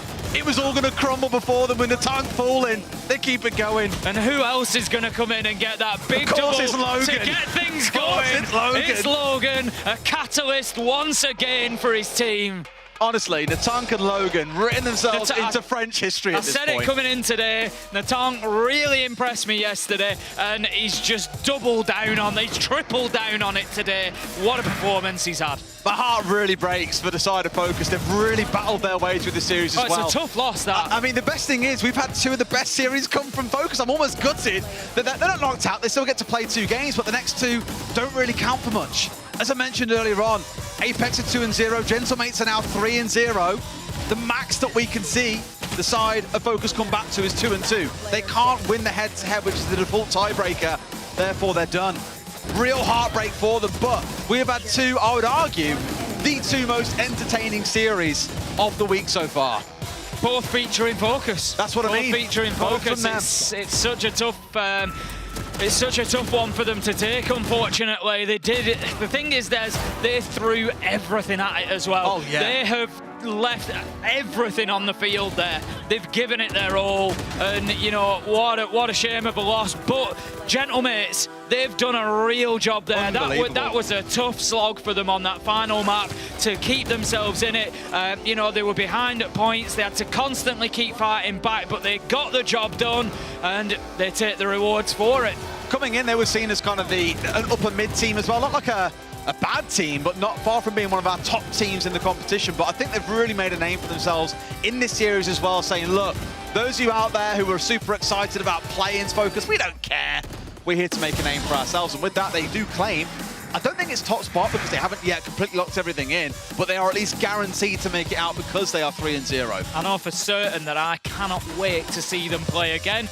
Got a big Natank fan in the house now, and looking forward to seeing a bit more action. Oh my God. Tim's always like this. This is the problem. He finds a player, he finds a team, and he don't let go. Let's shut him up. Let's go to a break, and when we come back, the desk will break it down for you.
Welcome back to VCT Ascension EMEA, where Gentlemates have secured themselves a 3-0 today by winning their third matchup on the third playday. And with that, unfortunately for Focus, they are no longer in the running. But before we started this matchup, Matze, we had this really interesting agent, and we asked our lovely casters to do a really good impression from them, and Des tried his best. I thought it was great. You mad, fam? That's as close as I can get. Do you know who's actually mad? This man over here, because if you have been watching the B stream, you know that Saw 1, 2, and 1. And Vincent, coming into it earlier today, did say that if CGN lost their matchup, he will wear a cute little pink hair extension. So, Vincent, would you like to reveal the fact that you lost a bet? First, Ryan loses a bet. Actually, now you do. Turn around. Come on. Grow up. It's okay. We all make mistakes. Ryan's been through it. It's now your turn. Why is there a need for full screen? So, yeah, I think you're gonna need a lot more hair extensions to look presentable, but that's not the fact Look that at those eyes. Dead inside. I've lost everything. You've lost Worst No, thing, we have worst thing, Musashi. I've lost to the Brits. Well, it does happen sometimes. But you know what? Focus was another team that came out of Polaris, and unfortunately for them, they Back also before. lost. Back before. No, you cannot claim them. They're out of the competition, so they're not helping you with anything. You tried, though. Your boy Lewis also very much tried. Yeah, he's definitely my boy, Lewis. Holy moly. I think he's making an insane point for himself, because to be fair, Focus was fighting insanely hard. Man, this was their battlefield. This was their chance. You saw them put everything into it. But most importantly, that was not the only thing, because you need to see the French side was really creative. Yes, and we are just continuing a storyline of Natang going first and being successful with it. And he had an absolute screamer of a game.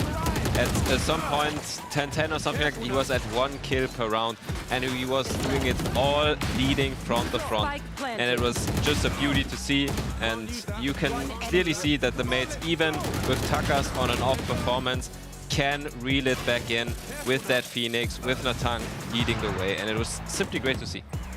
Yeah, I mean, I very much enjoyed the creativity they had, because it is just a different approach to it.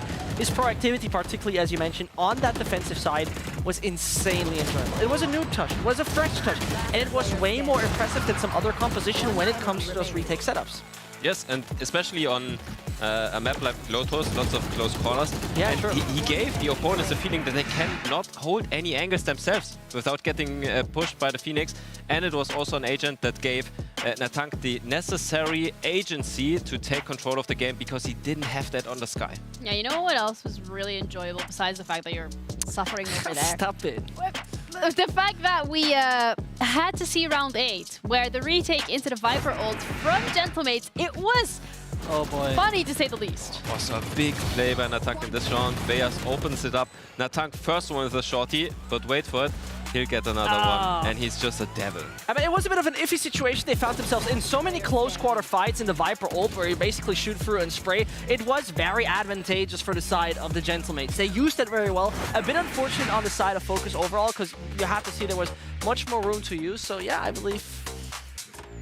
You know what? I'm very happy for you that you're like, no, you're getting into character. No, I have to. Maybe like put it up as like a beard because that's the only way you'll ever be able to get one. But the Danger Zone graphic, that was something that we highlighted earlier today in regards to both of these matchups. Focus and CGN Esports, they had everything riding onto these games that we've just seen them play. And unfortunately for them, they both lost their game. So therefore, Matse, they move on to the dead zone, where a couple of teams are already raiding, and including one of the teams that we are about to see, Case. So it is joining them. We're still going to see Kase though today, and they're going to be going up against Falcons. We've seen them already play, but we had a lot of hopes. We had a lot of expectations. We had a lot of pressure potentially on this roster coming into VCT Ascension EMEA, and they are yet to deliver. Yet they are. deliver. I mean, the interesting part is that we have two storylines here, right? We have on the one side this Kase right here, which, you know, there was a few expectations here, because overall I would consider Spain one of the strongest region when it comes to overall talent, one of the most developed region when we talk about esports in general. And this roster on paper, and this roster in particular looked really strong. The recent results in Ascension do not represent what we know from Kase. Definitely, and we need Miniboo and Kitas to do more for them, right? And they needed more from them earlier, of course, but we can't turn back time. So it's on them to show against Falcons what they're made of and close it out with a bang, basically. Yeah, one win on the board. I mean, the last performances that we've seen from them, some of them were really close, that being Split, specifically Haven, maybe just a bit more. But, I mean, you're going up against Apex and Gentlemates, the two teams that are currently topping this group specifically. But still, you know? I think Gentlemates would have been beatable, to be honest. They seemed very beatable throughout this game right here against Focus. They seemed beatable overall against Falcons. It's a bit of a surprise for me that Kase actually let that one slip. It's kind of sad. They played obviously against a really weird composition. We have just witnessed exactly that on this Lotus. But the sad part for me is particularly how two of those games were so one-sided. It's not that really confidence gaining. Yeah, I think Split was closer, and if Split, I think the mates also won both pistols. So if Kase closes one of those pistols, that's a one match. It's done, and then you have a full series at your hands. And as you said, maybe there are some holes in the armor of the mates, but Kase didn't find them. No, they didn't. But Miniboo, however, is a player that he is the armor of Kase. Yes, he's the knight in shining armor that needs to deliver on this one. And here we see the overall first duels of all the players in Challengers are still in this tournament. And Miniboo takes by far the most first duels and also the most first duels per round. So in short, what Kase needs from him is to win a lot of those. He needs to convert exactly that. And I mean, that is the kind of thing that you would expect from someone like him. Literally, this guy was picked up with the premise, we need a player who can drop 30 kills. Right guy. Absolutely right guy. He can do that, yes. He can do that. But the thing is that, you know, even in those past games that we had, at least the one against Apex, he could not convert that at all. Against Gentlemates, it was significantly better. Much improved. Much improved, but that one against Apex, pressure maybe coming to him, something along those lines. Also a hard team to play against as an entry, great cohesion, you are not going to find many gaps. Yeah, another team that hasn't really found a lot of success here is Falcons. And this is the third time that they're coming into these international competitions after absolutely stomping their own region. And it's not really coming to fruition. We've seen a lot of players that we thought were going to be able to show up, but it's all been down to Mo really so far. Yeah, Mo has been playing great. Doctor and Valorant player. Everything. So hot. Tuck said about Mo, he's the hottest he can get. It's like he's as hot as possible. I think it is a great stat overall. When we take a look at it though, on paper this team is quite solid. On paper this team with Alvar as well as Mo can really charge the game, but so far unfortunately only one of them showed up. Yes, Mo has been doing great, of course. He's been showing the same performance online, on LAN, in Ascension. It seems like the man is a rock. It doesn't matter who he plays against. For Alva, the story is a little bit different. He definitely needs to step up. And the story about this tournament in general is these are the best teams in the region, right? These teams are used to winning, including Falcons. But now they got a bloody nose in the first game, and they need to bounce back from that. Yeah, Alvar has also, you said it yourself, right? Mo on LAN, online is basically the same thing. It's great. But Alvar, it's a little different. Yeah, for sure. And this is definitely not to harp on his LAN performance, right? But under pressure, he needs to deliver. And he is definitely the key to win for Falcons. If he can play to his online potential and play fearless, doesn't crumble under pressure, then Falcons have a real shot here. Because they had a couple of close maps, close rounds. They could have closed one out. But they need Alva, they need the spearhead to be in the game, to be locked in, and to be playing to his full potential. That's the kind of thing, the last kind of situation you want to be in, also that happened against the guys with Gentlemates, is that your entry player doesn't perform as good as possible. Sure, we're talking about entry players trying to make up space. We had that tank example coming in, but at the same time, as the Jet, you don't want to sit on that 160 ACS. True. But in my eyes, he can also have a performance where he has like 12 first duels and he wins only 3 of them if he's traded. If they can convert that into space all rounds, then this is fine for me. But this is what I need from Alva. Need him to be fearless. Yeah, and something that we also need from Falcons is their better utilization of their composition. We're going to have a look specifically at a round from a previous game that they played against Gentlemates and how that all played out on the server. So the most important part is that this is a triple initiation comp, right? They don't play a single piece of Killjoy. The cool part is, take a look at the Fade on B. It does basically a bit of this early rule out, so they don't need to play that Killjoy utility. And they're really aware of the information they have. For example, a few seconds ago, Outlaw was already daggering out a main. Then we obviously have Khalid, who's just waiting to have his information dart ready to be pulled out. But they play really proactive. This was a really good example. And then comes Mo. And he, as a side anchor, really completes this roster so well. Again, I believe Falcons has a good lineup. Falcons has good synergies. Falcons has great ideas, as we've just witnessed. But the thing is, in particular this game, they were asleep for the first half on both occasions. And that is something they can't allow themselves again. Yes. In some of the rounds for this map and also the other one, it seems like things are thrown at them that don't happen often to them in their own region. Yeah. And they really need to be studying, and they need to stop playing on autopilot, because your autopiloting from your regional matches will not translate into wins at Ascension. Yeah, you said they have a great lineup, they have great execution, they have great ideas. Do they have a great map pool when we're comparing it to what we're expecting from Kase? So the interesting part is, they basically land on the same maps, right? Okay. Yes, that Falcon plays one more, basically. Yeah, but the thing is, though, that they basically land on the same map, which leaves them in this kind of good space to be at. Like, you know, you could say that the Haven could be something we're seeing, because they both have played it very often in the regular season. They're very successful at that in their regular season. Something to look out for, but I think it will be fairly narrow in what we'll see. I think the good thing is that you probably won't get a bad map V2, right? Yeah. But the problematic thing is you really have to beat a team on their better maps, right? Yeah, absolutely. That's the challenge. For both teams, actually. For both of them, absolutely. But that's also because, as of yet, we're really to see what both of these teams can bring to the table. And the first ban being Pearl, I am personally not too surprised here. But we're going to keep looking through this map. Veto, the Bind as well from Falcons. It's really funny, because at the start of 2022, Bind was their favorite map, and now it's just their permaban. And there we go. So, Kase has decided to pick up Haven, which they played against Apex. Decent, but not successfully. And that was also the map where we saw 7-13 against the side of Gentlemates by Falcons. So it's a fairly even battlefield, if you ask me. And further moving on, we go over onto Lotus. We see some of their most picked maps of this year once we're coming up in Clash. Yeah, it's a fair fight. Honestly, whoever loses this doesn't really have much to complain about. Absolutely. And I think we have a great series at our hands.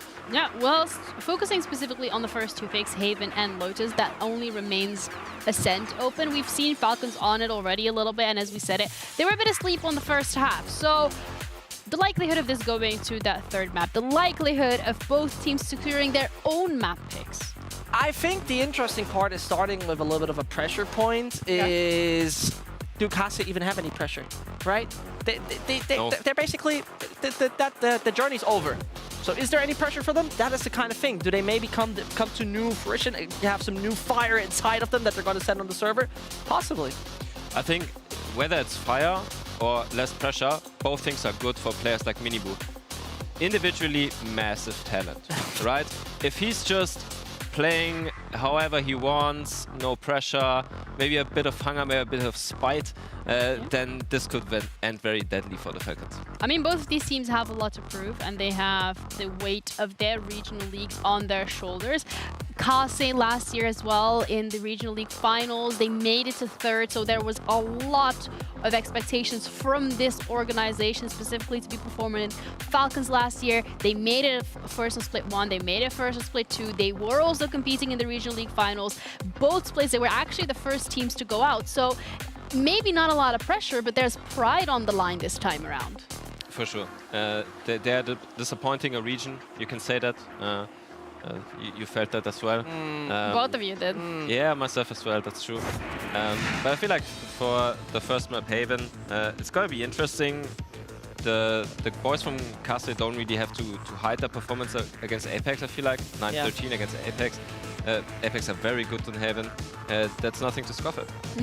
And talking about Haven and the composition we see, they go for this more, let's say, classic loud approach, playing it like that as well. Particularly, they're starting this time around on defense. Their attack is though what I'm extremely looking forward. But overall, they're a bit of a slower team. They are starting their usual seaside Viper Wall for Garage and backside denial. That's one of the things they're doing.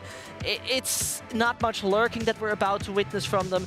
I'm just kind of curious how this is going to be something Falcons are like, oh, it's expected. Have we practiced against our region? Have we played this with officials? Because they didn't really have to play this against officials. Yeah. That's so interesting about it. Yeah, it's going to be a clash of Falcons specifically playing against a different region again, which is something they're not too used to. But it's also Kase Esports. I want to focus on the Harbor specifically coming out on Haven. How are we feeling about it? I don't think it's a good thing. It's not a bad thing to do. Yeah, but the comp of Falcons is popular for a reason, right? It gives you all the tools to play a free spot map, Haven, have a wide area of possibilities. And I really want to have Alva and Spy specifically. Great communication, great game. They need some breach jet combo action. All right, well, the game is ready, and we're going to be heading into Kase up against Falcons with Mitch and Tom. Hello, guys. Hello, Jenny. How you doing? I'll take good. the hat on. How's Zesh doing? Yeah, how's Zesh doing? Is Zesh doing good? He's having a great day. He's Portuguese Valorant better than German Valorant. He's got some Always hair, new. yeah. Always new. Why? Get me out of this. Cut him off. The coke's about to come in, man. We don't want to hear it, Zesh. We've had enough. 50% chance CGN win this tournament. Well, those odds might have went down. I don't know. We'll have to check back in. They're not out. They could scrape We'll get through. Zesh to run the stats in the background, but so far those results have been unreliable. Talking about this game here, though, Tom, we're kicking it off on Haven. We've already got some interesting comps coming through. How are you feeling? We've already seen Falcons, you and I. We got to cast them. Are you feeling that they're the favorites here, or the Kase are? It's a weird one because, like, coming into the tournament, I would have lent into the direction of Kase. I'm a big Minibu fan. I think he's one of the most talented players within their region specifically. A youngster that I think is destined to be a superstar in the future. It's just whether he's there yet. The problem is they've had their struggles. Like they played a couple of decent teams. Like, don't get me wrong, they lost to the likes of Apex. They lost to one of the other teams that's 3-0. So it's going to be one of those things where you can't blame them for that. But at the same time, I feel like to even prove that they're on the stage here, they need to beat Falcons. And for Falcons, they're the MENA representative. They're the one team coming through from the entirety of MENA. They want to get a dub here, and they've only played the one game, so they actually have a chance to really sort of turn things around. Well, that's it, yeah, not showing us too much. And you can always have the opening game be a little bit rough. We'll see how things evolve. The barriers are already up, and it looks like we're going to have Kase on that defensive side, getting a little bit of a stack up over on this A side of the map. Definitely expecting more of a hit to come in that way, and it means they'll be able to fight back in towards B from the one angle, essentially. Because by the looks of it, that's where Falcons are taking it. Smoke out, dash in, and they'll be looking for a plant now.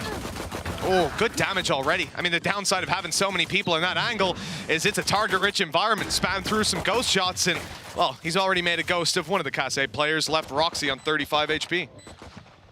got themselves into a solid afterplan. Obviously, Falcons really struggled when it came to their defensive side last time out, and because of that, we didn't get to see a mass amount of their attack. Definitely the better of the two when it came to them versus Gentlemates, but for now at least put themselves in a pretty solid position. The thing is, there's still so much utility to try and hold them back. Spy going to be able to drop one. The trade from Killers isn't bad, but that time it's ticking, and every time they try and get anywhere near the spike, they are dropped by this mountain of players on the other side. It's left all onto Yuri, and well, if he pulls this one off, I think I'll lose my mind.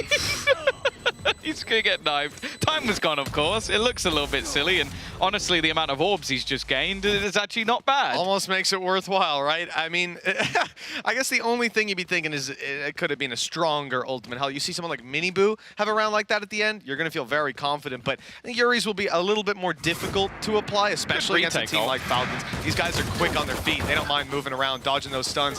I think on the actual side itself, you saw a whole bunch of difficulty, especially just because of that early damage that was done. Roxy was super low. Aftershock finds it way too easy to take him down. Then you look in further. Every player that takes a step forward gets lit up by spams. What can you do? Going for the defuse at that point, they were just dropped. We come into round number 2, and Falcons, attack side, rifles, pretty much all around, 4 Bulldogs. We've seen this from them before. It's a massive investment, and one where you really want to be surviving the round without taking, maybe you can get the 1 loss in there, but you don't want to lose more than that.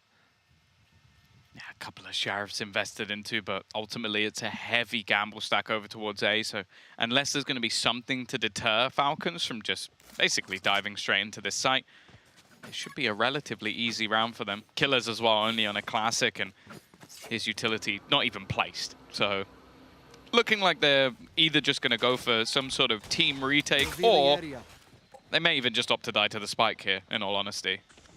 There's a good chance, you know, someone like Yuri, maybe, grab some exits, something like that, but spike planted. Short of them exiting in your direction, even then, getting towards, so look at where they are right now. There's 4 players outside of A making their way towards that attacker spawn, and this is where Outlaw is holding. One of those Bulldogs, potentially Turrets destroyed. getting challenged. Yeah, they're not going to go for it. Okay, so they are moving towards C long. They've spotted the Bulldog now, though, and look at that immediate reaction from Kase. Players start flooding into mid, start taking heads. That's weapons dropped. They could be saved, kept out of the hands of Falcons is already good enough, but what do they want to do from this point forward? Serious chance for more damage, another kill. We're talking about 1 death at most for Falcons being the ideal scenario. They'll be looking to get out of here with even 2 alive. Just about doable, but that cost a lot more than it should have. Yeah, no, they're losing some serious weaponry. I believe there was at least a Bulldog drop to the ground, as I think the last player was holding it for Kase, so really not a bad round from them whatsoever. All orbs also picked up. A few, like Seekers not far off getting online, and again, if you can have like a Seekers combined with the ult from Harbor, you could have a pretty nasty retake setup going into some of the early stages of this. Although I'm looking at Spire being 1 off that Rolling Thunder, and that could be one hell of a hit if they're able to throw that in this round. Yeah, this is the kind of round where they'll want to use it as well if they can get access to. Just losing 2 Bulldogs and a Spectre last round, it leaves them with nothing. I mean, scraps to go around on the rest of the players who had lost their lives. At this point, grab an orb, go for the Rolling Thunder. Maybe it's a pick, but I don't think Spy's Frenzy is favored in many fights that they'll be taking. Definitely a round that looks like Kase will be walking out relatively unscathed. Alvar, look, he's through, but he's kept back by some utility. There's a crossfire on the site itself. They're not under too much threat just yet. We've seen how dangerous the Sheriffs can be, but plenty of defensive bodies here. Okay. Oh, no! They picked up that Bulldog!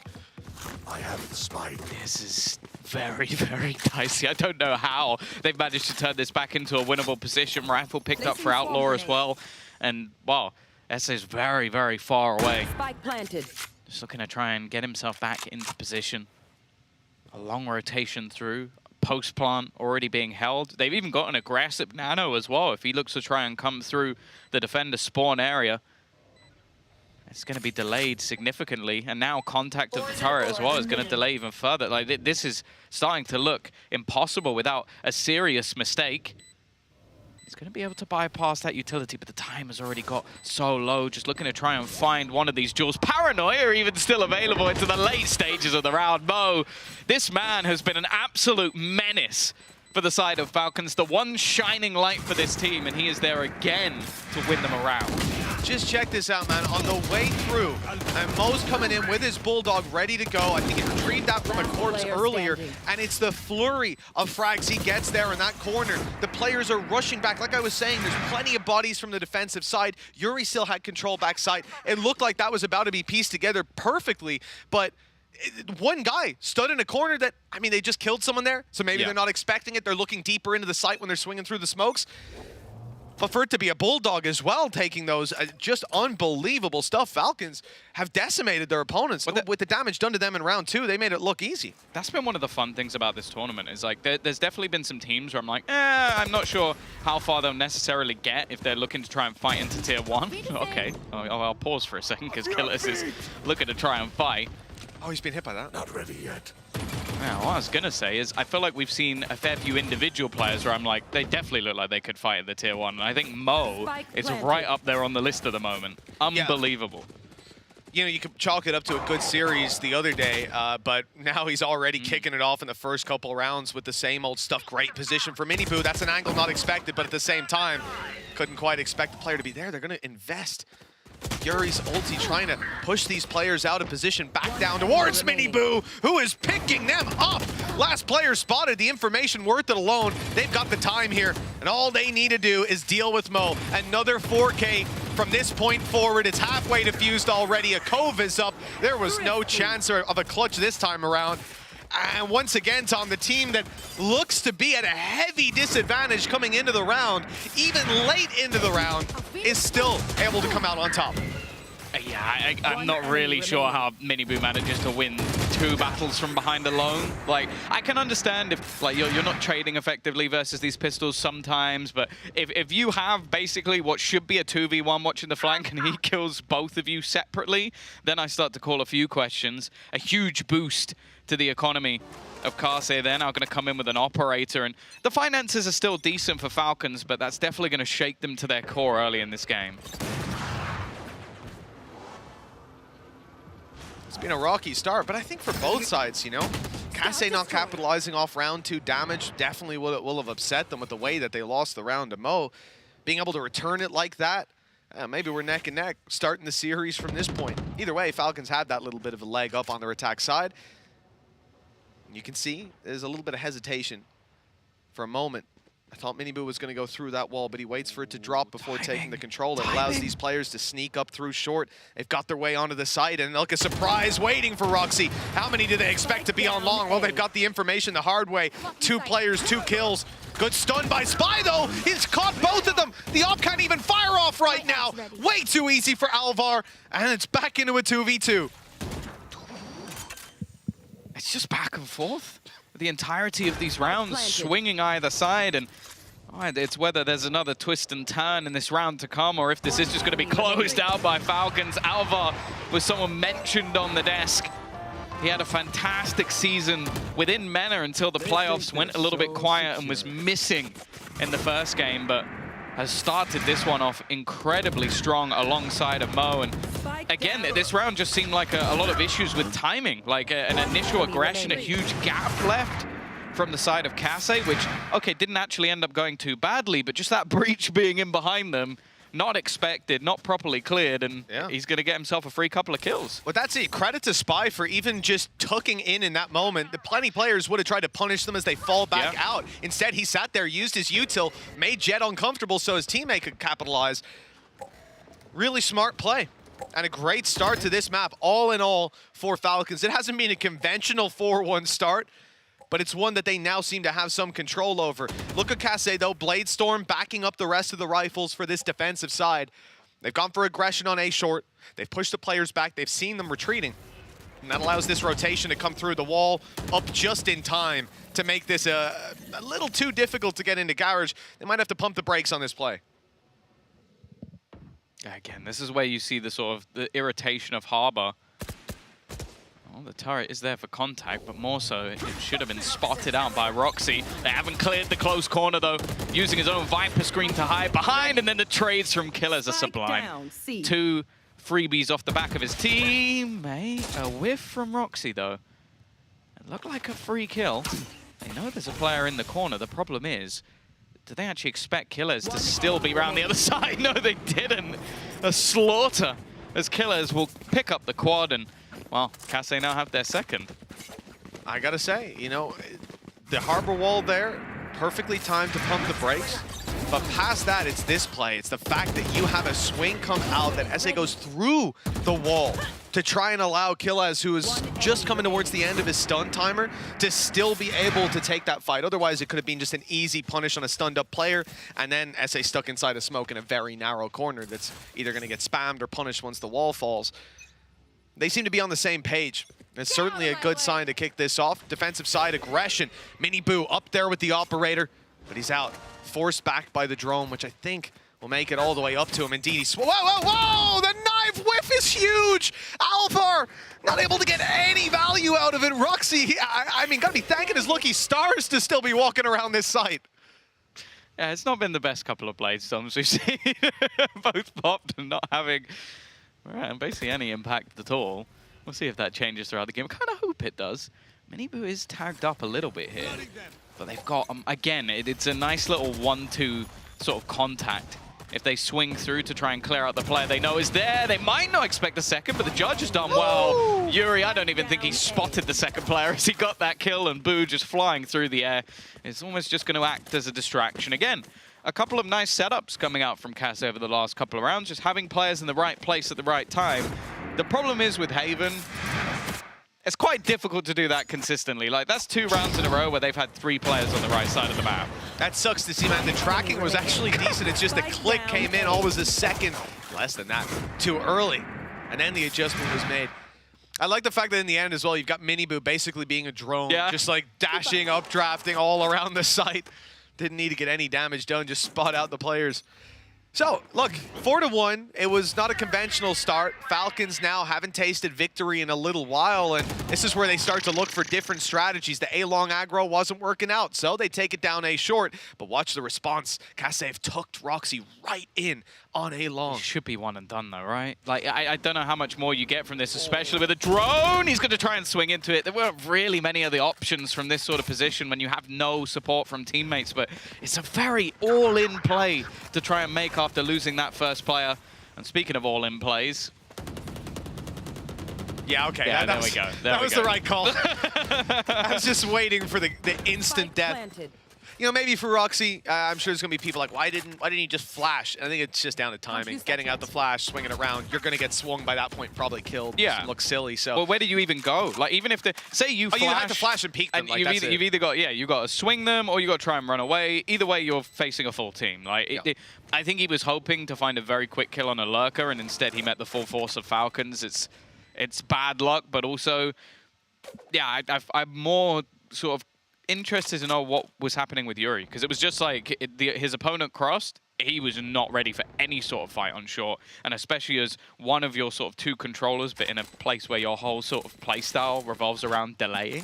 Yeah. If you're dead immediately, that's not really acceptable. I guess we're halfway, or way more than halfway through this defensive side, and from his perspective, that kind of aggression hadn't come out of his opponents. Maybe you just start to get a little bit comfortable, like, oh, they're giving me this map control for free, X amount of seconds into the round. We'd seen Miniboo push down and not get that contact, not be faced, and if there was someone actually coming to short, especially because they'd shown their operator there a couple times, if there was someone coming, that was where the drone was being used. So really, that's a great adjustment from Alvar to turn into round number 7, or round number 8 as it was, and say, screw it. I'm going to do something different. I'm just pushing them down. Let's change it up. And certainly caught them lacking, caught them uncomfortable. An early peek out of Miniboo hasn't got a reward. And it has actually sent Falcons running. You know what? That op isn't on short. No need to drone it out. They get a little closer. Now use the drone to clear much deeper into short and even get a glance at the site. And they'll see it's wide open. Yeah, the thing is, this is a full retake setup, or at least I hope it is. Killers is the one with the lockdown. I think he was hoping to try and find something with just maybe spamming a few bullets through the smoke. A little risky for my liking, especially when you have the 1 ult. Instead, though, he's managed to get a kill with a nano swarm. Luckily, he's already placed his lockdown, but there's going to be one utilized on the other side, so they will just counter each other out. Oh, he is nicely lit up. Oh, wow. They're going to try and destroy it. Yeah, right on in here. Oh, the Rolling Thunder pushes him back for a moment, but he's still able to get there in time with the shorty in hand. And now the Operator, only up against a 15 HP Mo, if only he knew. Instead, it's going to have to be that precise shot. Okay, never mind. I see the shorty come back out. Oh, Miniboo has no idea just how perfect of a play that is. It's like an Operator with 30 shots. Audi, already good for one. Following up, Outlaw is absolutely shredding them. They could still be in this on the Falcon side as shorty pulled out. And the time, ultimately, what wins them the round. Pretty much everyone ends up going down to the spike except Roxy, who had just decided to leave at that point, but good delay, good counter ults, and the fact is, I feel like Miniboo actually does quite well there to destroy some of the utility, get rid of that lockdown, but they're just not able to play off of this. And again, you see just these sort of battles going back and forth, the trade a little bit unlucky. The funny thing is that's them swinging off their own harbor wall that actually just isolates that tiny bit, and that's enough for them to win the battles. It's something you're also not going to be used to playing against, right? You move into this map and you're certainly going to have ideas. You know how Harbor works, but I think it's something very different to come up against a team who've got a very well-drilled and well-formulated approach to playing this agent. The comfort level kind of goes out the window.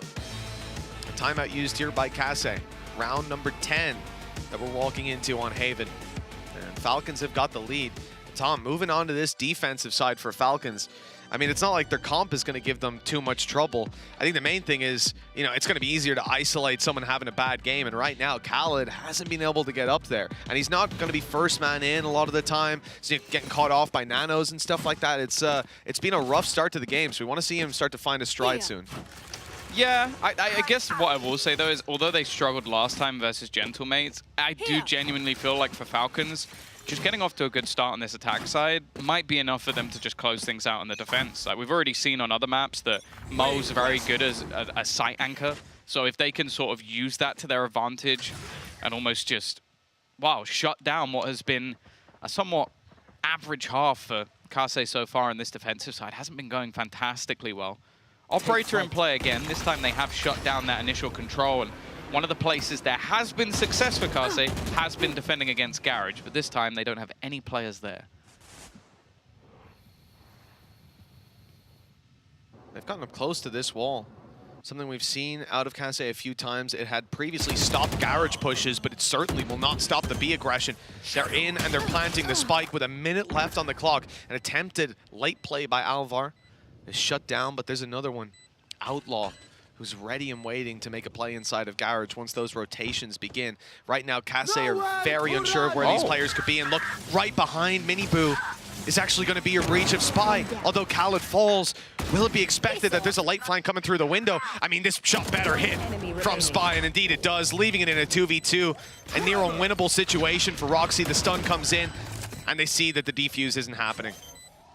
Time is theirs. Still got a bit of time to play with. It's just whether they give him anything. And then the fact is they won't. They're just going to play this one passive, work off the minute utility they had. Still an aftershock remaining if they really needed it, but the fact is they didn't. They're just going to close this one out relatively clean. And that's the thing, it's like there were definitely moments in this round, like a very early pop of that Hunter's Fury I think was a bit of a surprise for them, but him getting rid of Killers and then just having the flank on the flank to catch off Miniboo at the end basically turn this round in its head. Another pace change for Falcons. That's been the thing I've quite enjoyed from them so far, is just these burst plays into the site, a lot more direct. We saw that again in their prior game, even with pistols being able to make that work. And at the moment, well, sort of the players you want to shut them down and get them the openers just haven't really been there. Like Miniboo, he's been okay, but as it was mentioned on the desk, he needs to be a superstar today. And right now, not the case. Spy, consistent. He's been great at some of the late round plays, some of the flanks right here, opening it up with the trade. I say down. Means no Viper wall to work with around this site. Killaz having to do it all by himself till the support comes through. Roxy just now making it to the site and just now exiting it too, with Yuri falling.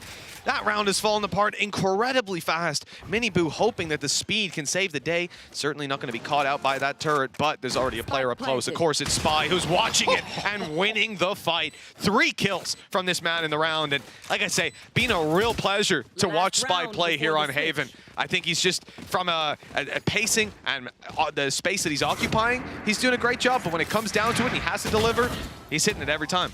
Yeah, and also this round for me is just like a few attempted sort of all-in plays. Like an aggressive push into mid, they're running into Falcons waiting. And then the site defense just wasn't really enough through that split. And again, it's the same sort of pacey takes that are just working for Falcons and no real reaction there for Kase. 8 rounds already on this attacking side. You better hope that the Spanish side also have the same. And again, they try and fight for mid. And again, they're just being blasted. We're 15 seconds into the round and the entirety of the defense bar Roxy is dead. A 1v5. Well, you better believe in curses, because that's all Kase have got right now. Roxy certainly is paranoid at this point. Now pushed back to the site, rolling thundered in. They might even have heard those feet land back down. Definitely spotted TP now. onto him. Why not? Just use you from the shadows just for banter. Shock darts coming over, Hail Marys. Here comes the drone. There's the flash. But yeah, Outlaw was behind the whole time. Making his way down through short, the spy of this round. 9-3 at the half. Switching sides. And you know what? This is we sent Tux home today, didn't we? What's happening? What are you about to say? Are you about to blame him? Is that it? Whoa, you know, that's you saying that, Tom. Because I believe I was going to say it's a shame that he doesn't get to celebrate the Falcons this with guys are in the local area. Just having someone of his like stature, good looks, just made them nervous. It might have. They were shook. I'm always shook when Tux comes in. Listen, I'm like straightening myself out. Absolutely, like, absolutely. Yeah, you got to get flexing your, a little, tuck in your shirt, suck in the belly. Suck in the belly. There you go. Oh well, hello, sir. How are you? Yes. So, I don't know, between Tux and Stevie, I don't know who dresses better. It's Stevie. It's always the answer. We'll get more of him on camera later on when the crowd's in. Standing ahead. I think you have a crush. You think? I know. I ain't ashamed. I hate to break this to you, but he's out of your league. I know. No, Tom. This ain't the first I'm hearing of it. I know what. I know where I'm at. But I'm enjoying the view. You know what I mean? Oh, God. The dash there, being a little body blocked up by Spy. Falcons deterred from any further A aggression. Nano might just have saved them from a garage crunch, but the B site won't be saved. This is under heavy threat, and the plant looks undeniable. Oh, it's not pretty. Miniboo's going to get the kill, and they've pincered back in onto garage.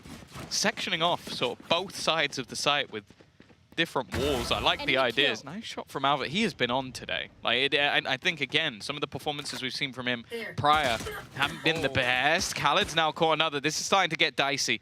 I was almost talking as if this round was done, and Yuri still yet to get the plant in. Like, they had the B site for an unbelievable amount of time, but opt to reposition, and well, that has given the same amount of time to their opponents. It's a very strange plant spot. Normally, you're going to want to have control over spawn, the defender spawn, if you're even going near that part of the map for the plant. Otherwise, you're tucked in on the site, waiting for that contact, allowing your opponents to be the ones initiating, to be the ones spurring forward. That flash, not great, but it doesn't matter. Even though it was behind Miniboo, player in front was the one to take the kill.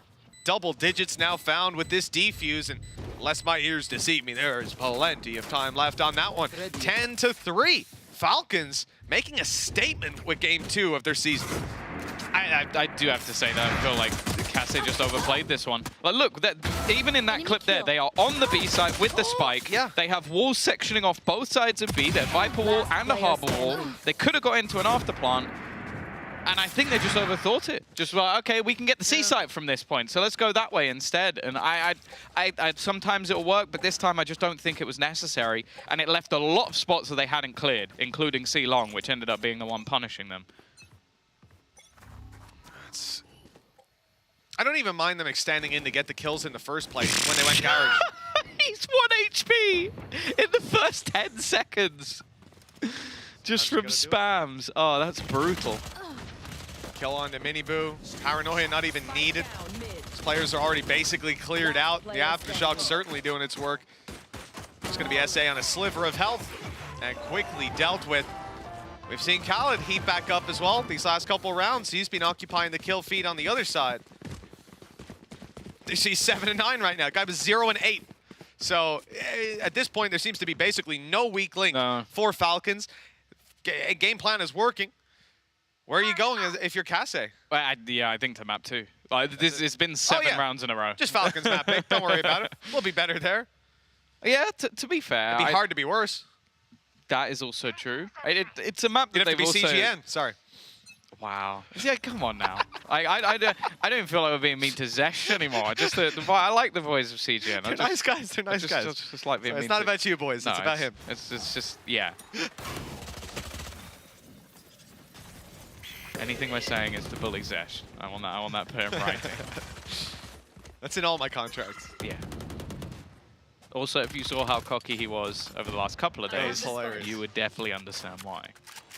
You see, you know, Tom, we're hypocrites, though, because we're that cocky, but I don't know what you mean. Our teams are always like, better. Apex have basically already won Ascension, but other than that, I'm not cocky at all. Yeah, basically. I mean, they are. I already as got long the as name you're on the not trophy. commentating it, then Enzo will probably win. I've already commissioned his name on the trophy. Not the team name. Oh, dear. Just Enzo. Yeah, Warclown's fine with it. I haven't told him yet, but he'll be fine. Oh dear. Yeah, the dash didn't make it as far as he hoped. Yeah, that's also, bear in mind, this is a bonus round. That's his rifle dropped on the deck. I hope they've done something to try and remove that from position, because there aren't actually any rifles bar the Bulldog on the other side. Aftershock's going to delay them further. Good utility from Falcons just to make this take even more awkward. SA tag low as well. And 30 seconds on the clock. They're actually going to try and move back, but look at where Alvar is. He sat on the edge of their own Viper wall. They're actually going to go in the other direction, but he's heard all the steps, called for the rotation. A kill could be free, but Killers will win that one out. Now it's on to Khaled. You've talked about his comeback into this series. The fight is only going to go 1-for-1. Another rifle into the hands of their opponent, and Khaled still sat towards short.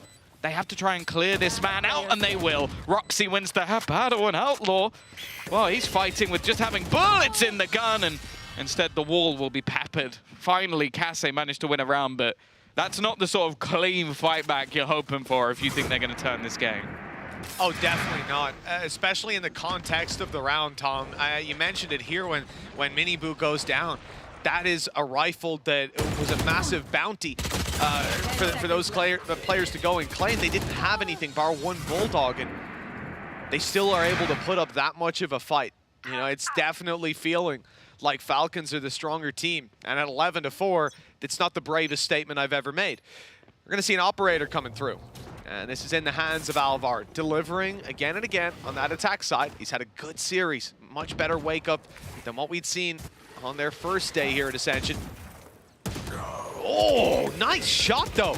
Hey, you're looking to take down an important player. Mo's a great place to start. Your Killjoy and your Breach falling after. This round should be done. Yeah, no, a much better start to this one, winning both battles into Garage and having that sort of lurk into middle as well. The remaining couple of players probably just going to want to hold on to their weaponry. The thing is, financially, the rest of the team are in the bin anyway, so likelihood is it would just be this alongside a few pistols for the next round, a chance for a slight springboard for the side of Casse to play with. It's a long, long road back. But as we've seen, like Falcons have definitely had struggles when it comes to this defensive side when they played in their last match. I will say they were up against Gentlemates, who have proven to be one of the best teams in the tournament so far. So it's not really... I don't want to critique Falcons too harshly on that one, but in fact, both teams have lost to Gentlemates. So again, critique not necessarily going to be there at the moment. The thing is, can they get rid of these last couple of guns? It doesn't look like Casse are necessarily hunting too far, not wanting to overface and risk their own economy just yet, but with the sort of streak they're going to need over the next few rounds, I'm sure we'll see them start hunting down these guns in the future. I'm curious to see what the idea is here for Falcons, because these are some of the worst rounds, I think. You have an AWP, you have a rifle, everyone else has the pistols. I like to roll the dice. When everybody has pistols, you go for the aggressive push. You pull out a strategy that just is a Hail Mary, but with the operator, there's so much more there, so much more value. And when you can't afford one again. Exactly. I think that's the bigger thing. If you can, like, if you have these two guns and you go, oh, well, we could just buy another up in the next round, then, oh, well, yeah, do whatever you want with it, but they definitely can't afford one in the next. So every peek that Alvar is taking is a risk that the ripple of which will be felt in the next round, potentially. He's 2 away from a Blade Storm, though. 1 kill and 1 death. And he might not worry so much the kill not coming through. In fact, he's very low. Khaled's fallen on the site. No one able to respond to that. They're completely locked out. And this is where it becomes an even harder decision. At the start of the round, it's like, obviously you're going to go for the pick. But now, 60 HP, maybe you want to save the AWP. Oh yeah, I think at this stage is just throwing a gun into the wind. If he can get a kill, great, but I assume his teammate will just be hunting it as well. Spy at least. Could be looking to try and hold some of these players in. He's got a fair bit of utility to do it as well. If he wants to try and expend it for this round, he could try and throw in a flash, a stun, and Mo is just going to go pushing forward. Miniboo now dropped to the deck as well. Might have a chance to try and lock them into that spike, and Mo just trying to drag a couple of players back in, but they should be able to clear it from this point. Aftershock! This could be good. They're just outside of it. They're not really able to punish, but Yuri goes down. One. Look, at the end of the day, they saved both weapons that they wanted to. They got damage done. Good potential at the end as well. Smoking the players into long so that, you know, that was Mo before he even went into the site, or right before this, he popped a smoke, or right after that, he popped a smoke outside of long. So those players wouldn't think about going all the way. You're not going to push through that. You stay in, maybe the utility gets them, maybe the spike gets them, depending on where they planted. Like, a lot of cool ideas. Yeah, and even still, like, coming out with 2 weapons, taking 3 players down, it's not bad for Falcons. Sure. Oh, it's a great round, I think, all in all. They can be happy with that. Especially, like, the first 2 op shots don't hit. You know, that's most of your dice roll gone already. They're just going in. They are. It looks like they're going to lead off the back still of Miniboo's operator. Counter stun is going to slow him down. But they've taken out the B-site utility, basically just forcing Falcons to commit a player or 2 here. Bladestorm also going to be invested, clearly feeling like this is a crunch round. You do have a lockdown close, Hunter's Fury online for Khaled as well. And on their side of things, I wonder if they'll look, I was about to say, look to use the Seekers to give Miniboo that extra little bit of information. Cover going out. As they go walking up long, Mo, a very wide swing, and SA's just spammed him straight through the box. I'm not even sure how you get away with that. I think Mo is kind of thinking the same. He just wanted to leave. Just wanted to get out of there, play the retake. Instead, the punishment's going to come through. Miniboo, what a shot. The reposition around the cove just to find that angle. Catch them off guard as they tried to do the exact same thing. He was a step ahead. Falcons, One enemy remaining. I mean, the thing is, they can take that off. But again, the next round, not a full investment out of it. I don't know that there's any right decision for Spy there. I think that was the outcome we were getting no matter what. Yeah, and now we're starting to get into the realms where this game is competitive, which, again, looking back just a few rounds ago, well, 4 to be exact, we were basically looking at Lotus. Like, okay, can they now turn this back on the other side? But we're starting to see those same flaws, like a lot of good job done in the sort of early stages, finding those openings. I also feel like gaps being left as well by Falcons. Like, even though Mo's a little bit unlucky to go down through the box, the amount of space they were able to take on long without anybody having any idea of how far, that's why he's still jiggle peeking that. It's like, okay, well, at the worst, they're right near the back of long, but they were basically within the site already, making things quite a bit easier. And Falcon's going to take a moment. I think a good time. You lose 4 rounds in a row, you've still got that 4-round buffer, but you don't want to let it go much further than this. Oh, for sure. Yeah, no, this is where you start to sweat. Down in an eco, 11-8, most likely what you're facing. You could invest here decently, get a few bits and bobs. And from what we've seen, Falcons, when they come in with Sheriffs, maybe it is their best round. Timeout right before it. I wouldn't be feeling too comfortable as Kase. But we've seen it even earlier on today, Tom, in the series we were watching from the green room. The amount of teams that I don't know whether it's complacency. I think also just swapping sides on a map changes the game entirely. Like, you get to reset, and if you're not the kind of team that can look at a scoreboard and say, this is 0 out of 0 on this half, like there's 12 rounds to play for, let's win as many as we can. Doesn't matter how the first half went. Then simply put, you don't belong here. If that's not how you can think. And so far, we're seeing Kase are already in that correct mentality. I love seeing gimmicks, man. Gimmicks make me happy. Little double wall bang try. It's not going to get a reward just yet, but it's one of those things that could win a round for you. That's all you've got when you play. It's not all I've got, Tom, but it is all I use. Well, it doesn't look like they're going to get too much here. The push in, halted, and Falcons not really sure where that eventual aggression is going to come through. The one good thing, though, they've got Khaled in a great position, pushed up on A, but the Viper wall makes it such a headache because they could have crossed to short already. There's no guaranteed information. He's just going to get into basically the one-and-done corner. Now, bear in mind, no Sova on that attacker side, and The Skydog has already been used, so clearing him won't be easy. But they're not going to need to, because they're heading in towards that C site again. Early use of the high tide to sort of clear some of these spots. Alvar, though, an aggressive push back in. That is going to remove Yuri, who, again, we've already seen his utility doing good work through the edge. You're going to find one out of Spy, and now they're going to use the lockdown. Roxy not able to connect a single shot, and just like that, it seems like Falcons are right back on the horse. One man standing, Killers, 5 HP, 4 to find, an ace needed, and well, he's got the spike. That's about the only positive I have, and he's not going to have it for long. Go on, headshot him, why not? A good round from Khaled. Great discipline, but it has to be said, man. Ridiculous. We heard it from Tux. I got to give him credit. He talks about it all the time. Falcons with Sheriffs are ridiculous at this game. In fact, I would question why they buy rifles on this defensive side so far. That's the best they've looked. It's a Blade Storm from Alvar, but it's straight up aggression. The stun that came through, I actually think those players were expecting, you can see it from Roxy, that someone was about to swing in Garage or come from the site through the alleyway into Garage.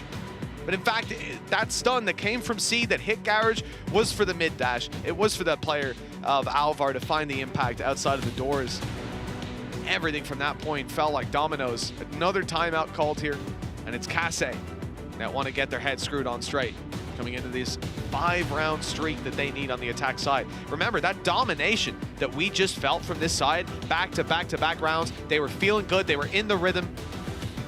Reality is they have to do that and one now. Yeah. So this is a big battle ahead of them. Now, at least in that last round, a couple of ultimates were used, so it's not like for a while there's going to be those ults rotated through and just spammed by Falcons to win them around. But that was a huge round for them to take just off the back of a Blade Storm and some weaker weaponry, Guardian, Sheriff. That's something I feel like this team are actually very good at. It's just when things go back to basics, they just have weaker weaponry, they take more risks, and it seems to work for them.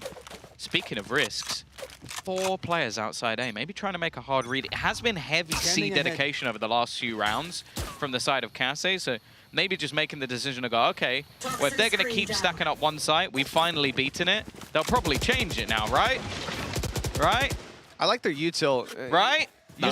Using a wall and a flash covering C long. This is something that they found value from, having the early lurk, rather, push down, early aggression on C long, push down, get in the corner, and keep the control. They've checked that the player's not there. They know these guys must be on the site. They've thrown through some utility. They've tried to cause a rotation, but nobody's moved on the Falcon side. Alvar is content to hold this all by himself, and it's a good thing, too, because that was the only player that was even close to that side of the map. Instead, the target appears to be B, but in fact, they were hoping to late lurk down to A, sending SA to try and grab that control. Instead, there's 3 players now pushed up, now in towards their spawn. They're trying to punish Spy. They can't even get the first man down, and then the rest are there to swing. Beautiful stuff for Falcons, and that is a statement of a win on map 1. I don't know if you'll ever see a round like that again. Like that was one where basically by doing absolutely nothing, Kase completely mind gamed themselves. Like, okay, we managed to get into Garage. Let's take Garage. We're going to put the lockdown. That will give us the B site. We've got the B site. Now we'll go A. And all the players were just like, we're going to stay A this entire time. I wonder what they're doing. Oh, look, they put a lockdown over there. That's cool. Let's just stay here for a bit longer. Alvar, you got a kill. You saw someone on C. That's really cool. We're not moving. The best part is the fact that you have 3 players. I think in a lot of scenarios, there's going to be one guy who is pushed up. Your Khaled, for example, that we've seen many times, being in the corner, who's going to go, oh, there's a lockdown. You guys are pushed back on top. I'll make the flank. They punish him. They get into the site. Sure. It's theirs. But instead, it's just like the most random. They fake C, they fake B. Stack A, guys. All right, fair play. Good call. Falcons maybe playing with extra. I don't know what was going on in that round. And a lot of the rounds, they were looking clean. We'll see if they can take this one. Maybe even 2-0 now, Tom. It's a possibility. Let's hear what the desk thinks after this.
Welcome back to VCT Ascension EMEA, where Falcons put themselves in the lead, having a very convincing win on Haven. But unfortunately, Tux is not here today with us when they win a game.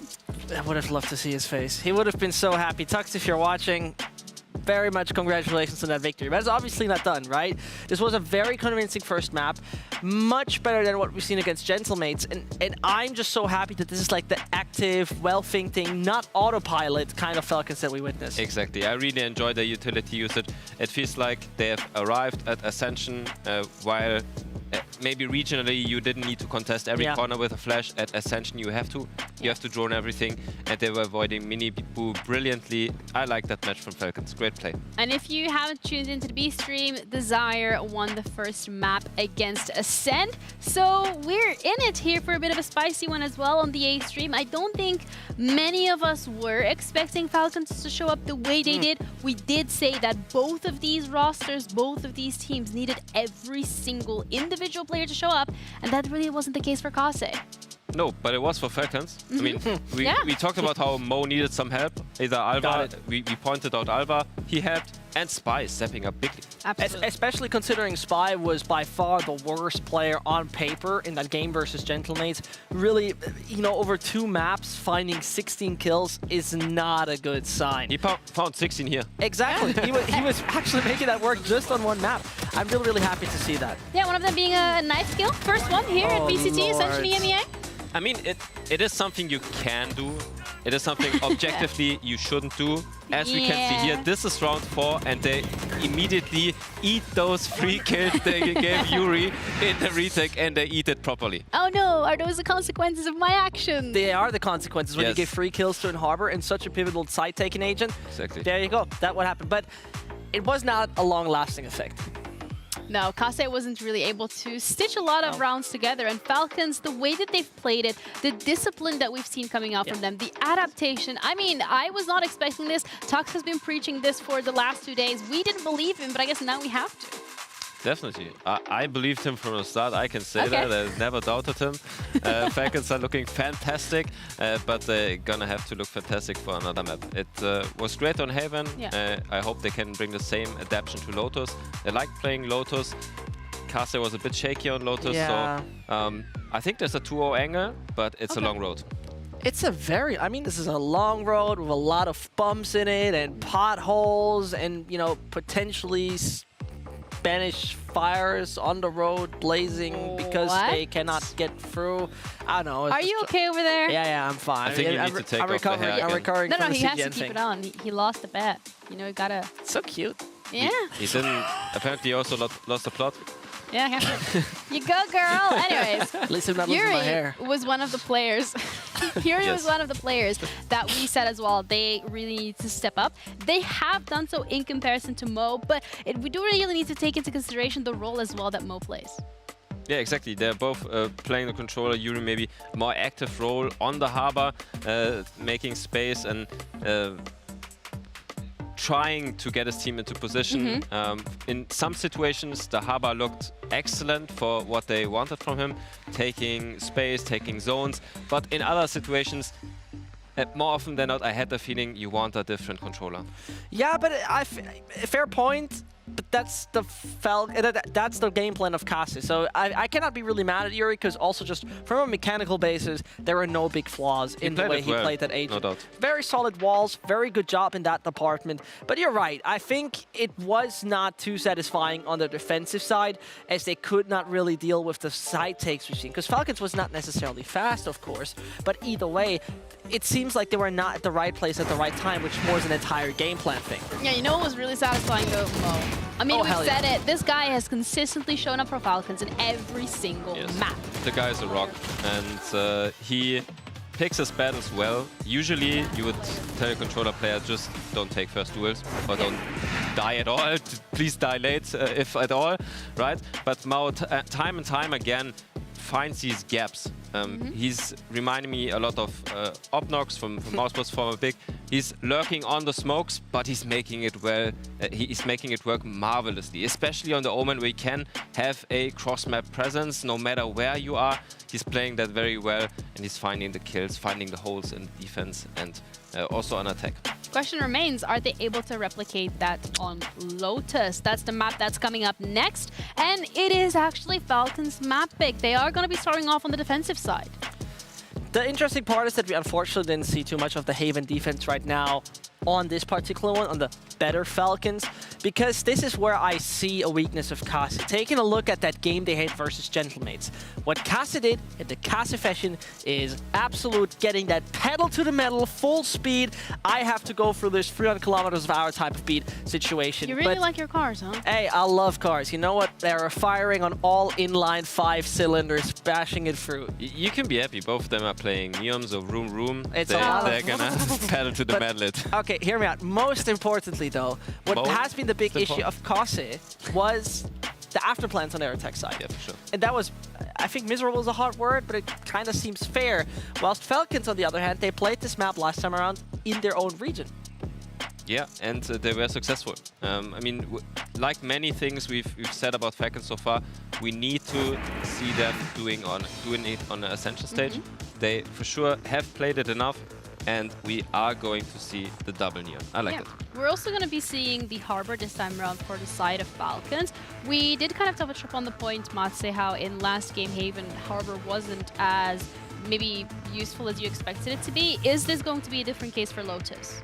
I think on Lotus, he's actually great. He's great at contesting A main, which is a pivotal point for the map. If you control A main, you have an easier time pulling the defense's rotation. You force them to play wide. They cannot really stack a side or basically plant somebody at Rebel and have the rest rotate. So having great A main control is essential for Lotus, and Harbor, Neon, Sky are fantastic at that. I'm particularly curious to see how on the defense side, how impressive the team of Falcons is going to be. They've showed this already at the Saudi League, but obviously that was a month ago, right? Different kind of beast, different kind of competition. So this makes it extra exciting to see how much they can early, you know, nip the aggression of Kasi in the butt, because it means a lot to do so, because otherwise they'll have a lot of freedom. If that is not their plan, though, retake success is our next topic. Yeah, both of these teams looking to secure their first win here at VCT Ascension EMEA. Falcons, this can be a 2-0 for them, whereas for Kasi, they really need to step it up and push it to the third map if they wish to do so. We have Mitch and Tom once again covering this map, so guys, take it away. I got told to throw it to you. Thank you so much, Ginny. Look, we caught it just like that. Oh my God, watch, Doug, get down! This guy's got an arm on him, you don't want to mess with him. Tom, listen, we've just had a little bit of a bounce back, right? Map 1 looking fantastic over in the MENA region. They're gonna be taking this 2-0, where's your heart at? Where's my heart Listen at? to your inner Tux. Who's winning this one? If I'm listening to my inner Tux, it's a 2-0 Falcons, but they don't even win a round. He also said that, what was it, like a 30% chance they win the whole thing? It was a little bit more tempered than the crazy man on the desk, but yeah, I still think those odds aren't the best at the moment. But you know, if they win this one, they still have opportunities. This is only their second game. It's not like they're already like 0-2 or 1-2 like some of the other teams in the tournament that we could name. But yeah, I think that going into Lotus, their map choice, one where they have a clear plan to set things out. I'm always interested in seeing teams play a harbor. Mainly because I feel like the individual themselves has to be very, very self-aware of where they're placing all of their utility, how they're sort of using each piece to sort of help out teammates rather than sort of like putting up the numbers themselves necessarily. A lot of the time you're going to see Harbor numbers being very, very poor because of how aware you have to be. And also you're going to have Miniboo running at you, which makes things a lot more difficult with whatever your set plans are, but they've deterred... they sort of deterred him for a second and then undeterred him when he just ran through it. Yeah, obviously Alvar playing that same Neon on the other side. I'm curious about Khaled, though. Yeah, it's certainly someone to keep an eye on. Yuri had a fantastic showing, I think, especially kicking off the first half of Haven. But for Khaled, it's a big switch-up compared to the Sova that he was playing. At the same time, we've already seen him, he had a terrible first half, bounced back in the second as well. But the Agent now going to play very, very differently indeed. Paranoia used on the way up through A, but it's not an A push. Those players still lurking outside of B and being pushed onto as Falcons lose all control.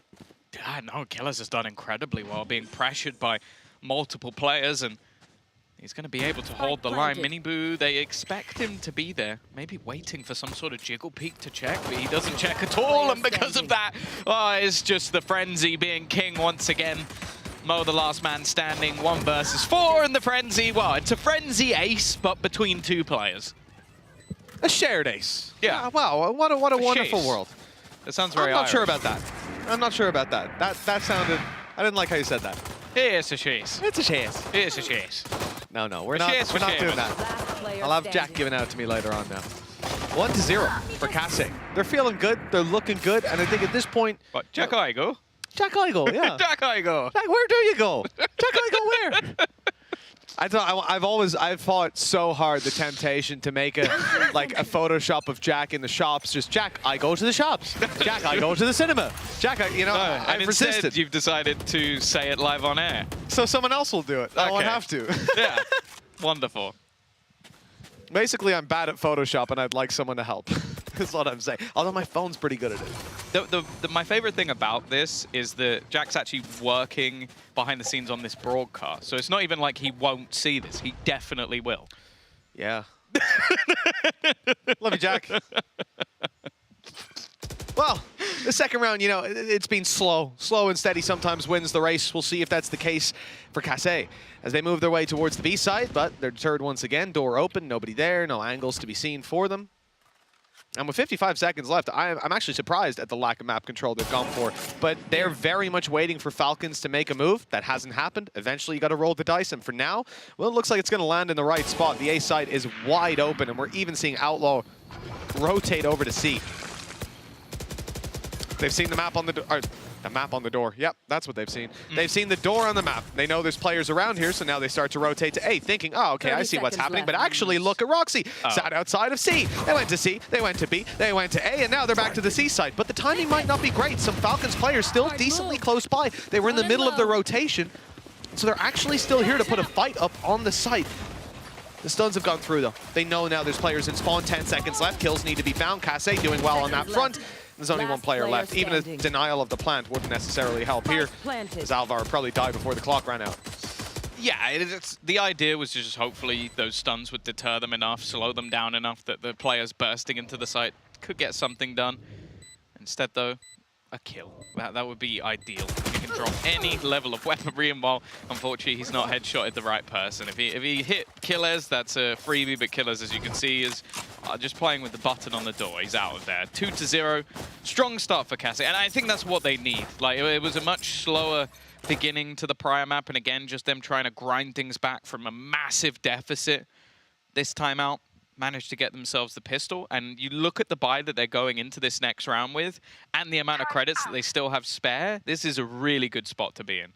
Oh, most definitely. Yeah, I think at this point, you have a smile on your face regardless of the result here, unless I suppose they just get nothing done. It's a good chance to test out some of these defenses, go towards the site, figure out what their setup is, how they're navigating those early rounds. A lockdown even going to be used extremely early on to clear out this C site. It's also going to give them the info on the KJ utility when they come to the push. They're clean, they're in.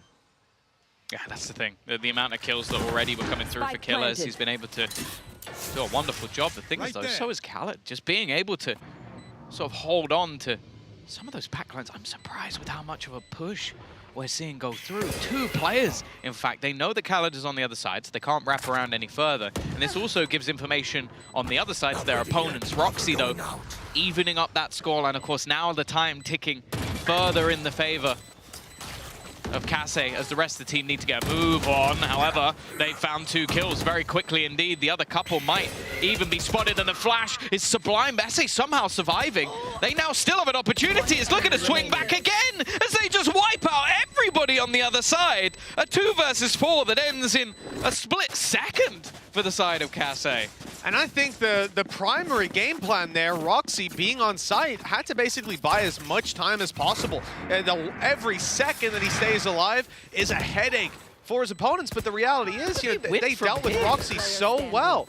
Like, as soon as Roxy went down, I start to think, oh, now I'm favoring the other team. Now they're locked out by a wall. And a combination of spams, I think, and the lineup at the end. Their spots, their post-plant spot. Okay, sure, it was planted for them, but with both of you locked into quite a tight angle, that's a horrible place to try and play versus 4 people. It's also a very tight angle that you can spam the spike from because of the wall, so it's very easy to fire back a lot of the time. Oh, a good start again. Outlaw dead. Obviously, Falcons don't really have much to really invest into this round, but again, I'm liking the fact that Kase are being very, very direct. The problem, though, they've taken a lot of damage. 2 players desperately low. Okay, Alva's gone, and so has Mo. 3 players at one stage, or well, I think it was only still 2 that were 1-hits to the Sheriff. They're going to try to bait them out here. Spy not able to get any damage done. They know the defuse isn't coming through. It's not even half. Plenty of time. Cove down, player not on it. Yeah, that had to be a miracle for Khaled. Did hit a nice shot. They managed to light up a lot of the players. The heal went through from Sky, so then there's nobody that's 1 hit anymore. And from that point, yeah, it is just a terribly hard round to win. Great injection of rounds for Kase, being down a map and now starting out the reverse sweep on their opponent's map pick. It's not pretty normally, but they can certainly be happy with the start they've had. The other thing as well is that it's not intentional whatsoever, but just with the way they've distributed frags, it's perfectly aligned them with certain ults. So they had Killers very early on getting loads of kills, so they get the lockdown. Then this round, they got a load of kills for Ese, so he now has the Viper's Pit. And they also have Seekers online as well from the kills that Yuri's managed to get. So they have got a couple of ults in pretty much every single round that they've needed to have them. And that's why they're going to try and take early control in towards the C site. A great spot to try and hold on to that Viper's Pit. They've also baited out the ult on the other side. The Reckoning thrown in. A nice swing from Outlaw, though. A little bit of a risky peek, but it pays off. You don't want to see... Oh, okay. I mean, I was contemplating saying you don't want to see the overcommitment. He's done it twice. It's worked twice. Yeah, commit again.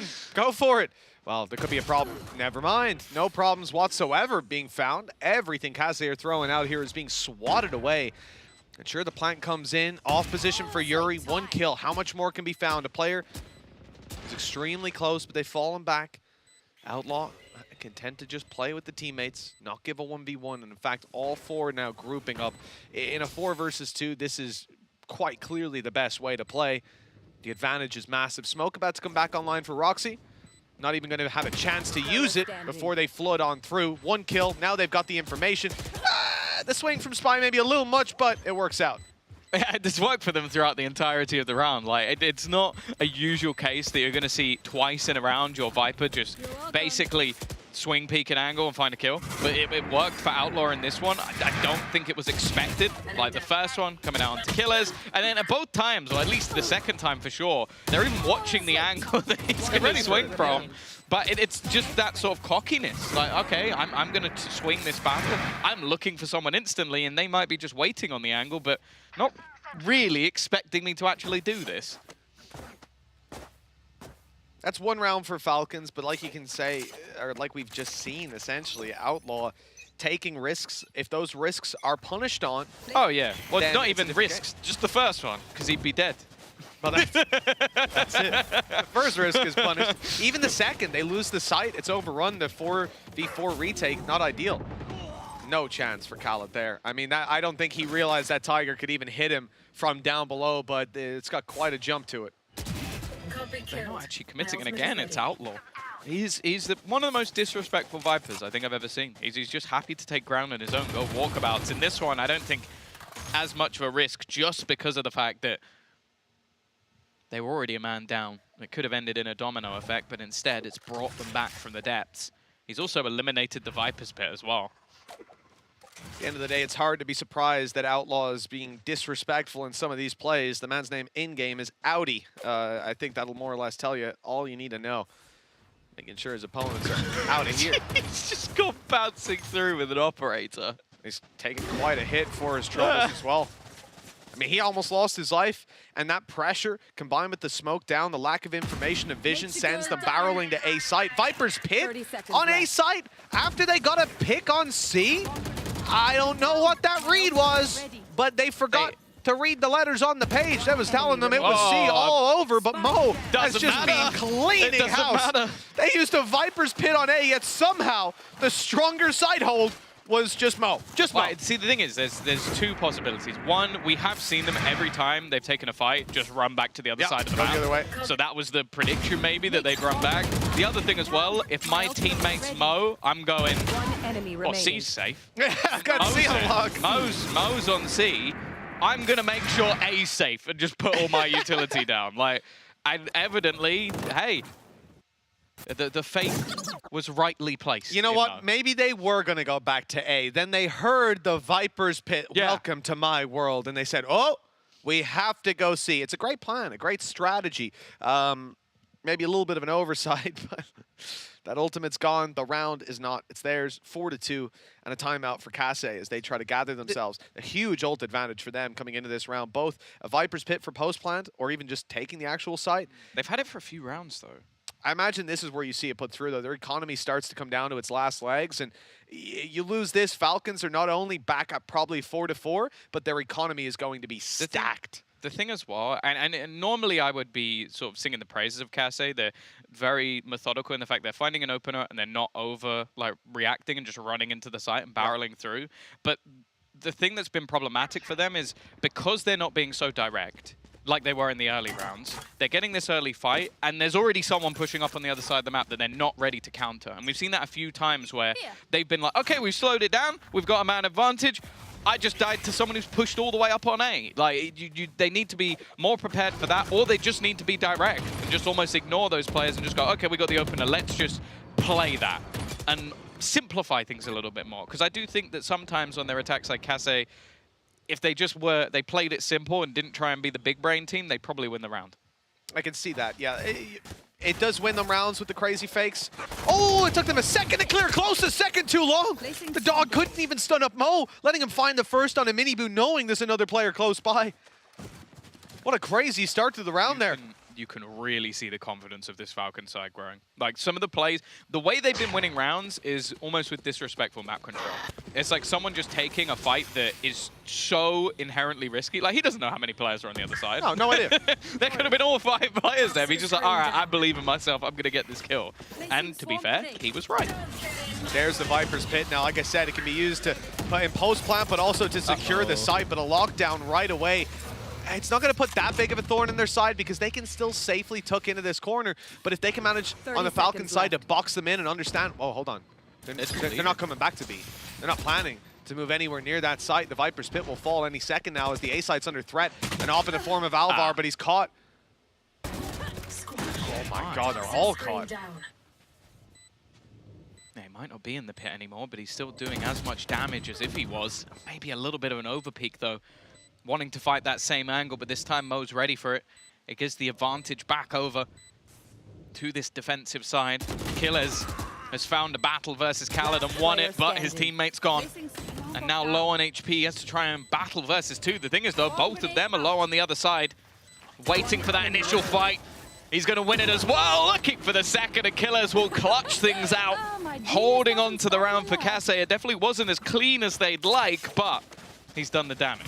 Well, they're definitely showing us that they can think on their feet there. That instant response to the lockdown certainly seemed to be more of a headache than they were going to be able to deal with. Fighting back through the choke point, having a counter on the other side, that seemed like it could have been the writing on the wall for the end of the round, but the reposition to A, the massive damage found by SA, and then they follow through with site control, one after another, grabbing all the kills they need, or even just doing the damage in the fights to make it an easy closeout for Killaz. Falcons now calling a timeout. You're going to hear the coach whistle there in the background, and they're certainly going to want to catch their breath. I think if you're Falcons, it's not too far gone, but that's Zesht on his whistle. He's got the yellow card out. Why is that so ridiculous? He does look a bit like a referee, doesn't he, today? And you know what they say? Not just in general. The referee's a really lovely person. They do. They say that all the time. I think that's how it goes. At the Irish football games, it is. Yeah. Sorry, the Irish soccer games is what I was referring to.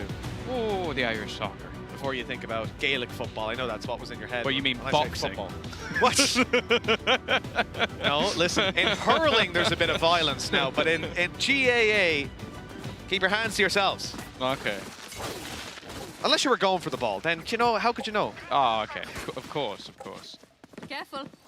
On my way. Here, on my way. 5-2. Falcons, they were grinding back some rounds, some risky battles, fought for, and Alvar's not connected with this operator, but he's going to go back a double dip, and he finds himself a mini boo. Must have been afraid. Oh no, that's the second time. Same player catching him off guard as well. Spy now has to go huge and huge. He'll go. 3 kills already. The flash was sublime. It's pushed Roxy way back. Here comes the Tiger as well to say hello. 85 HP, players all around, spike down on the floor.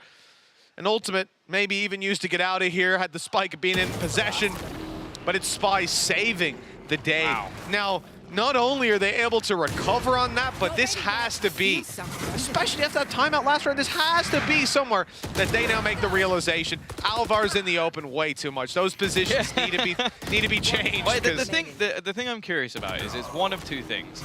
One, he just doesn't know his surroundings whatsoever and just stands in odd spots. Or two, so he's a noob, right? He thinks his teammates are watching those angles and they're not, and that's more of a communication error. So I kind of hope it's the latter, or he's just a little bit mad. But hey, maybe he's just a little bit mad. I mean, it's how a scope works, right? Tunnel vision, like you're literally looking down a tiny tunnel. Oh, here we go. Oh no, right into the site. Finger gun's good for one. Spy is down. Top site taken. A site gone, and Outlaw's even going to be dropped deep into the spawn. Great round for Miniboo. Something you highlighted coming into this map was that Miniboo was going to be running at them. Well, yeah, they should have listened to you that time. That's the thing. I've seen some really crisp overdrives. Like Takas was nasty with it in the game we watched the other day. Khaled has just wrecked Yuri with a wall bang. Now, it didn't look like there were many ways back into this round, but that might just be... Yeah, sorry. Next word might just be... Okay, I want to talk about Miniboo. 4 kills already. There's only one man standing, is Mo. A man renowned for 4Ks. I think the time might be that little bit too far gone, though, starting the retreat. Miniboo's not even going for the ace. Okay, maybe he was going to look for him on the other side of the map, Mo. He's just doing damage at this point. Is Miniboo going to get it? He will. He's deserved it. A fantastic round. First man in, last man out. His whole team die, but Miniboo is left still standing. In fact, he barely even took any damage. An incredible round for him. You know, starting it out with the ultimate is one thing. It can be hard to deal with players moving so fast. Stun was in his own stun as well that caught him. This is kind of what I mean, though, when I say, like, I get why, like, Kase have all these, like, fallbacks and rotations, and they're trying to play with the map. It's exactly what teams like Fnatic do. They're the masters for sure. The rotations. But I feel like if Kase just run at them, they'll probably win the rounds. I don't think that like some of the interplay from Falcons is the best we've ever seen.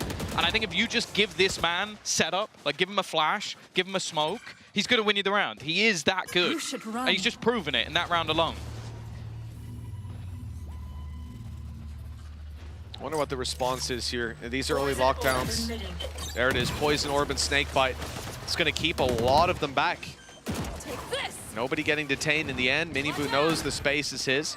He keeps going for, oh, the stun was good. I've got your trail. But he has to go back now. His teammates already pushed up. One-way smoke actually almost working for them.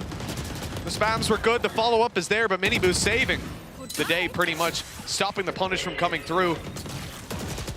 And they can't win anything towards spawn. Cutting off that angle now puts them in a terrible position for Falcons getting back through. They need kills, and they need them now. Sure, you've dropped Minibu. Time starts to be a concern.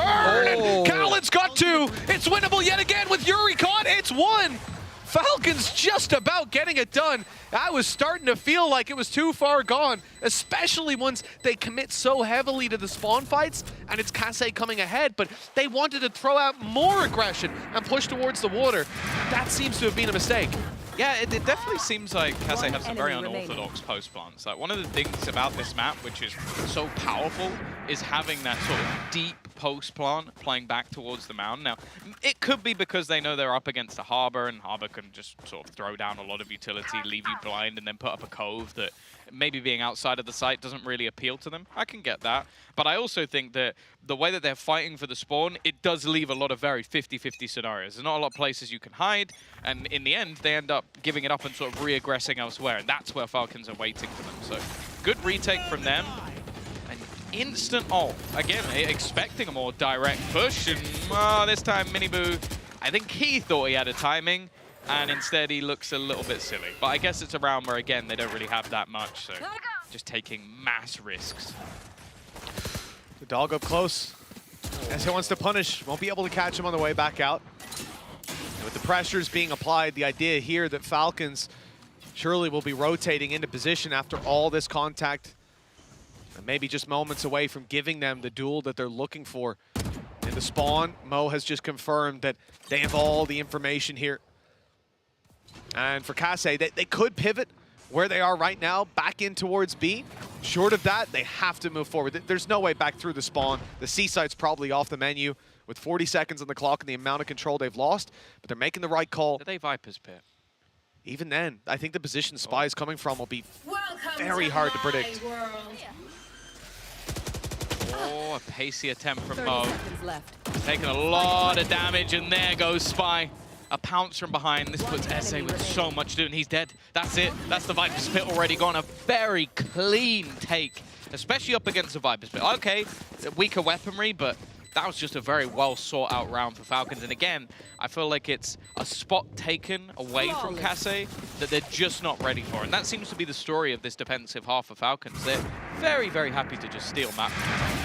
I've said it a few times this series, but I'll say it again. Watching Spy play this game is so much fun. It's just a treat. I feel like he's got such a good understanding of the spacing that's being left open for him to take by his opponents. I don't recall off the top of my head him running into like a stack or him making some crazy. Spy is quite good at infiltrating opposition, maybe. It seems like he is, yeah. And you know. It's also the fact that I just can't think of a moment where he's pushed up and found himself like 1v4 in a fight, lost it, and the team's being punished. He always does it in very sensible places in the round. That's very Mo. tempered aggression. That's yeah, but see, Mo also runs in and gets four of them in front of him and kills four sometimes. Yeah. So I don't mind him doing that. See, closer than he might have thought to killing off Alva. This time they've stacked up 3 players in the early stages of the round, and I think off the tap of the door, they actually checked to see if anybody were there. They're definitely using utility a lot earlier now since Kase have picked up the pace in some of these rounds. Ult-wise, not a lot to play with. Lockdown available for the defensive side, so a C-site take, again, will likely need some level of aggression. And actually, he's going to pop this very early. Yeah, I don't blame Kase for not pushing off the back of this, however. Those lurks, I feel like they've been very unsuccessful. I don't think there's been a time where I think Falcons have been caught off by the space taken. Well, it's because they don't over-rotate. Hold on, Alvar up close! He knew Roxy had gone all the way through, wanted to let the TP finish, but despite the damage done, it's not enough to find the kill. The A site open, one player close by. Like I said, Spy, great reading on when to make those pushes happen. Right now is not the right time. Waiting instead for the teammates to wrap in and get into position. It's allowing the heal to come through, though. That 5 HP Roxy now looking a lot healthier. Flash, though, might change that. They got the trade, though. Trading up for 2. Spy got a lot to do. Those sprays not good, and Mo is all alone. Low HP on Killaz, but no idea where Yuri was, and that ultimately is what cost them the round. 7-5 as we close out this half. And well, look, it's pretty even, all things considered. I'd say 5 rounds in the defensive half really isn't bad at all. Like, I think that, especially with how things started and how Kasse were looking like they could have run away with this, maybe got themselves an 8-4, 9-3, like the sort of resurgence over the last few, I think it's definitely going to leave Kasse a little bit frustrated, especially with the fact that I felt like a lot of these rounds they managed to find advantages and lose it to someone catching them, like be it Outlaws pushes in some of the early rounds, Mo doing the same thing, or even, like you mentioned, Spy just having the timing to get deep control across the map. There's been one of the flaws that Kasse have had in their attack is just not spotting out some of the pushes and the plays that have been made. Now they're going to be up against the attack side of Falcons. And I think throughout the tournament we've seen from them so far, they have looked better on their attack. Yeah, less pressure on you, and you're able to move as a unit. We've said that, especially when you go to like below tier 1. It's where teams can be a little bit more comfortable. This fast push up, a lot of space taken by Alvar. Timing good on the flash, great punish. The follow up here, Killaz, they know that he's around this area. Killjoy utility all being online gives that away and managed to destroy one of the alarm bots. Less map control for them to play with, and I think Kasse have to be aware that Alvar can now sneak his way up behind. Instead of worrying about their back, they're pushing forward, taking the space as quickly as they can to mitigate the risk of that flank actually dealing damage. But as they go forward, they're being thinned out, and that buys the time needed. Alvar now on the site, sneaking his way around. He's being spotted, though, and he's being dropped. A 2 versus 1. Outlaws caught them with their back turned, and the spike needs to be defused. The push has to come through from Killaz, and Outlaws just dancing around behind this wall, buying as much time as he can, and finishing it off with the kill. That's a pistol for Falcons, as they're now 1 behind. It's such a ratty little angle, just sat back waiting a long time as well for that rotation to come through. And I think, again, you just see that in these post plants, that's where the strength really lies. But Kasse gave it a damn good go. Like, I thought after getting the opener, after plant, to bring it down to what was ultimately a 2v1 in their favor, massively successful until they lost it to Outlaw. Well, there's that. Literally, we saw it a bit in the replay, and you said about his patience, but I mean, the guy was literally sat inside that orb for the whole round. Like, he let them go past him, he let them go on the side. He was like, they will never expect me Don't worry, to guys. be here. I'm baiting.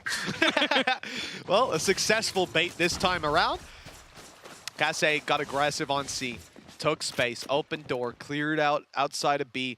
It seems sat in spawn. It seems so obvious to be an A play from the information that Kasse have. Like, it's blatant. This is an A push. They have taken space, but in fact, they haven't. Like you say, they're just sat in their spawn, waiting, knowing that on these low buy rounds, you're likely to make a crazy play. You're likely to try and catch them off guard. So, ain't gonna let that happen. Now they just got to clear each angle methodically.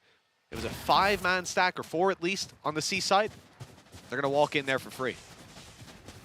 It's going to be annoying if you're on the Kasse side. You're going to be sat there going like, well, we literally cleared this. They didn't push A at all, and then have just walked back in. It might be a hard read into what their opponents usually do in these sort of rounds, or just a bit of a gamble.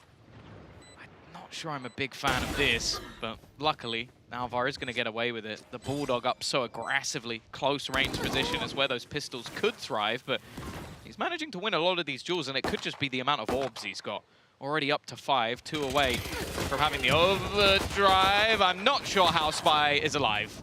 Easy. Honestly, should be dead. Nah, easy. That was the plan all along. He was going up close with no flash, now has one even to play with late. Wall's back up and online. That's come through. You know, there was 0 way back in. And for Kasse, especially for Roxy, you don't really want to give a kill away. What do you mean? He could get an extra orb from the shadows on the defensive side. That's a good point, yeah. Probably should be hunting down kills, but what a noob. Gone to the spike. doesn't want to give them any valuable ults. Hey, you know, according to some people, he would be getting an ult there. That is true. That is true. Time travelers from 2020, perhaps. Yeah, there was once a time. And to be honest with you, I didn't mind it that much, simply because there was an extra level to it. Like, you wanted to then go and kill them. You know, it's either you both get an orb or just they get one. You say that, but at the same time, I think it's better. I like it like this because it also now, if defenders are close to an orb or attacked or whoever want to die to the spike, you kind of go like, I have to take a risk rather than just sit there and go, I can just die. Yeah, and also like on an eco round, imagine how much more success you'd have in eco rounds. Not even, like, you might still lose the round, but if they're pushing forward into spawn to be like, get the classics, guys, don't let them get an orb, you know, like that, or like, we need our orbs, it'd be a different game. So yeah, I do prefer, thinking back, there were some cool moments, but he's alone. There is nobody Does he go else. in and back out? There's nobody else here. Util being thrown. He's just trying to fake things. It hasn't pulled a rotation. There was already 2 players there, and well, the Util's been popped on B. The spike has been spotted. Roxy's actually going to lose that fight, though. And actually, Miniboo whiffs as well. This has somehow become possible.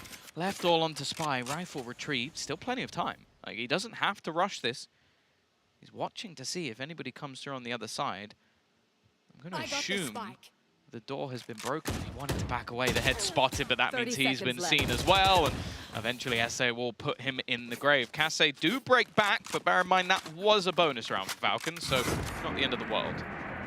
Look, 3 kills in a round like that, especially one where it was reliant on a fake on C, trying to catch the A aggro, and hoping after both sides had seen contact that your B players wouldn't be ready. But there was utility there and a spam, so it's not worked out. But I think there's a real possibility that even if the Nano Swarm is there and there's no player close by, they just 1 second earlier turned their back to move to A to support the players there, or C to support the push that they thought was coming through, that you end up with a plant. And we know just how scary Falcons can be in post plants. So all in all, a fantastic follow-up round for that Falcon side. Now they get the rifles and the full buy. And this is where things get scary for Casse. It's going to be a C hit that's attempted. Nano Swarm, just one on the site. It's already going to be used. Gone all the way through it there. Mo's down to 28 HP. Of course, a little bit of decay, but 38. Yeah, it's not much better. This is still as close to death as you can imagine, and he's also lost a teammate along the way. Spy got shot down by killers. It's a good start to the round from Casse. In fact, Outlaw's still just lurking, watching for these flanks, but Roxy, it doesn't really have a reason to push that much further, and still there's some level of dedication. Trades have gone their way, though. Again, just a couple of players winning their individual fights, turning this into a 3 versus 3. Now that flank is coming, but Outlaw again is very wary. Someone coming in from behind, or maybe not, actually. He was looking in that direction, but again, still the trade comes through.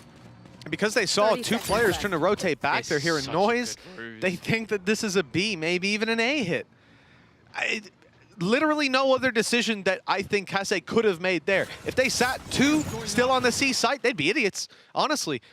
But in a way, they'd be genius. Baffed. They're going to be baffed. Wait, I can't hear the beep. Is it A? Is it?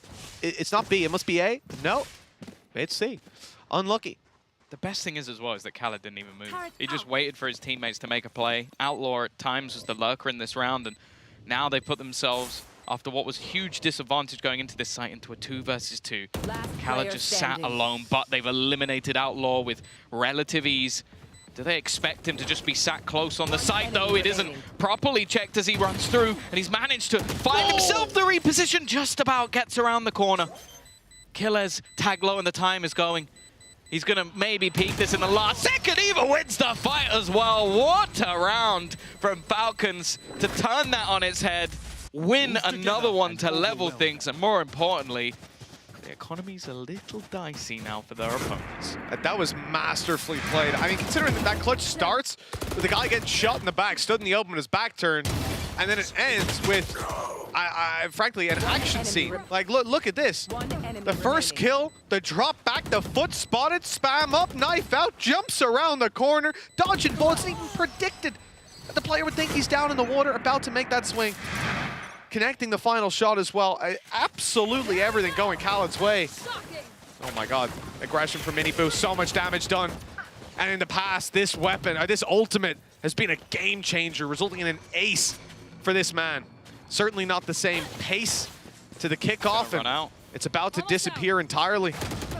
Nothing found. Yeah, an opportunity. You always believe that this man's going to be able to do some damage in a round. Unfortunately, not this time. Roxy with the judge, Yuri still having a rifle. There may be a little bit of hope, but Falcons have actually been patient. Especially when they know they're up against a low buy. We've seen this in the early rounds as well after winning the pistol. They just waited, just watched as their opponents walked into them, didn't get caught off guard, didn't overly push anywhere on the map. Looking like a much, much better team than what we saw in their first game, that's for sure. Oh, definitely. Yeah, you can see those last couple days have been put to use. Sneaky position from SA. I don't know how much you're going to get done here. Tagged a tiny bit. The snake bite, I mean, the orb's about to go, so this is just used afterwards to delay them. Make it easier to fight as they go through, and through they shall go. Classic not landing. Those right clicks could have went anywhere. Yeah. And if they went into the body, that was a kill with the vulnerability. Unlucky. Spike planted. Now it's almost, do they just bring the rifle through? They're going to be able to buy into the next one. Okay. Spy's gone down. I think he only had a Spectre, so it's not a huge loss. Spam from Yuri gets another. Now they're going to be tempted. He has Seekers online. Teammates finding that Spectre. Got a little bit more to play with, but well, the Seekers is now gone as well, and this starts to really look bleak. One low player, a second will fall immediately. I'm actually quite surprised they don't pop it, if I'm honest. Like, Seekers thrown in a 3v3 to reveal where they were, but I think there might have been a counter call. It may have even proposed doing it, and someone just said, I've got a judge, I'm low, the other guy's low, like, let's just not waste it here. I wouldn't blame them if that was the decision. Very unfortunate. You can imagine, and I don't blame SA for this at all, but that right click, if it lands, the game changes. This round might even go their way. But unfortunate. They even, and you know the worst part, Tom? The very worst thing, they used the From the Shadows. What a shame. No. Oh, this is fast. Hello. Alvar now has a chance of his own, and well, he's going to get one and a second as well. The trades after Yuri managed to do serious damage early on. He's claimed a lot of ground. He's hearing all the footsteps of their rotations. Killers has no idea, absolutely none, that he is this close. No, man, that wall even faked it out. They were certain there's no player there. Because when you start to peek that corner, you'll get a glimpse of the water, and you go, oh, well, they wouldn't smoke that off if they had the control, would they? Yes, they would. This is such weird map control. Like Alvar's running through. Yeah, it looks like a defender. Watch out, there's Neon here! No, never mind. Only Viper alive on the other team. You're good. Wall across, Cove up, plant in. I mean, the Cove's just extra security just in case. Planted. The only thing with him being so aggressive is it does give the chance for a 1v1, but he's now dinked. I just have a feeling he's going to go back. Yeah, he is jump peeking it. They know where he is. Completely unnecessary. Alvar's just feeling it right now. Wants to put the foot in the grave, and he's going to win the battle as well. 4 kills for him in the round. A huge individual performance. As said, he was someone that was mentioned. We know he can have these performances regionally, online, back in MENA, but this is a big map for him so far, and with just what he was able to do in this round alone. Even think about if he goes down, especially in that first fight, in the 2v1 where he lit. I think he goes down in any fight in this round.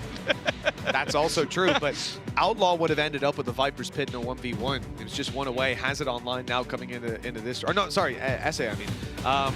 So it would have been a completely different scenario as well. Now you get that Viper's Pit online coming into round number 19, but just look at the credits. Backing it up isn't going to be too easy. You could get some extra pistols, try to make it work, but the reality is they're likely to just avoid it in that case. So very situational usage coming into this round. Can't really count on it, and that leaves them in a tough spot at 10-8 down.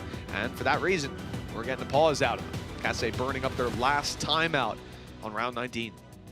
Yeah, can't really blame them. The back's against the wall. We spoke about the minute level chances of them somehow making it through with like ties and ridiculous circumstances that could maybe give them a chance. But, well, they have to win this game. For Falcons, if they win this one, they're 1-1. They're really not in a bad spot whatsoever. It would just be on their own back for them to be able to make it through. But right now, it looks like they're going to be taking this one in a 2-0 fashion unless Kase have something to show Miniboo. An early stun, but they have just walked right past it. Normally in these sort of rounds, especially up against weaker weapons, Falcons have been sat back in spawn. Instead, a much faster pace. I'm going to use the lockdown. Very pacey indeed, yeah. And I mean, this does leave a bit of control towards the defenders on the backside. And they normally, I think, would have a nade for it, but... Okay, nice shot. So here's where I wonder, what are they going to do with this backside corner? Snake bites in, Nano doesn't get activated, deep snake bite, there's the kill. You are just stuck. Miniboo's found a safe corner. Oh, lucky. Oh, and even a shot afterwards, Mo down. It's winnable. Viper's Pit not online for the defensive side, so that won't be drawn on late into the round. They've dealt with Miniboo, and it seems like disaster averted. There was a real chance for Kase to get their teeth into this round, even with just pistols. But now it's a 1 versus 3. Roxy did just pick up the Bulldog, but then died. Cursed Bulldog, maybe. Could be. Anyone dehydrated? No, again, you're right. A close round for a matter of seconds, but they managed to recover. Nice shots from Killers and Miniboo. I think Miniboo is just more of a surprise. Like, you look at how much utility's gone into that corner. Why would you expect there to be another player that somehow managed to survive all of that? But I bet there's an amazing voice clip of Killers just screaming, "You blocked me!" Because like, there was a safe little laneway, but he just perfectly blocked him. And obviously there was not much time to get in there. He was 5 HP. You sacrifice yourself so I could succeed. Yeah. It's like, why did you stand there? Oh, you're with the flash up close. Lots of players here to cover after, but they're not able to capitalize. Just so much utility put out by Falcons to deny the aggression. So we're going to have to reset. Viper's Pit used immediately as well on the C site, so A definitely seems a little bit more open. I like the idea, though. Like, you Viper's Pit one side, you push B, and then you have your setup from your Killjoy over on the A site. A lot of presence across the map, and Killer's basically just allowed to sit around his own util. They have been spotted. Nice work from Miniboo, but it's only going to be one, and well, the trade not quite immediate when it comes to Killers. He's going to be able to survive around that tree area, but his teammates are falling instead. Last player standing. With Killers down, now this looks really tough. You know, Khaled having his ultimate online is one thing, Alvar being alive is the other. Planted. You know, a little bit of damage done, but no Viper's Pit. Oh, wow. I thought they'd use that for post-spawn. Instead, they've just used it for info. Even play outside of tree and pop it. And you know, you've got Alvar who can take so much space that if they do stick the defuse, that's a free kill. Big risk, big information on the back of it, I guess, in knowing that he's coming from somewhere. Now they know exactly where he's coming from. Snakebite either side, a tap on the defuse, wants to get it half at a minimum. They're waiting, giving him some time. They know it's halfway already. Khaled's down, and a great clutch. I think he's got more than enough time to get that one across the line, and it's 5 HP that decides it. That was close. See, I don't mind the idea of using the ult to just clear your flank. Like, just it lets you know that there's nobody coming in from that direction. You can get aggressive elsewhere. The issue I have with it is where they planted. Like, if that's your plan, to clear out that angle, then plant for a spot where you can shoot from that angle. And instead, you've basically cleared an angle that he can just walk back into, and then you've not planted it for yourself in the angle you've taken instead. So a blip for Falcons, and well, great work from SA to just capitalize on top of it. 11-9, not out of it just yet. And well, Outlaw himself now has a Viper's Pit. Killers, however, with a lockdown. So again, it's whether or not they'll be able to utilize it too much. Back to the more passive approach from Falcons in the early stages of these rounds, just waiting for anybody to aggress. And there's a few peaks coming out, C and B, but the A site has now just become basically Killers' playground. Just, okay, this is where I'm setting up all my util. It's going to be more difficult for you to pressure here.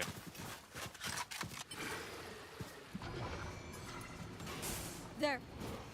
Watch out. Well, the wall's being used to deny vision, even in towards the connector from the attackers. A side, it's going to just be a full frontal assault by the looks of things. going well for Killaz to start, but the trade comes in. They're slowing it down. No commitment from the side of Falcons. It seems like they just wanted to know what was here. Well, they can Viper's Pit now. That's the thing, the lockdown's gone. So a switch back to B would be huge, but there's 2 players already waiting for them. That's probably why. 30 seconds left. But instead, they are actually going to walk this way, right up behind a snake bite. It's not really being expected, in fact. Because they've gone silent for such a long time, they're actually going to get the B side completely for free. A little bit of an overextension maybe from Alvar. He's trying to defend off his teammates instead. 2 have now dropped. I wasn't even aiming near the second player. Just a spray through, taking down Spy.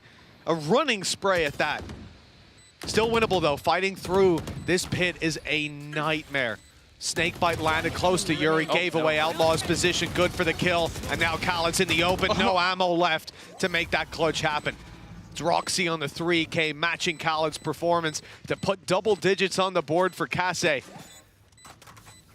They've done great to come back into this one. I mean, some of these rounds we're an inch away from going Falcons' way. You can imagine, Alvar gets that kill in spawn. This one right here, different game. You don't running spray Spy in the face, different game. But the thing is that I think the last round before this will be the one that, if you're watching this back as a Falcons fan, would be the one that you kind of kick yourself for. The 1v2 with a reckoning online. Yeah. But at the same time, they now have to try and break back from that. And things are starting to look very good for Kase. They've got the majority of ults online. Viper's Pit not that far away. The only one really missing is Seekers. And on the other side of things, you've just used a Viper's Pit. And the main reason it didn't work out is because you kind of overfaced, tried to fight through it.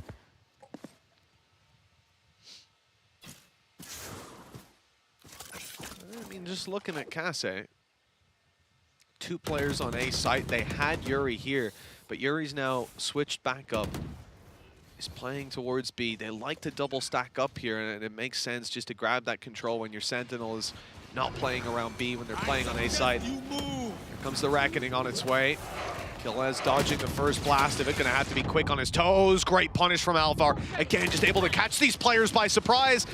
And again, able to get into the B site post plant now with 2 players extra. But they're not actually planting B. They're taking it all the way around after the door opened. They want the C site now. They know, okay, they don't know that he's on site though. He could still, never mind. They found him. They found him either way. They were careful. They checked. The second that flash makes any level of noise, you're going, okay, we've got to clear everything out. Spike After planted. plant set up. A deep plant at that. They're going to play in the post. Much further out towards Mound. Where's Killaz going? It seems like he's given up. But so why is Mini Boo going for? You know what I mean? That was very weird. Oh, he might die for it. He might die for it. Much further forward, he wins the battle. That's important. With the weaponry that they currently have, the finances, especially on, I guess that was it. Mini Boo has extra and has his ult. So he was looking to do damage, whereas Killers, he can't buy next round if he dies. Yeah. Yeah, it makes sense. Rest of the squad can also buy. They don't need the drop. They are hunting. They are properly hunting these weapons down. And while luckily for the side of Kase, they are going to be able to keep both guns. I don't think there's anybody remotely close enough to take down these remaining players. So it will mean they have a full buy going into what could be, well, the last round for them. Based not in the tournament, potentially, but like ultimately they're screwed. Like they'll be 0-3. There's no way of coming back from that. In fact, I believe that is guaranteed. Yes, it is guaranteed. At this point, we already have Gentle I think they'll Mates. still have a game to play, right? But it won't matter. Yeah, it will be just for fun. It'll matter to their opponents. Yeah, potentially. exactly. But yeah, for them, you know, Gentle Mates are locked in for the LAN portion, and that is for the playoffs. That is 3-0. So 0-3. You know, you swing it the other way, you ain't getting through. It'll be a tough loss for them. But for Falcons, it could be the start of their road to the playoffs. It began with a loss. They need to be not quite flawless, but they need to be pretty good. And these are the teams they need to beat. A 2-0 would speak volumes about what we can expect from them. Ready for a B push, but they've consistently been swapping it up. Your alarm bot spotted. They're not going to destroy it just yet. Not wanting to give that information away until they're ready. Kase 3 stacked up on an A push. And Falcon starting to move towards this direction. This could be a nightmare. Yuri ready with a flash on contact. They'd be way too far out to fall back. How many will this see? Just one. And spray through, got it. They don't know there's a player up top. Now they do. Oh, that. And they got that back. was too early. Now they do look to take that space. Actually, there's a fair amount of space taken on the other side of things by Alvar. He's looking to fight into their spawn. This battle is everything and it's won by Miniboo. That could have basically put the round down. Instead, it's lockdown on lockdown. Doesn't look like either is going to have too much of an opportunity to destroy it. A TP across the map from Roxy to try and garner some extra control. He's right next to the turret, but he's going to just sneak around. They haven't heard it, I guess. Not realizing he's gone all the way behind them.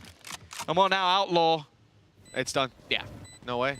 Unless he can shoot his snake bite through a wall and somehow it does 1,000,000 damage, or he has a wallbang spot that will, well, mean that Mitch has to change his shorts. Secret Odin on the floor somewhere, is there? The, you know, Roxy committing to that play is such a huge risk.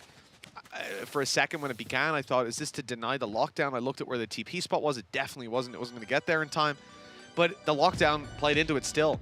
The fact that those players are so heavily focused on the push through that choke point. There was even a nano we saw thrown down to stop that aggression. They're worried about it being broken.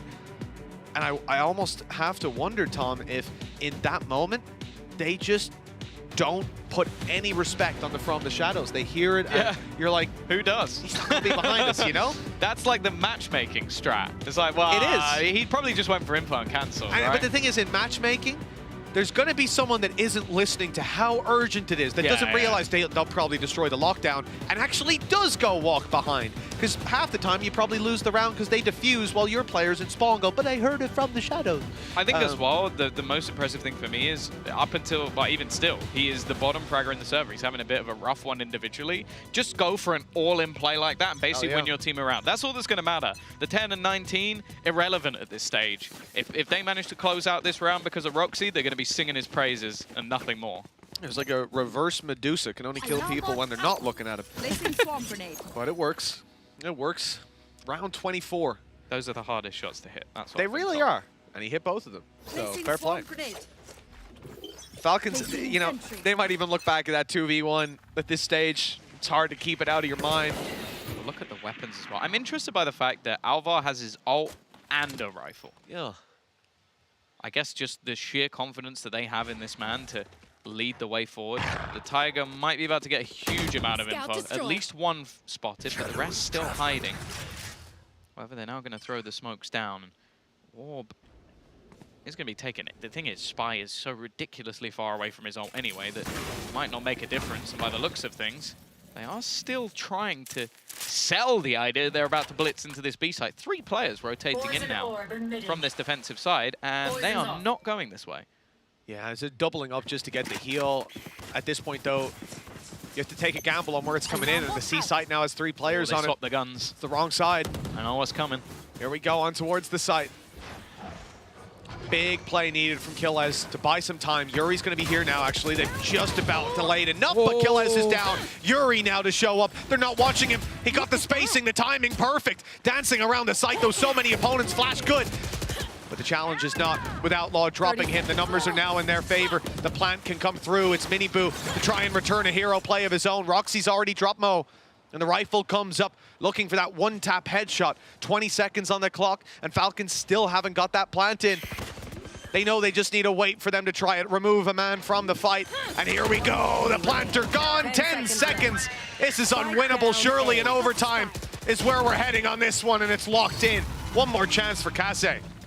Yeah, they've somehow managed to turn this back. Switching sides. From what looked like the depths. You think just a few rounds ago we were sat here with a fairly commanding lead for the side of Falcons. Just slowly making their way back through. Players stepping up, Clutch has won, and now the hold on this side, even after losing that initial entry to a Sheriff. Well, Kase actually going to take themselves another pause. Just wanting to try and slow things down, give the coach an opportunity to speak some wise words into, in some cases, what is a fairly young squad. survival on the line here. Like, even though I'm pretty sure the scenario for them to qualify, I think it was Miniboo was twinging, it's like 1%. It's such a tiny chance. They may already be out for all I know. Still higher than CGN. Jesus, come on. I'm sorry. That was a bit rough. That was a bit mean. Zesh is going to be giving out to me later. He's always giving out, though, isn't he? Yeah. For Kase, obviously, we mentioned earlier they'd burned up their last time out. Going into overtime, you get that one extra. Popping one on the board, Kase going to be using it up here. And yeah, like Tom said, the coaches have that final opportunity now gone. And I'm very curious to see what the off-the-rip strat is here from Kase. Miniboo has had so much success in just running at them, but this team loves to play out the fakes and the drawn-out rounds. I'm just not sure the success has been there so far.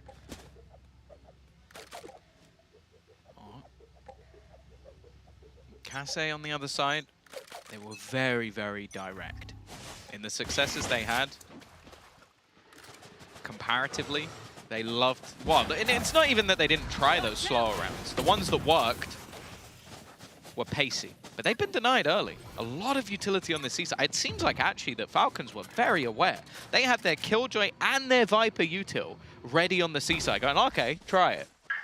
Yeah, it's the Viper added in that's curious, right? Because we've seen the same Killjoy setup, even the same utility that's on B as before, but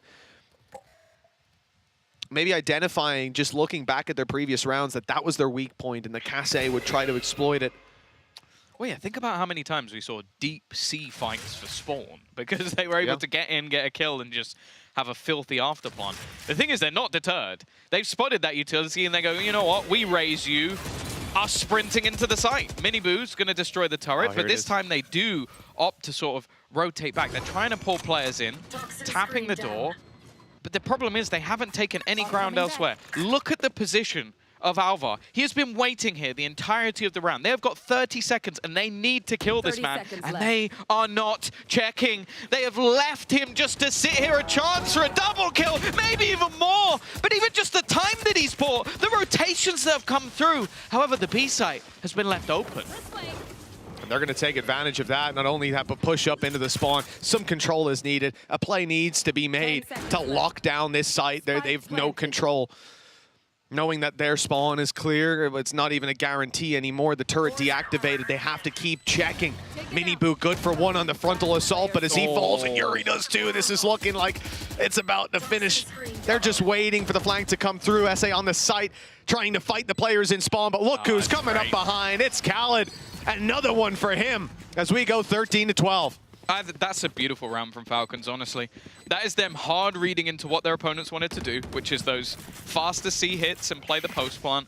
They denied it massively. They invested so much utility into just delaying them taking that early fight, because the fact is, the second it's gone into the late round, the second it's come to these like switching of rotations, Kase have just not looked great on that attacker side. So they basically played them with that. Alvar did his job to perfection, managing to find a double kill. Could have even got more. He was just a snake in the grass, and then everybody else just had to play through that advantage, which is exactly what Falcons did.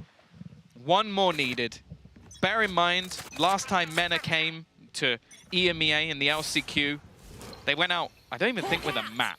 No, it was rough. It was really rough. Falcons looking to break that fairly early on in their tournament. And well, we've already seen when, for example, in a Chinese team breaking their curse of not winning, they went on a pretty good run. And for a team like Kase, to be the one that you take down as Falcons, you never want to be the first. This could be massive for them as a team, and for the implications of their spots in Ascension moving forward. It's the thing, though. Again, we've got this aggressive rubble take, the clearance of B. It means they're going to dedicate, again, the same sort of thing we saw in the last round. A Viper Killjoy setup, a late usage of a Nano Swarm as well. just to make sure that delay can come through. A couple of players though have gone walking into the B side. They have destroyed that nano. Again, it just seems like Falcon have a fantastic read on this scenario. They baited out all of the utility on the other side, and they just waltz in. Nobody there to stop them. Yeah, they dragged the rotation. Yuri was coming to help on C once the Viper util went down. Instead, they needed the help here. Lots of players inside of this orb, and okay, they're able to keep the numbers up, the damage up, and Spy's got 3. MENA grabbing a win here. And one of the more beautiful series that we've seen, I think. Kasse played structured Valorant. This isn't a win that they've gotten off the back of sloppy play, off the back of mistakes on the other side. They fought tooth and nail for this. Yeah, no, honestly, I was impressed today. I think the first time we saw them, it was messy. It wasn't a team coming in that I was like, oh, this is the best team from their region looking to actually do some damage. I was like, okay, they might be about to do what Anubis did a couple of years ago. And honestly, I was really impressed. I think, especially in this map, some of the mid-run calling was fantastic. It was like, towards the end especially, they were just playing with their opponents. They were going, okay, we know you're going to do this. We're going to bait you in. And either that was just on-the-fly calls, in which case, thoroughly impressed, or they knew what they were going to do from the get-go, even more impressed. Just solid reading of the game. And unfortunately for Kasse, they fell for every single trap that was put into place. Good work from Falcons. And now, wait, 1-1. There's a lot they can still do in this tournament. Oh, absolutely. Yeah, like I said, this is just the start of MENA's journey here in Ascension, and it's already a better face than we've seen from them in the past. Great accolade out for there this squad to take. Tux is proud. He absolutely is. He might be on a plane right now. Just he'll land, pull out the results. I would say he's smiling, but he's always smiling. He's smiling a little, maybe a little bit more. I don't know if it's possible, because genuinely, I think Tux is the happiest man in the universe, but unlike Zesh right now. No, I'm sorry. I had to throw him one more dig, just one more. He does look great with his little, you know, his little string of hair. It looks gorgeous. It matches the gold shirt, that's for sure. Just perfectly. He's got the color scheme down. I got to say, definitely. It's got to be upsetting to see from his perspective. MENA already better than German Valorant, but do you know what though? Not a surprise. You might be thinking that the day is over. It is. But no there's more games, no, there's a B stream going, and Desire have actually managed to take him out versus Sem, which is not something I would have expected. That is actually. I don't want to say anything more. We're just going to throw it over to the B stream. They're going into their map 3.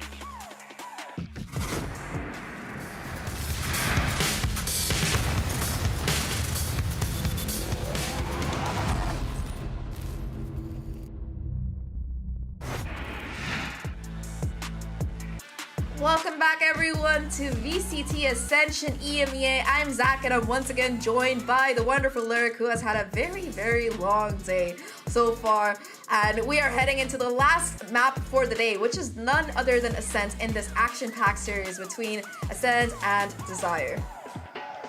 Yeah, and it's crazy that it comes down to this, right? With both teams picking up the other team's map pick and now going to, well, let's just be honest, the most vanilla, I'd say, map and like agent select you can expect. And me and you were talking during the break that we kind of both agree that we hate Pearl.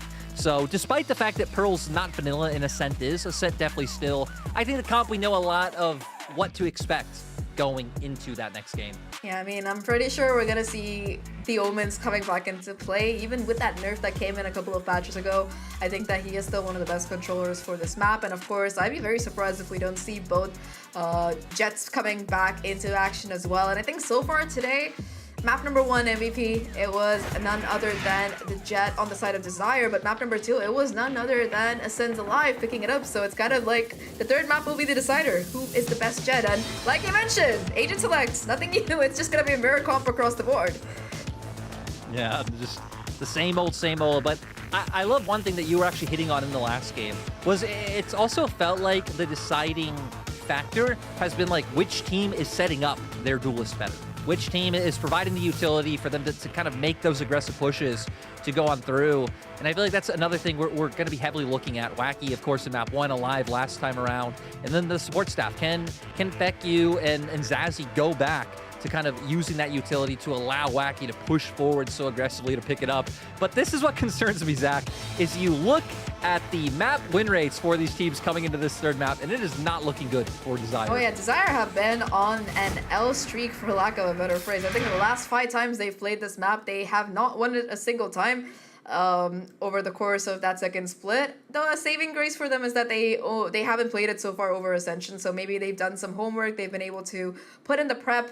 And as for Ascend themselves, we've seen them play it once against the Turkish team, this Digital Athletics. It was really close. And, you know, there's just something about teams from Turkey playing Ascend. They always seem to end up winning it. So the fact that Ascend were able to take it 13-11, it was close, but they still found that win. It does point at the series hinging a little bit more towards their favor, but that's what we said about map number 1, and Wacky was just like, nope. So I'm not going to make any judgments quite yet.